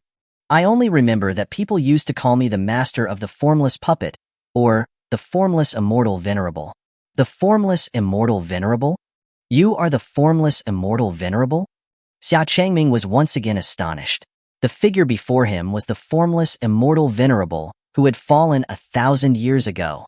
Had she not died, and instead been residing within the body of the formless puppet? The formless puppet slowly nodded. "Is your divine soul residing within the body of the formless puppet?" Xia Changming asked, wanting to understand. The formless puppet shook its head. "I do not possess what you call a divine soul." "You do not possess a divine soul?" "That is correct. I am not one of your human race. After the birth of spiritual energy from the world, many years passed, and the immortal spirits were born. I am one of them. I appear to be unique, having awakened inside a puppet. No, perhaps it would be more accurate to say that I am an immortal spirit born from a puppet." The formless puppet explained slowly. Xia Changming was already beyond words with shock. This was a spirit puppet that had gained sentience after thousands of years. Moreover, through its own cultivation, it had reached the level of the immortal venerable, an object of reverence for all. Having become the formless immortal venerable, it had commanded tens of thousands of puppets. After its fall, it had been dormant within this formless puppet. It was only after absorbing enough power, and then coming to the sea of immortal spirits to draw an ample immortal spirit energy that it was able to awaken. It was something beyond comprehension. The legendary puppet Immortal Venerable was not human, and she had been by his side this entire time. Then the secret technique of the formless puppet. "I created that," the formless puppet replied. Xia Changming was no longer surprised. As a sentient awakened spirit, creating an immortal technique was perfectly reasonable, wasn't it? "Formless Immortal Venerable, may I ask if immortal spirits have a gender?" Xia Changming asked out of curiosity, hearing the formless puppet's ethereal female voice. The formless puppet was a soulless and genderless object, but the awareness that awakened inside it was that of a female. Immortal spirits are naturally conceived by the world. When they reside in certain objects, they are born without the human concept of gender. Like myself, who awakened from a puppet, or like your Emperor Immortal Sword, which already has a sword spirit. The formless puppet shook her head, pointing at the Emperor Immortal Sword at Xia Changming's waist. The Emperor Immortal Sword hummed softly, as if it were speaking with it. Xia Changming looked at the Emperor Immortal Sword at his waist. He had always known that a sword spirit had awakened within it. Even when it was in his master's hands, the Emperor Immortal Sword already had a sword spirit. Sometimes, even without him taking action, the Emperor Immortal Sword would understand his intent and unsheath itself. However, unlike the formless puppet, the Emperor Immortal Sword was not capable of using spiritual transmission to speak with him. It could be said that the formless puppet was the most unique and exceptional of all immortal spirits. Then why is your voice that of a woman? Xia Changming asked, driven by curiosity. Because someone once told me they would like it if I spoke with a more pleasing female voice. If you don't like it, I can change my voice. I have all the voices that you would like, the formless puppet replied earnestly. It then changed its voice to that of an elegant, refined young man. How does this voice sound? Xia Changming. Xia Changming didn't expect that it could choose its voice at will. Just go back to the original voice. Okay. The formless puppet instantly switched back to its original voice. Now that the formless Immortal Venerable has awakened, what are your plans? Xia Changming asked. The title of Formless Immortal Venerable would soon echo across the 9 provinces and 10 lands once again. Right now, in this critical period of fighting against the demon race, having another legendary Immortal Venerable would certainly be a welcome development. Without a moment's hesitation, the formless puppet replied, "Without your help, I would not have been able to reawaken. Therefore, I will follow you and fight against the demon race." When the demons had descended, the spiritual energy of the world was corrupted, and the immortal spirits were no exception. This was also one of the reasons why it had become the formless Immortal Venerable 1,000 years ago, to resist the demon army for the human race. Another major reason was to fulfill the last wish of its original master. It was to drive the demon race out of the 9 provinces and 10 lands. Even though the passage of time had made it forget its master's name, and even their face, it had never forgotten that wish. Just as Xia Changming was about to thank the formless Immortal Venerable for their assistance, the sea of immortal spirits suddenly began to churn again. This time it was even more violent. Black, turbid energy began to spread from the sea, slowly corrupting the entire sea of immortal spirits and eroding countless immortal spirits. The demon race. Xia Changming's brows furrowed immediately. Just then, a small girl with long green hair frantically emerged from the sea of immortal spirits, her arm already corroded by the turbid energy. Before Xia Changming could understand who the girl was, he heard her exclaim in fear. "The demon race is here. The blood of the demon god is corrupting my body. I can't hold out much longer. Next I will fuse the remaining immortal spirits into your body." Before Xia Changming could respond, the spirit pressed its tender hand against Xia Changming's forehead. The remaining immortal spirits in the realm that had yet to be corrupted, like a rising tide, surged into Xia Changming's spiritual sea. A torrent of immortal spirits flowed into Xia Changming's spiritual sea. The spiritual world became like a place of heavy snow made of immortal spirits. The mountains and plants in his spiritual world seemed to have gained life, his spiritual sea becoming incomparably pure, and the dots of immortal spirit fusing within it. If his spiritual world had not expanded countless times, Xia Changming would not have been able to accommodate such a massive amount of immortal spirit power. "I'm counting on you. The immortal spirits of the world cannot perish." Only Xia Changming, in this place, seemed acceptable, loved by all the spirits, and was the only one able to hold the remaining immortal spirits. It could only entrust everything to him. After completing all this, the immortal spirit looked utterly exhausted. Its already small form grew even smaller. Finally, as Xia Changming watched, the spirit curled into itself and turned into a seed with a luminescent emerald glow, falling into the palm of his hand. Xia Changming clutched the seed in his hand, gazing at the polluted sky, his face cold. With a leap, he transformed into a sword-shaped rainbow and broke through the black curtain of the night. Chapter 311. Divine Ability, 10,000 Miles of Ice Ceiling. Inside the connecting to immortality mirror, the turbid, corrupting spiritual energy had almost completely consumed the entire secret realm. The leaves of the ancient immortal spirit tree had all withered, and the branches had become withered and yellow, devoid of life. Led by Ling Ling, the cultivators were desperately fighting the corrupted demons while dodging the black spikes that were continuously assaulting them. The battle was incredibly fierce. The demons were immortal and fearless of death, and within moments, thousands of cultivators had been reduced by more than half. Most terrifyingly, those who died and were dragged into the black liquid reappeared as demons. Even the combined strength of several cultivators at the divine ability realm could only barely stop the black liquid from continuing to erode them. Ling Ling led the others back to the rear, his brow furrowed, his expression extremely solemn. This was his first encounter with the demons. He never expected that the demons had infiltrated the connecting to immortality mirror, intending to destroy this secret realm. Looking at the current situation, he saw no hope of defeating the demons before them.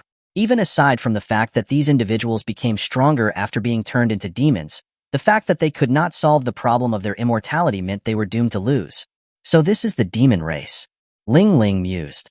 How did the Northernly Divine Kingdom defeat these demons back then? And how were the demons defeated 1,000 years ago? A sense of helplessness welled up inside him. They could not possibly defeat the demons.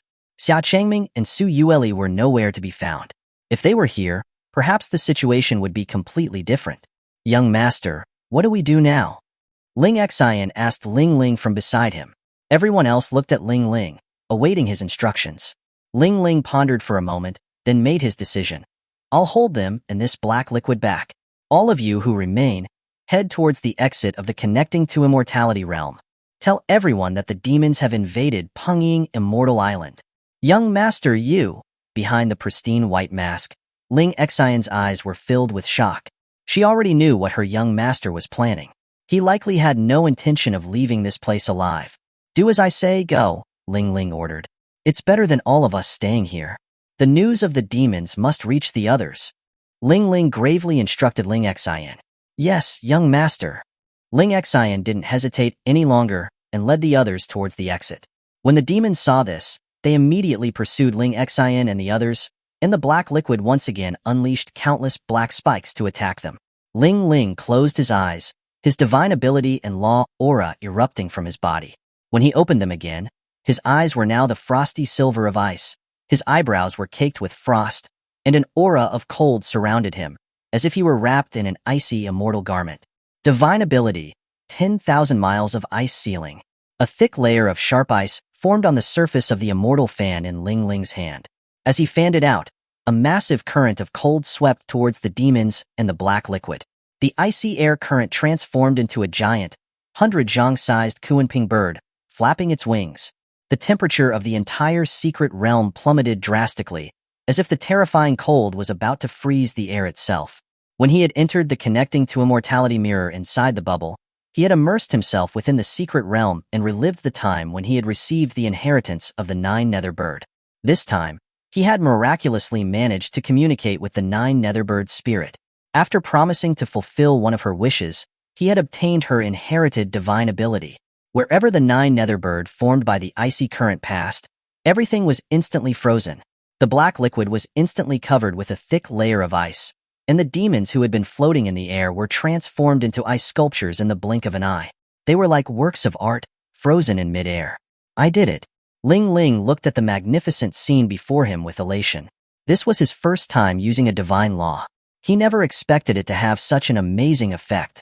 The difference between a divine ability realm cultivator with a divine ability and one without was worlds apart.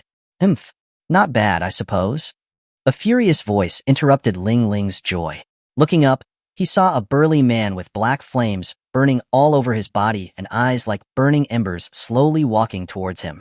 He stepped on the frost, and the black flames instantly melted the ice beneath his feet.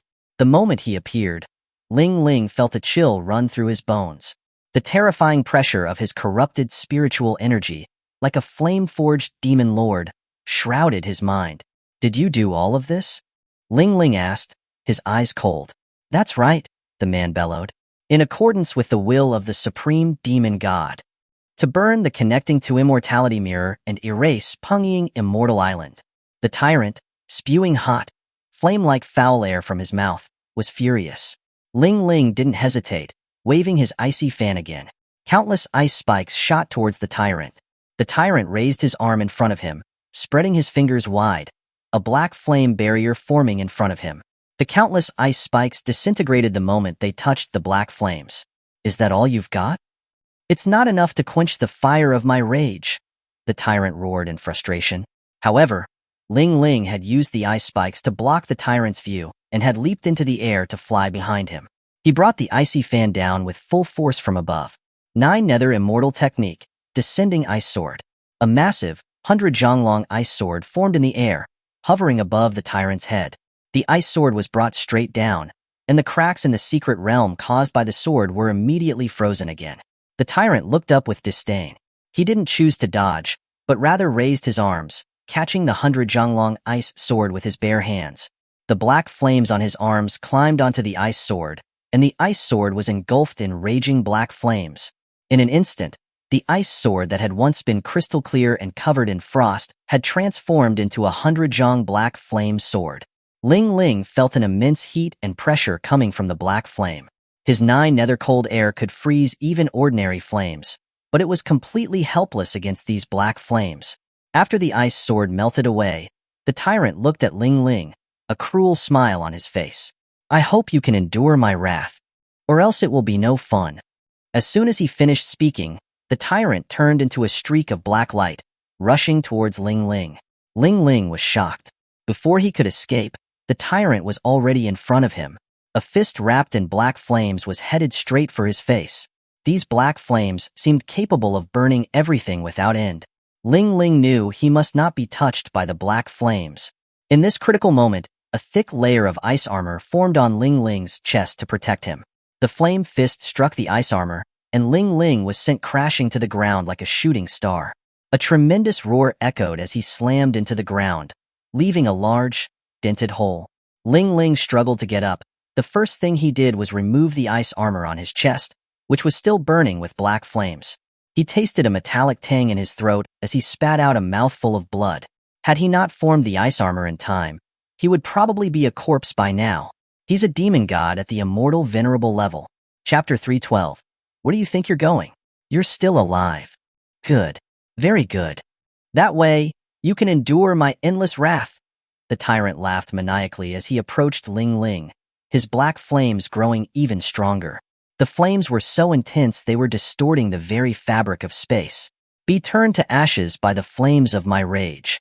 The tyrant threw a black fireball towards Ling Ling, who was lying on the ground, unable to move. Ling Ling calmly watched as the black flame hurtled towards him. From the moment he chose to stay behind alone, he had already prepared to die. Young master. At that moment, Ling Xian suddenly descended from the sky, standing in front of Ling Ling. Divine ability, myriad blossoms of Ningjia. Ling Xian held her spirit sword in front of her, extending her arms. A transparent barrier that looked like a frozen window pattern materialized before her. This was also a divine ability that she had learned within the Connecting to Immortality mirror. It was a divine ability that protected her young master based on her heart's desire. The black fireball struck the myriad blossoms barrier, and cracks appeared on the barrier, but miraculously, the black flames dissipated. The myriad blossoms barrier could not only defend, but also nullify immortal techniques. Before the black flames could burn and melt the barrier, it had already rendered the black flames ineffective. Seeing that she had successfully blocked the black flames, joy flashed in Ling Xian's eyes. But the next second, the tyrant appeared before the barrier. His flame fist smashed into the barrier. The myriad blossoms barrier shattered instantly, and Ling Xian was sent flying back. Ling Ling dragged his heavily injured body up and quickly blocked Ling Xian, gently catching her. The two of them slid for hundreds of meters, leaning on each other. I told you to leave. Why did you come back? Ling Ling said, looking at the seriously wounded Ling Xian in his arms, his expression reproachful. I'm sorry, young master, but I am your personal guard. How could I leave your side? Ling Xian replied apologetically, lying in Ling Ling's arms. Since the only goal was to inform the people outside, as long as the others managed to leave, that's all that matters. This was the first time she had disobeyed Ling Ling's orders, but she didn't regret it. She had followed Ling Ling since she was little, as his personal guard. As a personal guard, There was no reason for her to leave her young master behind. Guards were there to protect their masters, even if it meant dying. Looking at Ling Xian's pristine white mask, which had several cracks, and seeing the blood flowing from beneath it, Ling Ling's heart ached. Ling Xian had been his childhood companion, having grown up alongside him. She was only a few years older than him, and he had never truly seen her as just a guard. Ling Ling carefully reached out and took off the broken mask on Ling Xian's face. A delicate face, as pure as her mask, came into view. She had delicate features, with smooth, tender skin. Her face looked as pure and naive as a young lady from a small family. "You look better without the mask," Ling Ling said with a gentle smile, looking at Ling Xian softly. Ling Xian looked flustered, her heart pounding for some inexplicable reason. A hint of blush appeared on her pale face. Because her appearance was a bit too naive and inexperienced, which lacked deterrence, she was never taken seriously. That was why she had chosen to wear the mask, to become a fearsome guard. This way, she could conceal her features and appear cold and ruthless, making others afraid. Suddenly, the person she cared most for had taken off her mask, and her flustered expression had been revealed, causing Ling Xian to feel ashamed and panicked. So touching that I cannot suppress my rage. I am going to turn both of you into ashes and burn your spirits so that you disappear from the world forever.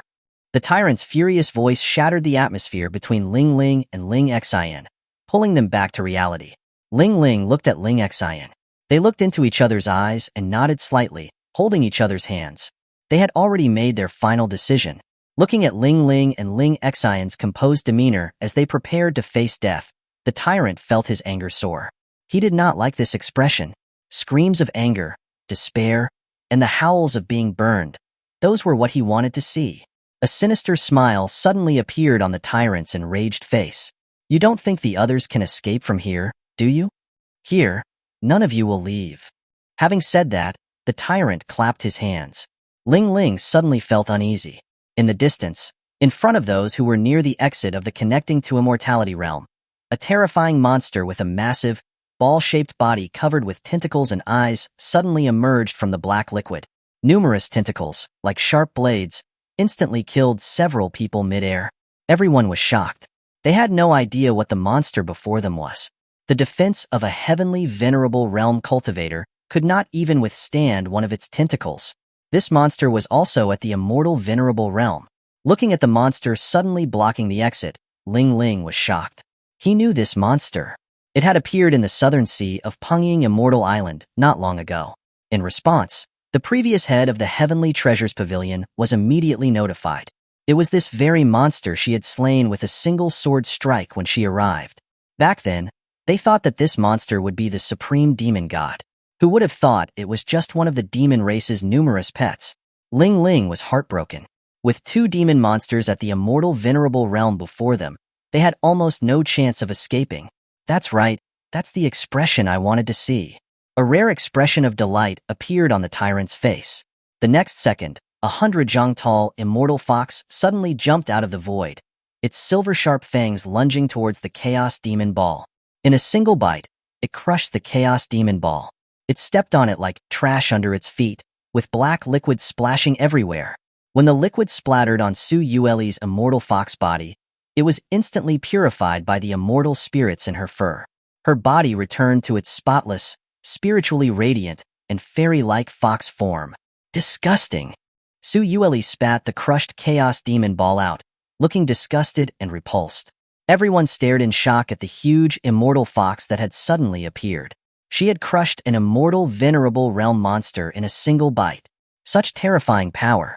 The 9 tails swaying behind her, which reached the sky, showed that she was the legendary 9-tailed demon fox.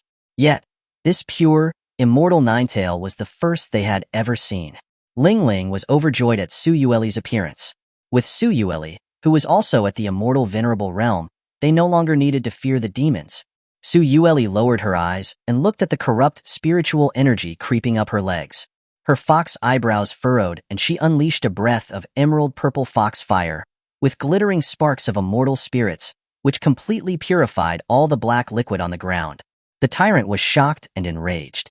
He ignored Ling Ling and Ling Xian and turned to go deal with Su Yueli first. As he turned around, a very cold voice sounded from behind him. Where do you think you're going? Chapter 313. My master could slay you with a single sword, and so can I. Who is it? The tyrant turned his head abruptly, seeing a man clad in flowing immortal robes with a handsome and extraordinary appearance.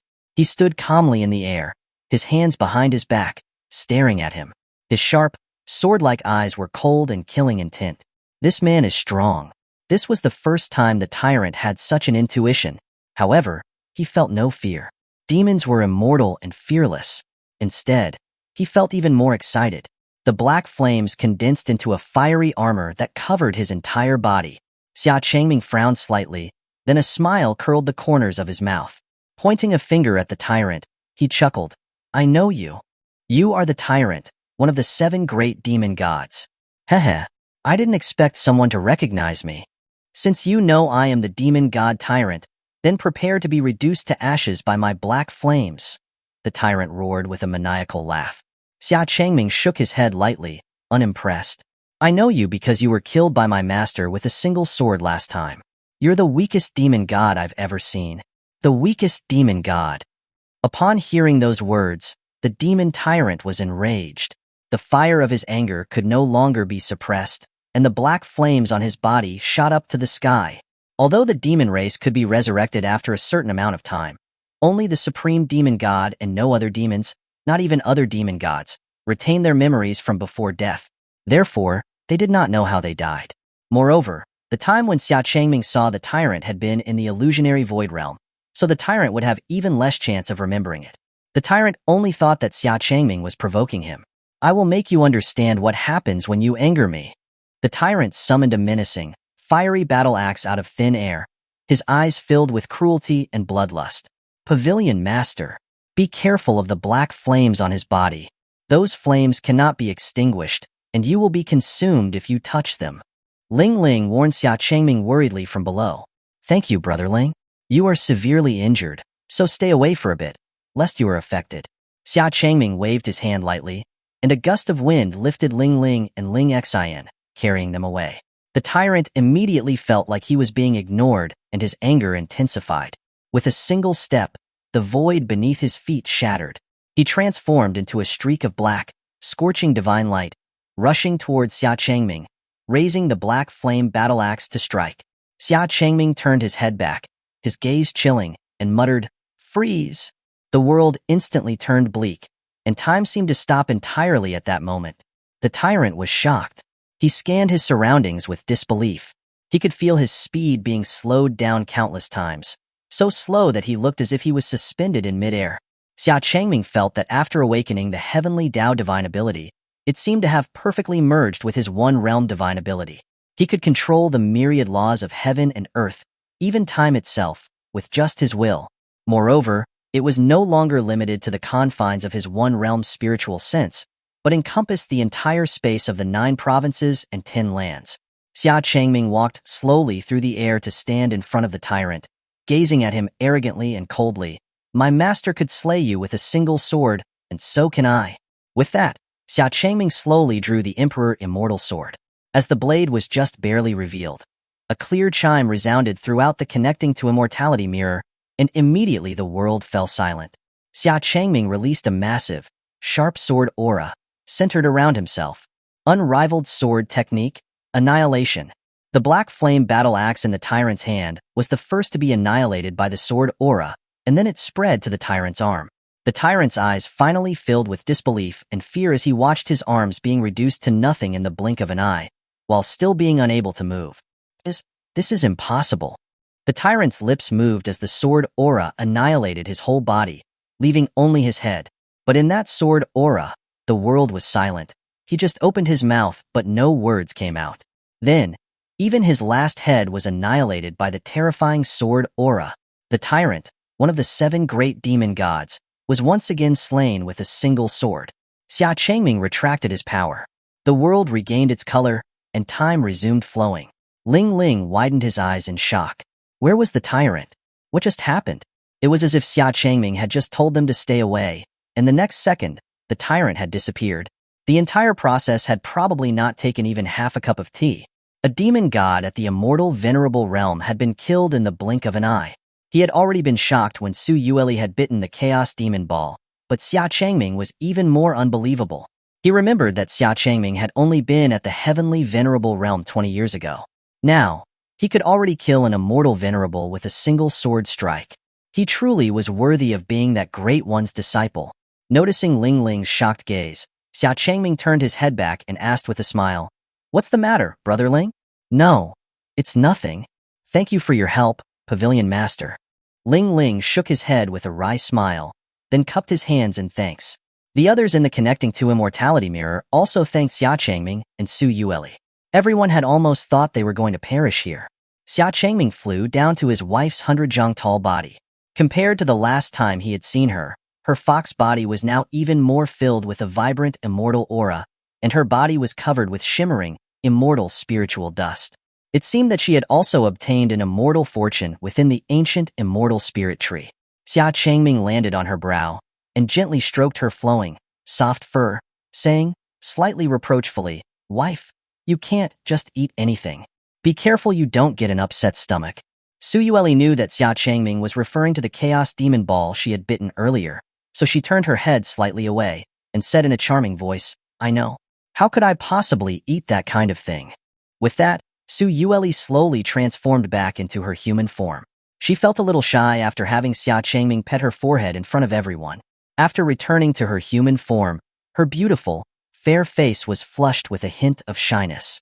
Xia Changming knew right away that this little girl was feeling embarrassed again. He smiled softly and held out his hand towards Su Yueli. Su Yueli smiled and placed her slender, jade-like hand in Xia Changming's. Holding hands had become a habit for the two of them now. The people around them looked like they wanted to speak, but were holding back, and it was quite awkward to interrupt them. Finally, Ling Ling cleared his throat and asked, "Pavilion Master, what should we do next?" Xia Changming turned his head towards the connecting to immortality mirror. The most important ancient immortal spirit tree was now completely withered, and the ground was covered with traces of corrupted spiritual energy. There wasn't a single trace of immortal spirits in the air. It was empty and desolate, like a blank, dead space. After the illusionary void realm disappeared from the world, the connecting to immortality mirror was also about to disappear from the world. It was likely that the supreme demon god had been waiting for the moment the connecting to immortality mirror opened, so that it could destroy this secret realm filled with unlimited possibilities. But fortunately, although the connecting to immortality mirror was going to disappear, the ancient immortal spirit tree had not. Xia Changming slowly opened his palm, revealing the luminous, emerald green tree seed within. Chapter 314. The Past of the Formless Puppet. Outside the connecting to immortality mirror, Ling Feng led his people anxiously, waiting outside. From the beginning, a strong, ominous aura had been emanating from the connecting to immortality mirror. Traces of polluting black liquid were spreading up the immortal gate, and thick, turbid black liquid was seeping out of the cracks. The black liquid could even unleash black spikes that devoured several people in the blink of an eye. Ling Feng had a bad feeling and immediately gathered everyone from the Heavenly Treasures Pavilion to resist the black liquid. If this black liquid were allowed to spread to the entire Pengying Immortal Island, the consequences would be unimaginable. Fortunately, this was the headquarters of the Heavenly Treasures Pavilion, which had an innumerable amount of spirit stones and magical artifacts, which were enough to successfully construct a defense formation to resist the continued encroachment of the black liquid. Then, suddenly, he saw a torrent of emerald purple flames bursting from the cracks in the immortal gate, burning the black liquid on the door and below it to ashes. Until now, Ling Feng didn't know what exactly had happened inside. He could only be on high alert and wait anxiously. After a while, the immortal gate slowly opened. Xia Changming, Su Yueli, and the others walked out. Seeing this, Ling Feng's heart finally settled. He went to greet them, "Pavilion Master." "Pavilion Master Ling, please inform my master that a demon god has appeared on Pengying Immortal Island. Let Pengying Immortal Island prepare for a full-scale response." Xia Changming instructed Ling Feng. "Yes, as you wish, Pavilion Master." Ling Feng nodded in response, then immediately arranged for someone to use the two-world mirror to inform the Northernly Divine Kingdom. "Also, please have the Heavenly Treasures Pavilion prepare these materials for me. Please try to get them all of the highest quality." Xia Changming took out a list filled with all kinds of rare immortal herbs and spiritual medicines and gave it to Ling Feng. Now that he had the immortal spirit gel, he could start making Song Yinshin's immortal body. This was the headquarters of the Heavenly Treasures Pavilion, so obtaining the remaining materials would not be difficult for them. Ling Feng took the list, glanced at it once, and then passed it to Ling Ling beside him without even raising an eyebrow. Please don't worry, Pavilion Master. We will gather all the materials you need by tonight at the latest. Thank you for your hard work. Xia Changming nodded. That way, they could refine the immortal body tonight. In the evening, Xia Changming flew to a secluded, uninhabited island near Pengying Immortal Island. He had already obtained the other materials provided by the Heavenly Treasures Pavilion. He just needed to find a remote place to refine the immortal body. With a light wave of his arm, tens of thousands of rare, immortal herbs and skeletal remains, including the immortal spirit gel, floated in front of him.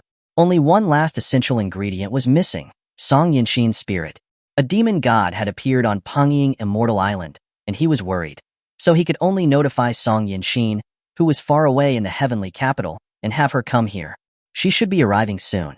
At this time, the formless puppet emerged from Xia Changming's spiritual ring on its own.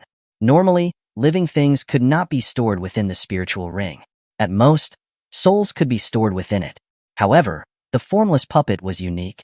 It was neither a person nor an ordinary object, but a sentient immortal spirit. So, it could freely enter and exit his spiritual ring. Perhaps it was feeling bored, so it came out to get some fresh air. The formless puppet leaned closer, looking at all the materials Xia Changming had prepared, and then turned its head and asked, "Are you going to refine an immortal body?" "Oh, you also know about it. Formless immortal venerable?" Xia Changming asked out of curiosity.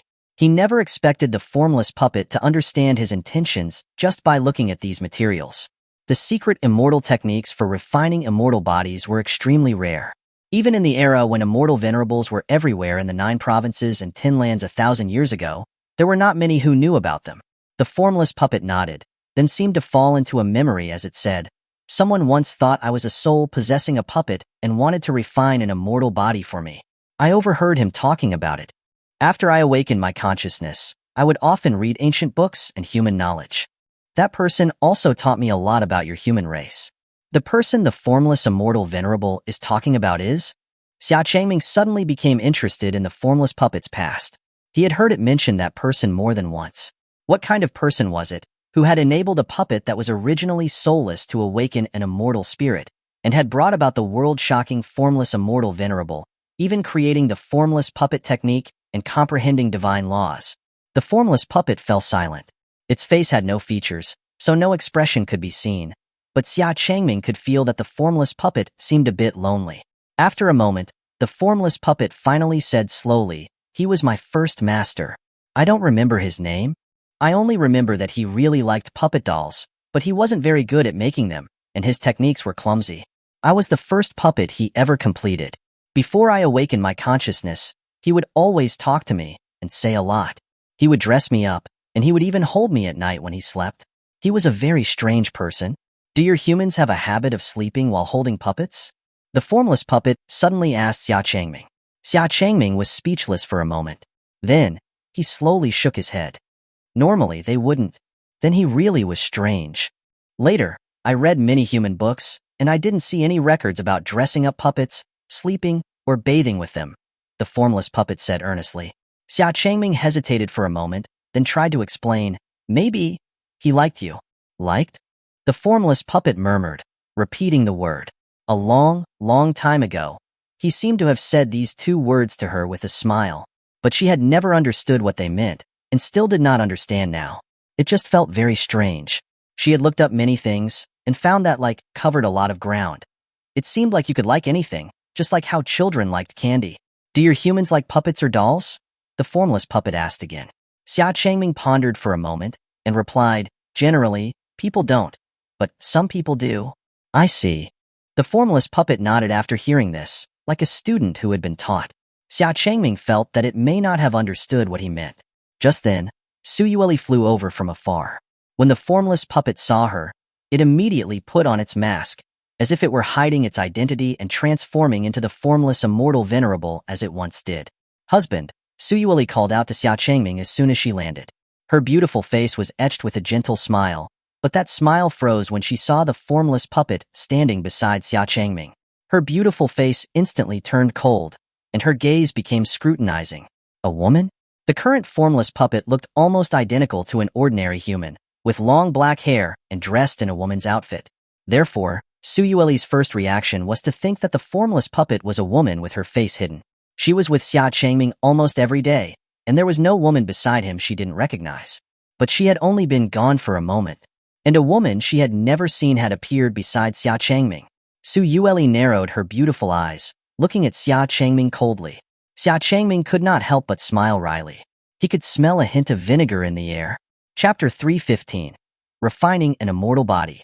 The formless puppet walked up to Su Yueli and silently extended its hand. Su Yueli frowned slightly, her eyes wary as she surveyed the formless puppet. What's the meaning of this? A provocation? Su Yueli was not one to back down. She reached out and grasped the formless puppet's hand. As their hands clasped, Su Yueli began to exert slight pressure. However, she was surprised to discover that the hand, which looked as delicate and smooth as jade, was unexpectedly hard. After applying force, it felt like she was holding a stone. The formless puppet, on the other hand, did not react at all. It even looked down at their clasped hands, confused. It had no sense of pain and only felt a slight pressure. Su Yueli felt like it was looking down on her. Just as she was about to get serious, Xia Changming came between them, placing his hands over their clasped hands and gently separating them. Wife, Xia Changming called softly to Su Yueli, holding her delicate hand tightly.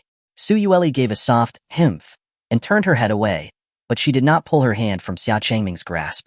Wife, let me introduce you, Xia Changming said with amusement. You know it too. This is the formless puppet, the formless immortal venerable who was famous across the world 1,000 years ago. Su Yueli's face was filled with shock as she heard this. She gazed once more at the figure who appeared to be just like anyone else, with a slender build like a woman. It was actually the legendary formless immortal venerable from 1,000 years ago. And now it was a formless puppet? Formless immortal venerable, you don't need to wear the mask. My wife won't be afraid of you, Xia Changming said to the formless puppet with a smile. Hearing this, the formless puppet slowly took off its mask, revealing a blank face with no features. Su Yueli walked forward to examine the face curiously, asking, Can I touch it? The formless puppet nodded. Please do. Su Yueli's finger gently traced over the formless puppet's face. It felt as smooth as jade, and her fingertip did not sense any warmth but only a cool sensation. It was truly a formless puppet. Is the formless immortal venerable residing in the puppet's body? Su Yueli asked, curious, echoing the same question that Xia Changming had asked. The formless puppet shook its head and explained again. I am an immortal spirit that was born and awakened from within the puppet. I'm not a soul that is residing in it. An immortal spirit from a puppet. Su Yueli was stunned, looking at the formless puppet with even more curiosity. Such an intelligent, immortal spiritual object could actually be born in the world, and it had managed to pass itself off as a human immortal venerable 1,000 years ago, unknown to anyone. Knowing that it was all just a misunderstanding, Su Yueli's face flushed with embarrassment. She had actually been jealous of a puppet. Xia Changming took in the subtle changes in Su Yueli's expression, and his lips curled slightly. He reached out and put his arm around Su Yueli's slender waist, pulling her into his embrace. He didn't dislike it when this little one got jealous. It was a part of her charm. Wife, can you trust your husband now? It's not like I didn't trust you, Su Yueli retorted. The formless puppet tilted its head, observing Xia Changming and Su Yueli's intimate actions. Just then, a divine rainbow flew over from the distance. Xuanhuan had personally brought her master over. As soon as she heard that an immortal body could be refined for her master, she had immediately put aside her work and rushed over. She never imagined that Xia Changming would have found the legendary immortal spirit gel so soon after she had left the heavenly capital. Finally, she could fulfill the wish she'd had for so long. Uncle Xia, Sister Su, Xuanhuan called out eagerly as she descended from the sky. Her gaze fell upon the formless puppet standing behind Xia Changming. At that moment, the formless puppet had put its mask back on. Once again, it took the initiative to extend its arm. Xuanhuan paused for a moment but didn't think much of it, reaching out and grasping the formless puppet's hand. It felt ice cold. What a strange person, not saying anything and just asking to shake hands. At this moment, Song Yinxin emerged from the spiritual ring, glanced at the formless puppet, and then turned to Xia Changming with gratitude. I am truly grateful. She had expected that it would take at least another 10 or 20 years to refine her immortal body and return to her human form, but she never expected that she would be able to reshape it so quickly. How could she not be excited after waiting for 1,000 years? There's no need to thank me, immortal venerable Fengyan. Now that you have arrived, shall we begin? Xia Changming said with a smile. Song Yinxin nodded firmly. Then please do. Xia Changming waved his arm, and tens of thousands of rare, immortal herbs and medicines began to swirl in the air. You don't need an immortal furnace? Song Yinxin asked in shock, looking at Xia Changming, who seemed to be intending to refine an immortal body with his bare hands. Xia Changming shook his head with a smile, saying confidently, Immortal venerable Fengyan, don't worry. I never need an immortal furnace or magical artifacts when I refine anything. And I won't need one for refining the immortal body either. After comprehending the heavenly Tao divine ability in the connecting to immortality mirror, Xia Changming could always feel a very subtle connection with the heavens and earth. He couldn't explain it, but it was a feeling that allowed him to do anything with ease. In the past, he had used the palm of his hand as a furnace to refine pills, but now, he could use the heavens and earth as his furnace. In Xia Changming's eyes, the space between heaven and earth was an invisible, immortal furnace. With a light touch from Xia Changming, tens of thousands of immortal herbs and medicines broke apart into rows and then ground into powder, which scattered into the air. Anning, Xia Changming said softly. Zhou Anning understood immediately, taking out an immortal skeleton from her spiritual ring. And this immortal skeleton was Song Yinxin's skeleton from the secret realm. Because she had refined all the immortal marrow and given it to Zhou Anning. The once pure, jade-like skeleton was now dull and lifeless, no different from an ordinary skeleton. The skeleton floated to the center of the numerous materials, and with a thought from Xia Changming, pure heavenly fire erupted on the skeleton. The heavenly fire scorched and refined the skeleton. The powdered immortal herbs and medicines that had been prepared floated towards the skeleton like long streams. As they were burned by the heavenly fire, they slowly merged into the bone marrow. The remains of another immortal venerable skeleton were also included. Once again, the skeleton began to glow with a white jade luster. The immortal marrow was condensed within the skeleton again. Xia Changming gently beckoned, and the immortal spirit gel floated towards the skeleton, enveloping its entire body. The immortal spiritual energy completely locked in the skeleton's escaping energy and nourished it with a brilliant glow. Anning, blood essence, Xia Changming said again. Zhou Anning had the immortal marrow and blood essence that Song Yinxin had given her, and she had the power of rebirth from the bloodline of the fire phoenix, so there was nothing better than using her blood essence to refine the immortal body. Zhou Anning pierced her finger, and a drop of blood essence floated towards the immortal spirit gel, slowly merging with it. Blood merges with the body, condensing the meridians. At this point, they had reached the most critical step in refining the immortal body. Xia Changming also became a little more solemn. He held his hand with two fingers together, using it to continuously refine the powder of immortal herbs and medicines. He caused the blood essence that had merged into the immortal body to begin spreading within it, dividing into the 4 major meridians and 8 minor ones, connecting the entire body. Chapter 316. Immortal Venerable Fengyan returns. Song Yinxin watched in shock as Xia Changming refined an immortal body with his bare hands in midair. He used the heavens and the earth as his furnace, and then condensed the immortal body. Such techniques went beyond just being a bit skilled. Even in the era thousands of years ago, not many people could have accomplished this. The immortal body floating in midair had now finished refining the immortal bones, and all the meridians were connected. The immortal body was essentially completely refined. Only one last step remained, merging the soul, shaping the body. If there was the slightest error in this step, the soul could be annihilated. Master, Zhou Anning said worriedly, looking up. Song Yinxin reached out and stroked Zhou Anning's head, offering a gentle smile. Don't worry. With his techniques, there won't be any problems. With that, Song Yinxin flew towards the immortal body in midair. She was about to reshape her immortal body, and even though she tried to calm herself, she couldn't help but feel slightly nervous and excited. After taking a deep breath, Song Yinxin's soul slowly entered the immortal body. The immortal body and soul began to merge. Xia Changming subtly controlled his spiritual power, refining the merge with the heavenly fire to assist their complete fusion. Before long, the immortal body, which had previously only had a rough human outline, began to develop precise human features under everyone's gaze. First, her delicate facial features appeared on the gel. Then the gel transformed to form delicate jade-like arms, followed by long, pale legs. At this point, Xia Changming didn't need to continue refining. The soul and the immortal body had fully merged. Now, they just needed to wait for the immortal body to fully recreate Song Yinshin's original immortal form. As a safety precaution, Xia Changming kept his eyes focused. The next second, a furry fox tail wrapped around his eyes, covering them tightly. It constricted very tightly. "Don't look." Su Yueli's cold voice sounded beside Xia Changming. As the immortal body slowly took shape, Song Yinshin's naked immortal form was restored. As soon as Su Yueli saw this, she immediately covered Xia Changming's eyes. Xia Changming was helpless. He was only looking because he was worried. Soon, the immortal body fully reshaped Song Yinshin's original form, and her soul and body fully merged. Song Yinshin slowly opened her red-orange eyes, floating gently down from the sky. Her spiritual power fluttered like fire, and her body was filled with immense power. She had reached the immortal venerable realm. She had returned to her former level of cultivation. Excited, Song Yinshin couldn't help but shout at the top of her voice, "I'm back!" Everyone was silent, and the scene fell into stillness. It seemed that immortal venerable Feng Yin had been suppressing her emotions for a long time.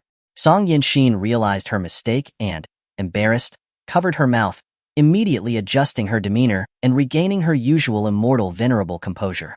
"I must be calm." Xuanhuan smiled wryly and took out an immortal robe to place over Song Yinshin. After being together for so long, she understood her master well. She usually tried to restrain herself, trying to portray the demeanor of an immortal venerable. However, when she was with no one else or when she was excited, she would revert to her brash and unreserved self. After Song Yinshin finished putting on her clothes, Su Yueli finally released the foxtail from Xia Changming's head. "Thank you," Song Yinshin said, bowing respectfully to Xia Changming. It was all thanks to Xia Changming that she was able to regain her immortal body so quickly. Otherwise, even if she had barely recovered her immortal body, she would not have been able to regain her previous immortal venerable cultivation. She would probably be unable to repay such a great kindness in this lifetime. Xia Changming waved his hand casually. There's no need to be so polite, immortal venerable Feng Yin. For Xia Changming, it was just a minor task. It was worthwhile to have an additional immortal venerable to help fight before the demon race descended. Song Yinshin did not say anything more, but she engraved this kindness deep in her heart. She turned her gaze once more towards the formless puppet who was standing silently behind Xia Changming, with its mask on. She had been feeling that this person in front of her was very familiar, as if she had met it before. "May I ask who this is?" The formless puppet did not respond. Because it could only speak through spiritual transmission, it would make it appear very strange and expose its true identity. So 1,000 years ago, it had rarely communicated or conversed with others. It would only speak through transmission when necessary. Xia Changming and Su Yueli knew its secret as a puppet immortal spirit, so it did not matter. But it didn't want too many people to know. That way, it wouldn't be able to pretend to be human and blend in. Xia Changming also saw that the formless puppet did not seem to intend to reveal its true nature to Song Yinshin, and he smiled, helping it out. "This is the senior, the formless immortal venerable from 1,000 years ago." The senior, the formless immortal venerable? Song Yinshin was shocked when she heard that. The person before her was the formless immortal venerable from 1,000 years ago. She was still alive. No wonder her aura felt so familiar. "Yinshin greets you, senior," Song Yinshin said respectfully, cupping her hands. 1,000 years ago, the name of the formless immortal venerable was known across the entire 9 provinces and 10 lands. She was a legendary immortal venerable who had always used her own strength to lead tens of thousands of puppets to resist the numerous demons. She had been lucky enough to meet the formless immortal venerable once, when she hadn't even reached the immortal venerable realm. Faced with Song Yinshin's excited greeting, the formless puppet still remained silent.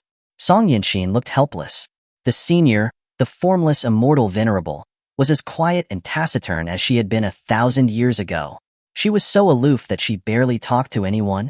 Having successfully reshaped her immortal body, Xuanhuan and Song Yinshin were about to return to the heavenly capital again. Xuanhuan still had many things to manage as the person in charge of the eastern continent. Just as Song Yinshin was about to turn around and leave, the formless puppet suddenly extended its hand. Song Yinshin paused. Did it want to shake her hand? After a moment of hesitation, Song Yinshin grasped the formless puppet's hand. She remembered. The formless immortal venerable was just such a strange person.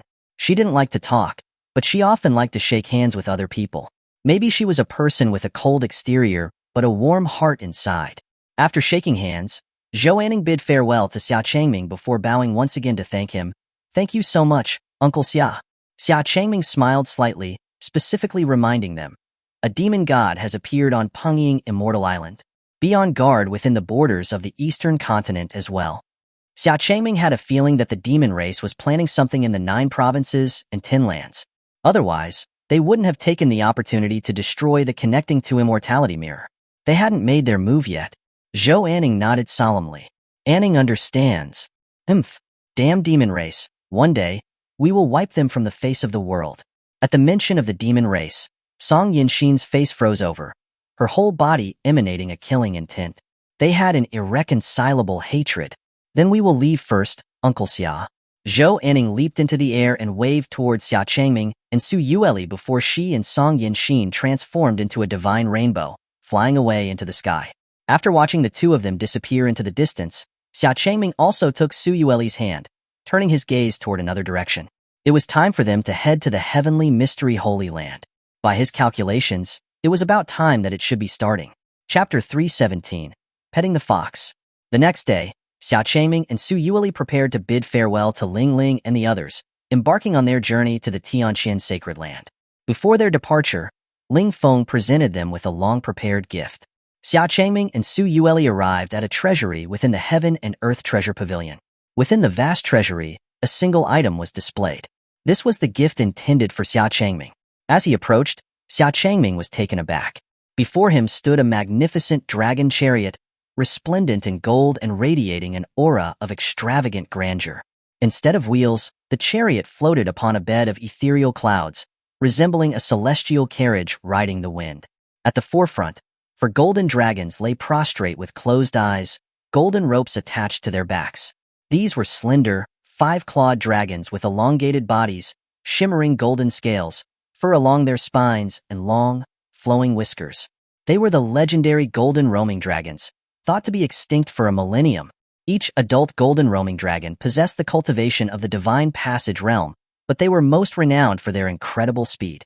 Soaring through the clouds, weaving between layers of mist, they traversed the world with unparalleled swiftness. In the blink of an eye, their golden forms could be seen flashing across the sky to the other side of the world, hence their name, roaming dragons. Xia Changming was astonished that 4 golden roaming dragons still existed. Ling Feng stepped forward with a smile.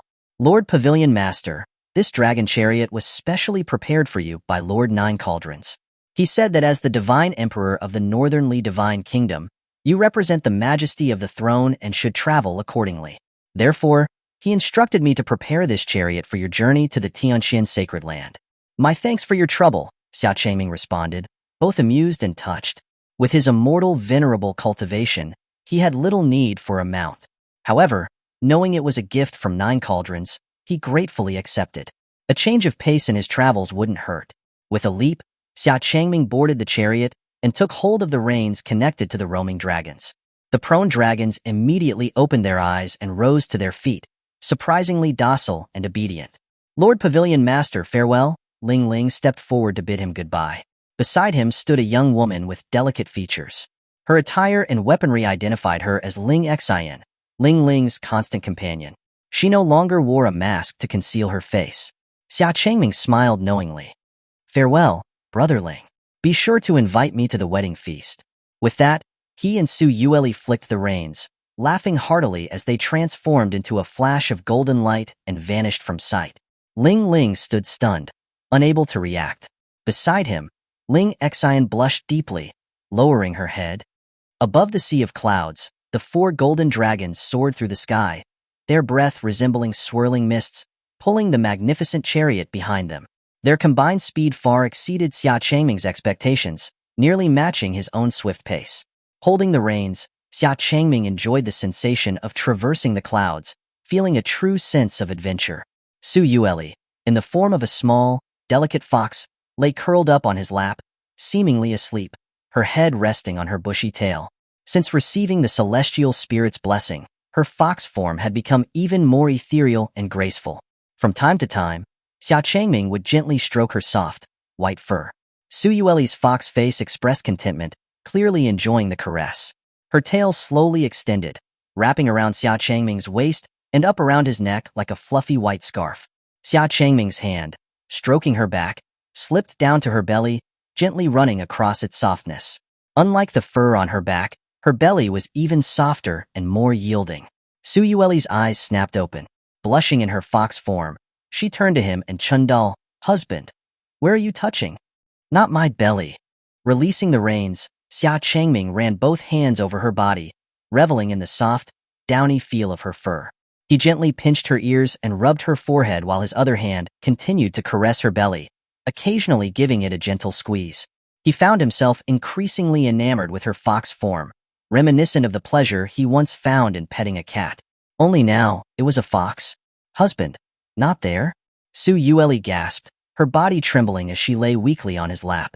She gazed at him with shy, reproachful eyes before turning her head and gently biting his errant finger. It was less a bite and more a tender nibble. He could even feel the delicate flick of her tongue against his skin. Xia Changming reached out and stroked her chin. Su Yueli closed her eyes, seemingly lost in the sensation. But when his hand returned to her belly, caressing and kneading its softness, her eyes fluttered open, revealing a look of undeniable allure. Her form shimmered, transforming back into her human self. She sat on his lap, his fingers still between her lips, her eyes now flushed with desire. Xia Changming's hand, however, rested upon her soft breast. Realizing where his hand had strayed, he quickly withdrew it. He had thought he was simply scratching an itch. "My wife. I apologize," he stammered, averting his gaze. Su Yueli nibbled his finger once more before pushing him onto his back.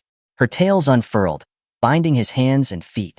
Xia Changming stared up in bewildered surprise.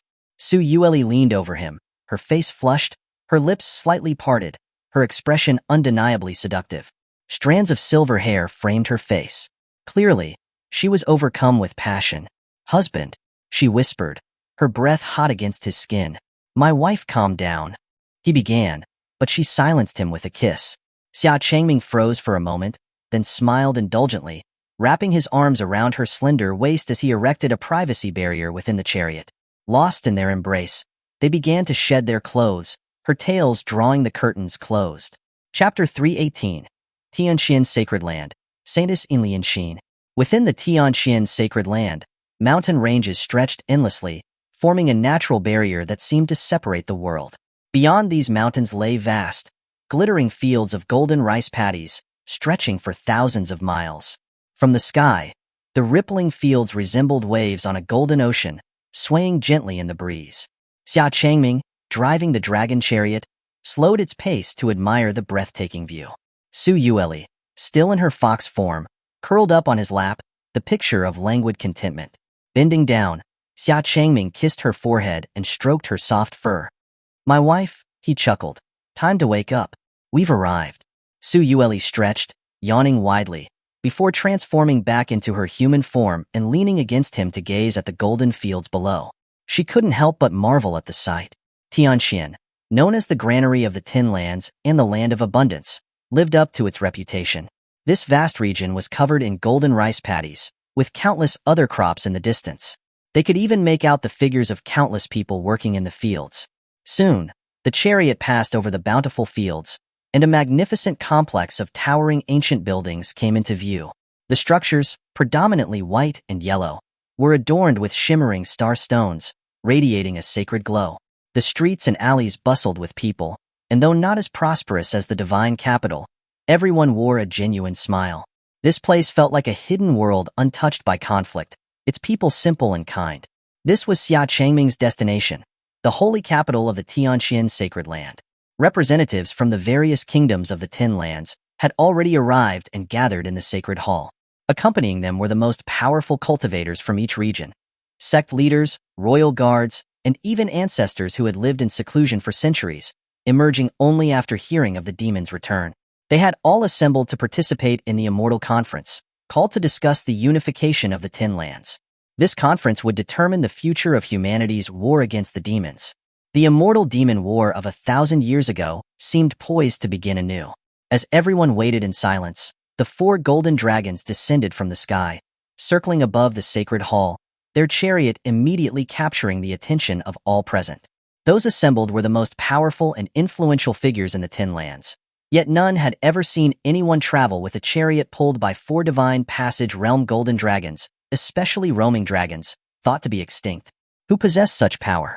As they speculated on the identity of this newcomer, Xia Changming and Su Yueli gracefully stepped out of the chariot and floated down to stand before them. A welcoming attendant approached, bowing respectfully. "May I inquire as to your names and whom you represent?" "Xia Changming, representing Northern Li and the Eastern Continent," Xia Changming replied. "Su Yueli, representing the Western regions Yaoju," Su Yueli added. Xuanhuan, busy coordinating the unification efforts in the Eastern Continent, was unable to attend. Since the Eastern Continent and Northern Li had already reached a consensus, Xia Changming represented both. The crowd gasped, staring at them in astonishment. This handsome young man was the legendary new Divine Emperor of Northern Li, rumored to be a young, immortal venerable. He had successfully defended the divine capital against the demon attack and alerted the Ten Lands to the demon's return, leading to this very gathering. Su Yueli also caused a stir. Her breathtaking beauty was unmatched, and despite being a 9-tailed fox demon, she radiated a pure, ethereal aura. Moreover, she too was an immortal venerable. Even the secluded immortal venerables present couldn't discern their cultivation levels. After learning their identities, the attendant bowed and retreated. "Please wait here with the others. The saintess will arrive shortly." Xia Changming surveyed the crowd. Besides a few monarchs with ordinary cultivation, everyone else was at least of the divine passage realm, including several immortal venerables. He hadn't realized so many immortal venerables were hidden within the Ten Lands. If not for this conference, he would have remained unaware of their existence. Among them, a young man dressed in green, with sharp features and a slender build, caught his attention. He leaned against a pillar, arms crossed, his face etched with worry and conflict. He seemed remarkably young, yet he was one of the immortal venerables present. What could trouble an immortal venerable so deeply? Noticing Xia Changming's gaze, the young man, Xuanhuan, turned away. Just as Xia Changming, intrigued, was about to approach him, a resonant voice announced, "The saintess arrives." A woman in a white, gold-threaded gown, her hair as white as snow, emerged, leaning on a staff. Her face was as gentle as freshly fallen snow, and her kind smile instantly disarmed those present. This was Lianxin, the saintess of the Tianzhou sacred land. True to her name, which meant compassionate heart, she was known for her benevolence towards all beings. She treated everyone equally, regardless of their status, be they immortal, venerable, or beggar. She offered aid to anyone in need. It was said her eyes could see into people's hearts. She was no mere innocent. She urged those with remaining goodness to repent and join the sacred teachings. But those whose hearts were corrupted, she would eliminate without hesitation, as a warning to others. Beside her walked a handsome man with narrowed eyes. He was Lianxin, the archbishop, second only to the saintess. They were followed by a retinue of sacred teachings guards and followers. Lianxin greeted everyone with a polite bow. "Thank you all for traveling so far to answer the call of the Tianzhou sacred land. I have arranged accommodations for you. Please rest tonight. Tomorrow, the immortal conference of the Ten Lands shall begin." Chapter 319, Xuanhuan's Warning. Evening. Xia Changming and Su Yueli walked hand in hand along the streets of the holy capital. While the holy capital couldn't match the grandeur of the divine capital, its atmosphere was unparalleled. The people wore carefree smiles, radiating enthusiasm and hope for life. Unlike the divine capital, where cultivators filled the streets, most of the holy capital's inhabitants were ordinary mortals. For many in the world, this was the holy capital. Here, everyone's clothing and homes were nearly identical. You wouldn't see those draped in fine silks or those who relied on power to bully others. Everyone was equal and treated fairly. Even cultivators were no exception. Anyone who wanted to join the holy capital and become a member of the heavenly profound kingdom had to accept this. Of course, the name, Land of Abundance, wasn't for naught. Strolling through the streets, various kinds of food were everywhere, and many were even free for visitors to sample. Sweet treats were particularly plentiful. Besides grain, the heavenly profound Holy Land also cultivated many sweet fruits and vegetables, making it a place abundant in both grains and diverse sweet snacks. Fatida had mentioned this to them back in the divine capital. Now, seeing the dazzling array of street food firsthand, he couldn't help but marvel. In the holy capital, you could try a different dish every day for a year without repeating. Su Yueli's beautiful eyes darted around with curiosity, her gaze lingering with desire. But remembering Xia Changming's comment about her gaining weight that night, she frowned slightly and silently moved away. Xia Changming found this amusing. This little rascal clearly wanted to try everything but was pretending to be reserved. He casually bought a soft, sticky rice cake from a roadside vendor and handed it to Su Yueli. "Here, my wife." Su Yueli's eyes lit up at first, but she then turned her head away with feigned disdain. This empress does not want it. This empress no longer enjoys such things. "Are you really sure you don't want it?" Xia Changming asked with a faint smile. "I don't want it," Su Yueli replied decisively. "Really? Then I'll just throw it away," Xia Changming said, moving the rice cake to his other hand. Su Yueli fell silent. After a moment, she mumbled, "It would be such a waste to throw it away." Xia Changming smiled knowingly and brought a piece of the rice cake to Su Yueli's lips. Su Yueli didn't refuse, gently opening her red lips to eat it. After finishing it, she tentatively asked, "If this empress gets fat, it'll be all your fault." "All right, it's all my fault," Xia Changming replied, chuckling helplessly. No wonder Su Yueli had been so restrained lately. She had been worried about his comment from that night. "My wife, feel free to eat. Even if you gain weight, you'll still be my wife." Hearing Xia Changming's words, Su Yueli's face instantly lit up with joy, finally releasing her inhibitions. She swept through the entire street, trying every food she had never seen or tasted before. The people of the holy capital were also very hospitable, praising Su Yueli's beauty and constantly offering her various treats. Soon, Xia Changming's hands were full. As they passed a tavern, Xia Changming's peripheral vision caught sight of Xuanhuan. He was alone, drinking silently, his expression melancholy. Curiosity piqued, Xia Changming led Su Yueli into the tavern and sat down across from him. Xuanhuan frowned slightly, glancing up at Xia Changming and Su Yueli. Though he was curious about why Xia Changming was carrying so much food, he didn't ask. A celestial venerable would have his own preferences, and an appreciation for the simple pleasures of life was not an uncommon trait. "I am Xia Changming, Emperor of the Northernly Divine Kingdom," Xia Changming said with a smile. "This is my wife, Su Yueli, the Empress of the Demon Clan." Xuanhuan hesitated for a moment before replying, "Xuanhuan, Master of the Divine Wind Valley." Divine Wind Valley. Curiosity flashed in Xia Changming's eyes. The Divine Wind Valley was located in one of the 10 lands of the 9 provinces, making it a rather special place. In the valley's rift, few people lived, it was isolated, rarely in contact with the outside world, and few people were willing to go there. His master had told him about the Divine Wind Valley.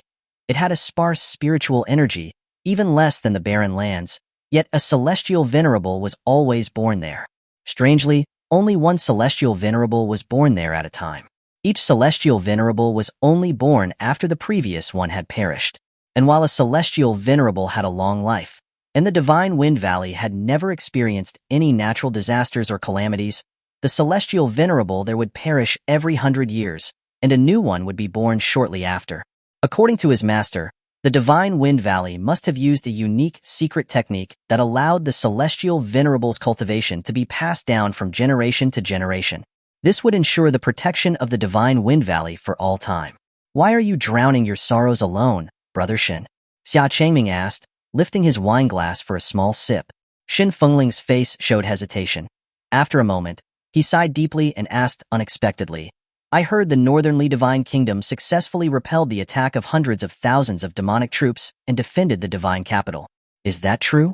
"It is," Xia Changming nodded. By now, this event was known throughout the 9 provinces and 10 lands. It was considered the first battle of the demonic invasion, and because the human race had won, it had boosted the morale of the 9 provinces and 10 lands. "That's good." A hint of joy crossed Xuanhuan's face before it turned to sadness. He lifted his glass again and drank it all. Before Xia Changming could ask again, Xuanhuan's eyes suddenly sharpened. He glanced around, then used a sound transmission to whisper to Xia Changming, "Emperor of the Northernly, if you trust me, don't attend tomorrow's immortal gathering. Leave the holy capital tonight with the Demon Empress." "Why?" Xia Changming asked, confused. A bad feeling began to bubble up in his chest.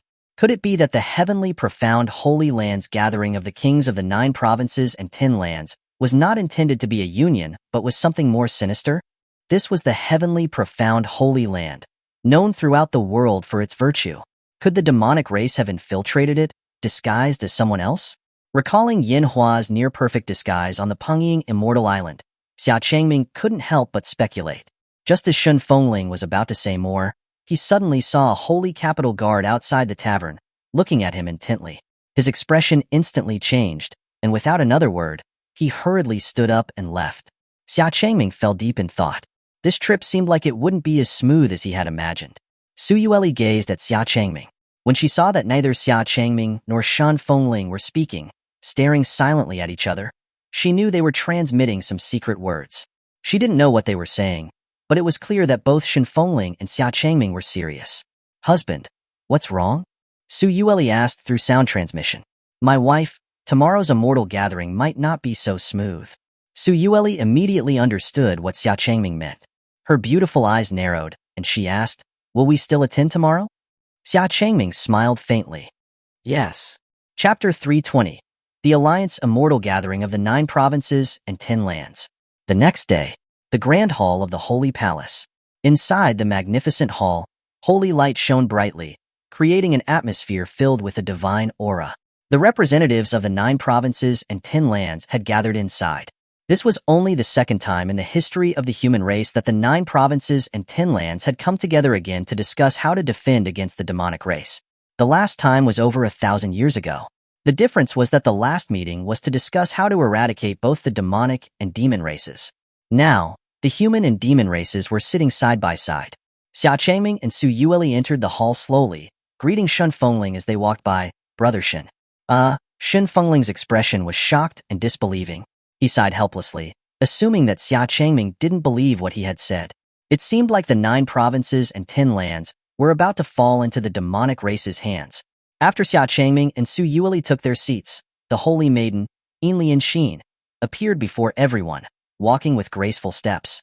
Song Lianxing respectfully pulled out her chair. Yin Lianxin's face broke into a gentle and kind smile before she slowly sat down. "I would like to thank all of you again for coming here to discuss the future of our human race. Since everyone has arrived, let's not delay. Let's begin." The aim of this immortal gathering is to form an alliance of the 9 provinces and 10 lands to jointly resist the demonic race. Do any of you have any objections? "I have an objection." A burly man with various demon beast bones adorning his body stood up and bellowed. Everyone turned their attention to him. This man was the hidden ancestor of the Barren Lands, known as Manga.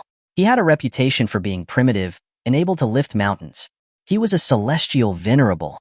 Manga stared intently at Xia Changming and asked, "The demonic race has been gone for thousands of years. Now everyone knows they have returned, but few have truly seen them. How do I know if what the Northernly Divine Kingdom says is true or false?" Xia Changming smiled gently and explained, "The Northernly has no reason to spread the news about the demonic race's return throughout the 9 provinces and 10 lands. It would have no benefit for the Northernly Divine Kingdom. Secondly, the Northernly Divine Capital was attacked by the demonic race. Everyone inside the Divine Capital witnessed it, including people from other lands. You can find this information with a little inquiry. Celestial Venerable Manga, surely you are capable of figuring that out, no?" Xia Changming looked coldly at Manga. He felt that Manga was deliberately trying to provoke him. He had been staring at him from the very beginning. "You." Manga was infuriated, his fists clenched. In the 100-odd years since he became a celestial venerable, no one had dared to speak to him in such a way. This young upstart had only become a celestial venerable a few years ago, and he already had such a haughty attitude. A powerful, ochre-colored spiritual energy exploded from him, instantly shattering the surrounding walls and pillars of the hall. The kings with lower cultivation levels felt immense pressure, as if mountains were bearing down on them. However, Xia Changming felt nothing. Celestial Venerable Man. Now is the time to discuss how to resist the demonic race. It concerns the future of our human race. It is not the time to act on impulse. Yin Lianxin, who was sitting calmly at the table, frowned and reprimanded Manga. Strangely, Manga, who was a celestial venerable, was very courteous and respectful towards Yin Lianxin, a mere divine power level cultivator. He immediately retracted his rage, sat back down, and apologized to her. It was my fault. At that moment, a woman with stunning looks spoke. I've heard about the affairs of the northernly divine capital from the citizens of the Azure Sky Mirror. There's no deceit in what the northernly emperor said. The woman was the ancestor of the Azure Sky Mirror, named Xuanhuan. She was already 1,000 years old and had witnessed the end of the battle between the immortal, demonic, and demon races 1,000 years ago, making her more aware of the horror of the demonic race than anyone else present. Therefore, upon hearing about the demonic race's return, she had immediately come out of seclusion and decided to support Xia Changming wholeheartedly.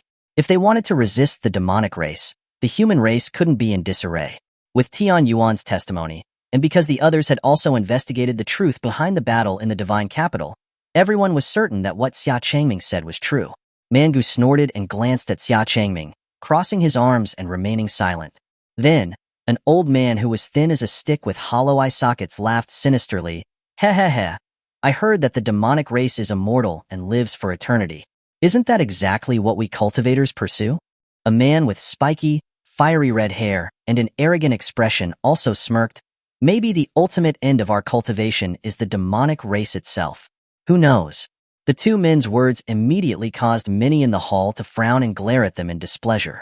One was the celestial venerable Chongguei of the Scarlet Swamp, and the other was the celestial venerable Rongyan of the Molten Lava Caves. Like Mangu, they all came from the infamous, dangerous lands of the 9 provinces and 10 lands. They were also the most chaotic and disorderly places. It seemed that it would not be easy to unite the hidden celestial venerables from these dangerous lands. Xia Changming frowned in thought. Chongguei and Rongyan's words made him think that, far from being able to convince them to unite against the demonic race, they seemed to even be hinting that everyone should join them. A thought began to form in Xia Changming's mind. At that moment, In Lianxin frowned slightly and rebuked Chongguei and Rongyan. Please do not joke, honorable venerables. The demonic race and the human race are mortal enemies. How can we consider such absurd thoughts of falling to the demonic path? Heh, we were just joking. Please don't take it to heart. Chongguei said with a self-deprecating smile. Since the two were also celestial venerables, no one else said anything more. The most urgent thing was to discuss the union. Soon, people began to voice their concerns. Uniting is not impossible, but although my Pingzhou has a large population, most of them are mortals. There are very few cultivators. I'm afraid we can hardly protect ourselves, let alone offer any help, said Lin Yuan, the king of the Ping Tian kingdom in Pingzhou, his expression worried. The whole vast Pingzhou had no celestial venerables, or even a single immortal realm expert. He knew that if the demonic race returned, Pingzhou would not be able to resist at all. This trip was more of a request for help rather than a discussion of a union. Everyone fell silent. It wasn't that they didn't want to help, they were simply powerless to do so. Except for the northernly divine kingdom, where else could they say for sure that they could resist a demonic invasion? The current state of the 9 provinces and 10 lands was unlike the times 1,000 years ago when celestial venerables were everywhere. Now, if a land had one celestial venerable, they were considered to be dominant in the region. It must be known that 1,000 years ago, human sects were everywhere, and the major sects all had celestial venerables sitting in charge. It was the most prosperous time for the human race. However, even back then, the human race nearly fell apart during the battle between the immortal, demonic, and demon races. So it goes without saying that the human race now was much weaker. Seeing that everyone was silent, Lin Yuan and the other kings from various regions who were waiting to request support couldn't help but lower their heads in despair. If the demonic race returned, they would likely suffer the same fate as the northern ice wilderness. Just then, Xia Changming slowly stood up. Everyone's eyes turned to him. Xia Changming smiled faintly, looked at Lin Yuan and said, I have a way to solve the problem of insufficient strength in the Ping Tian kingdom and everyone else here.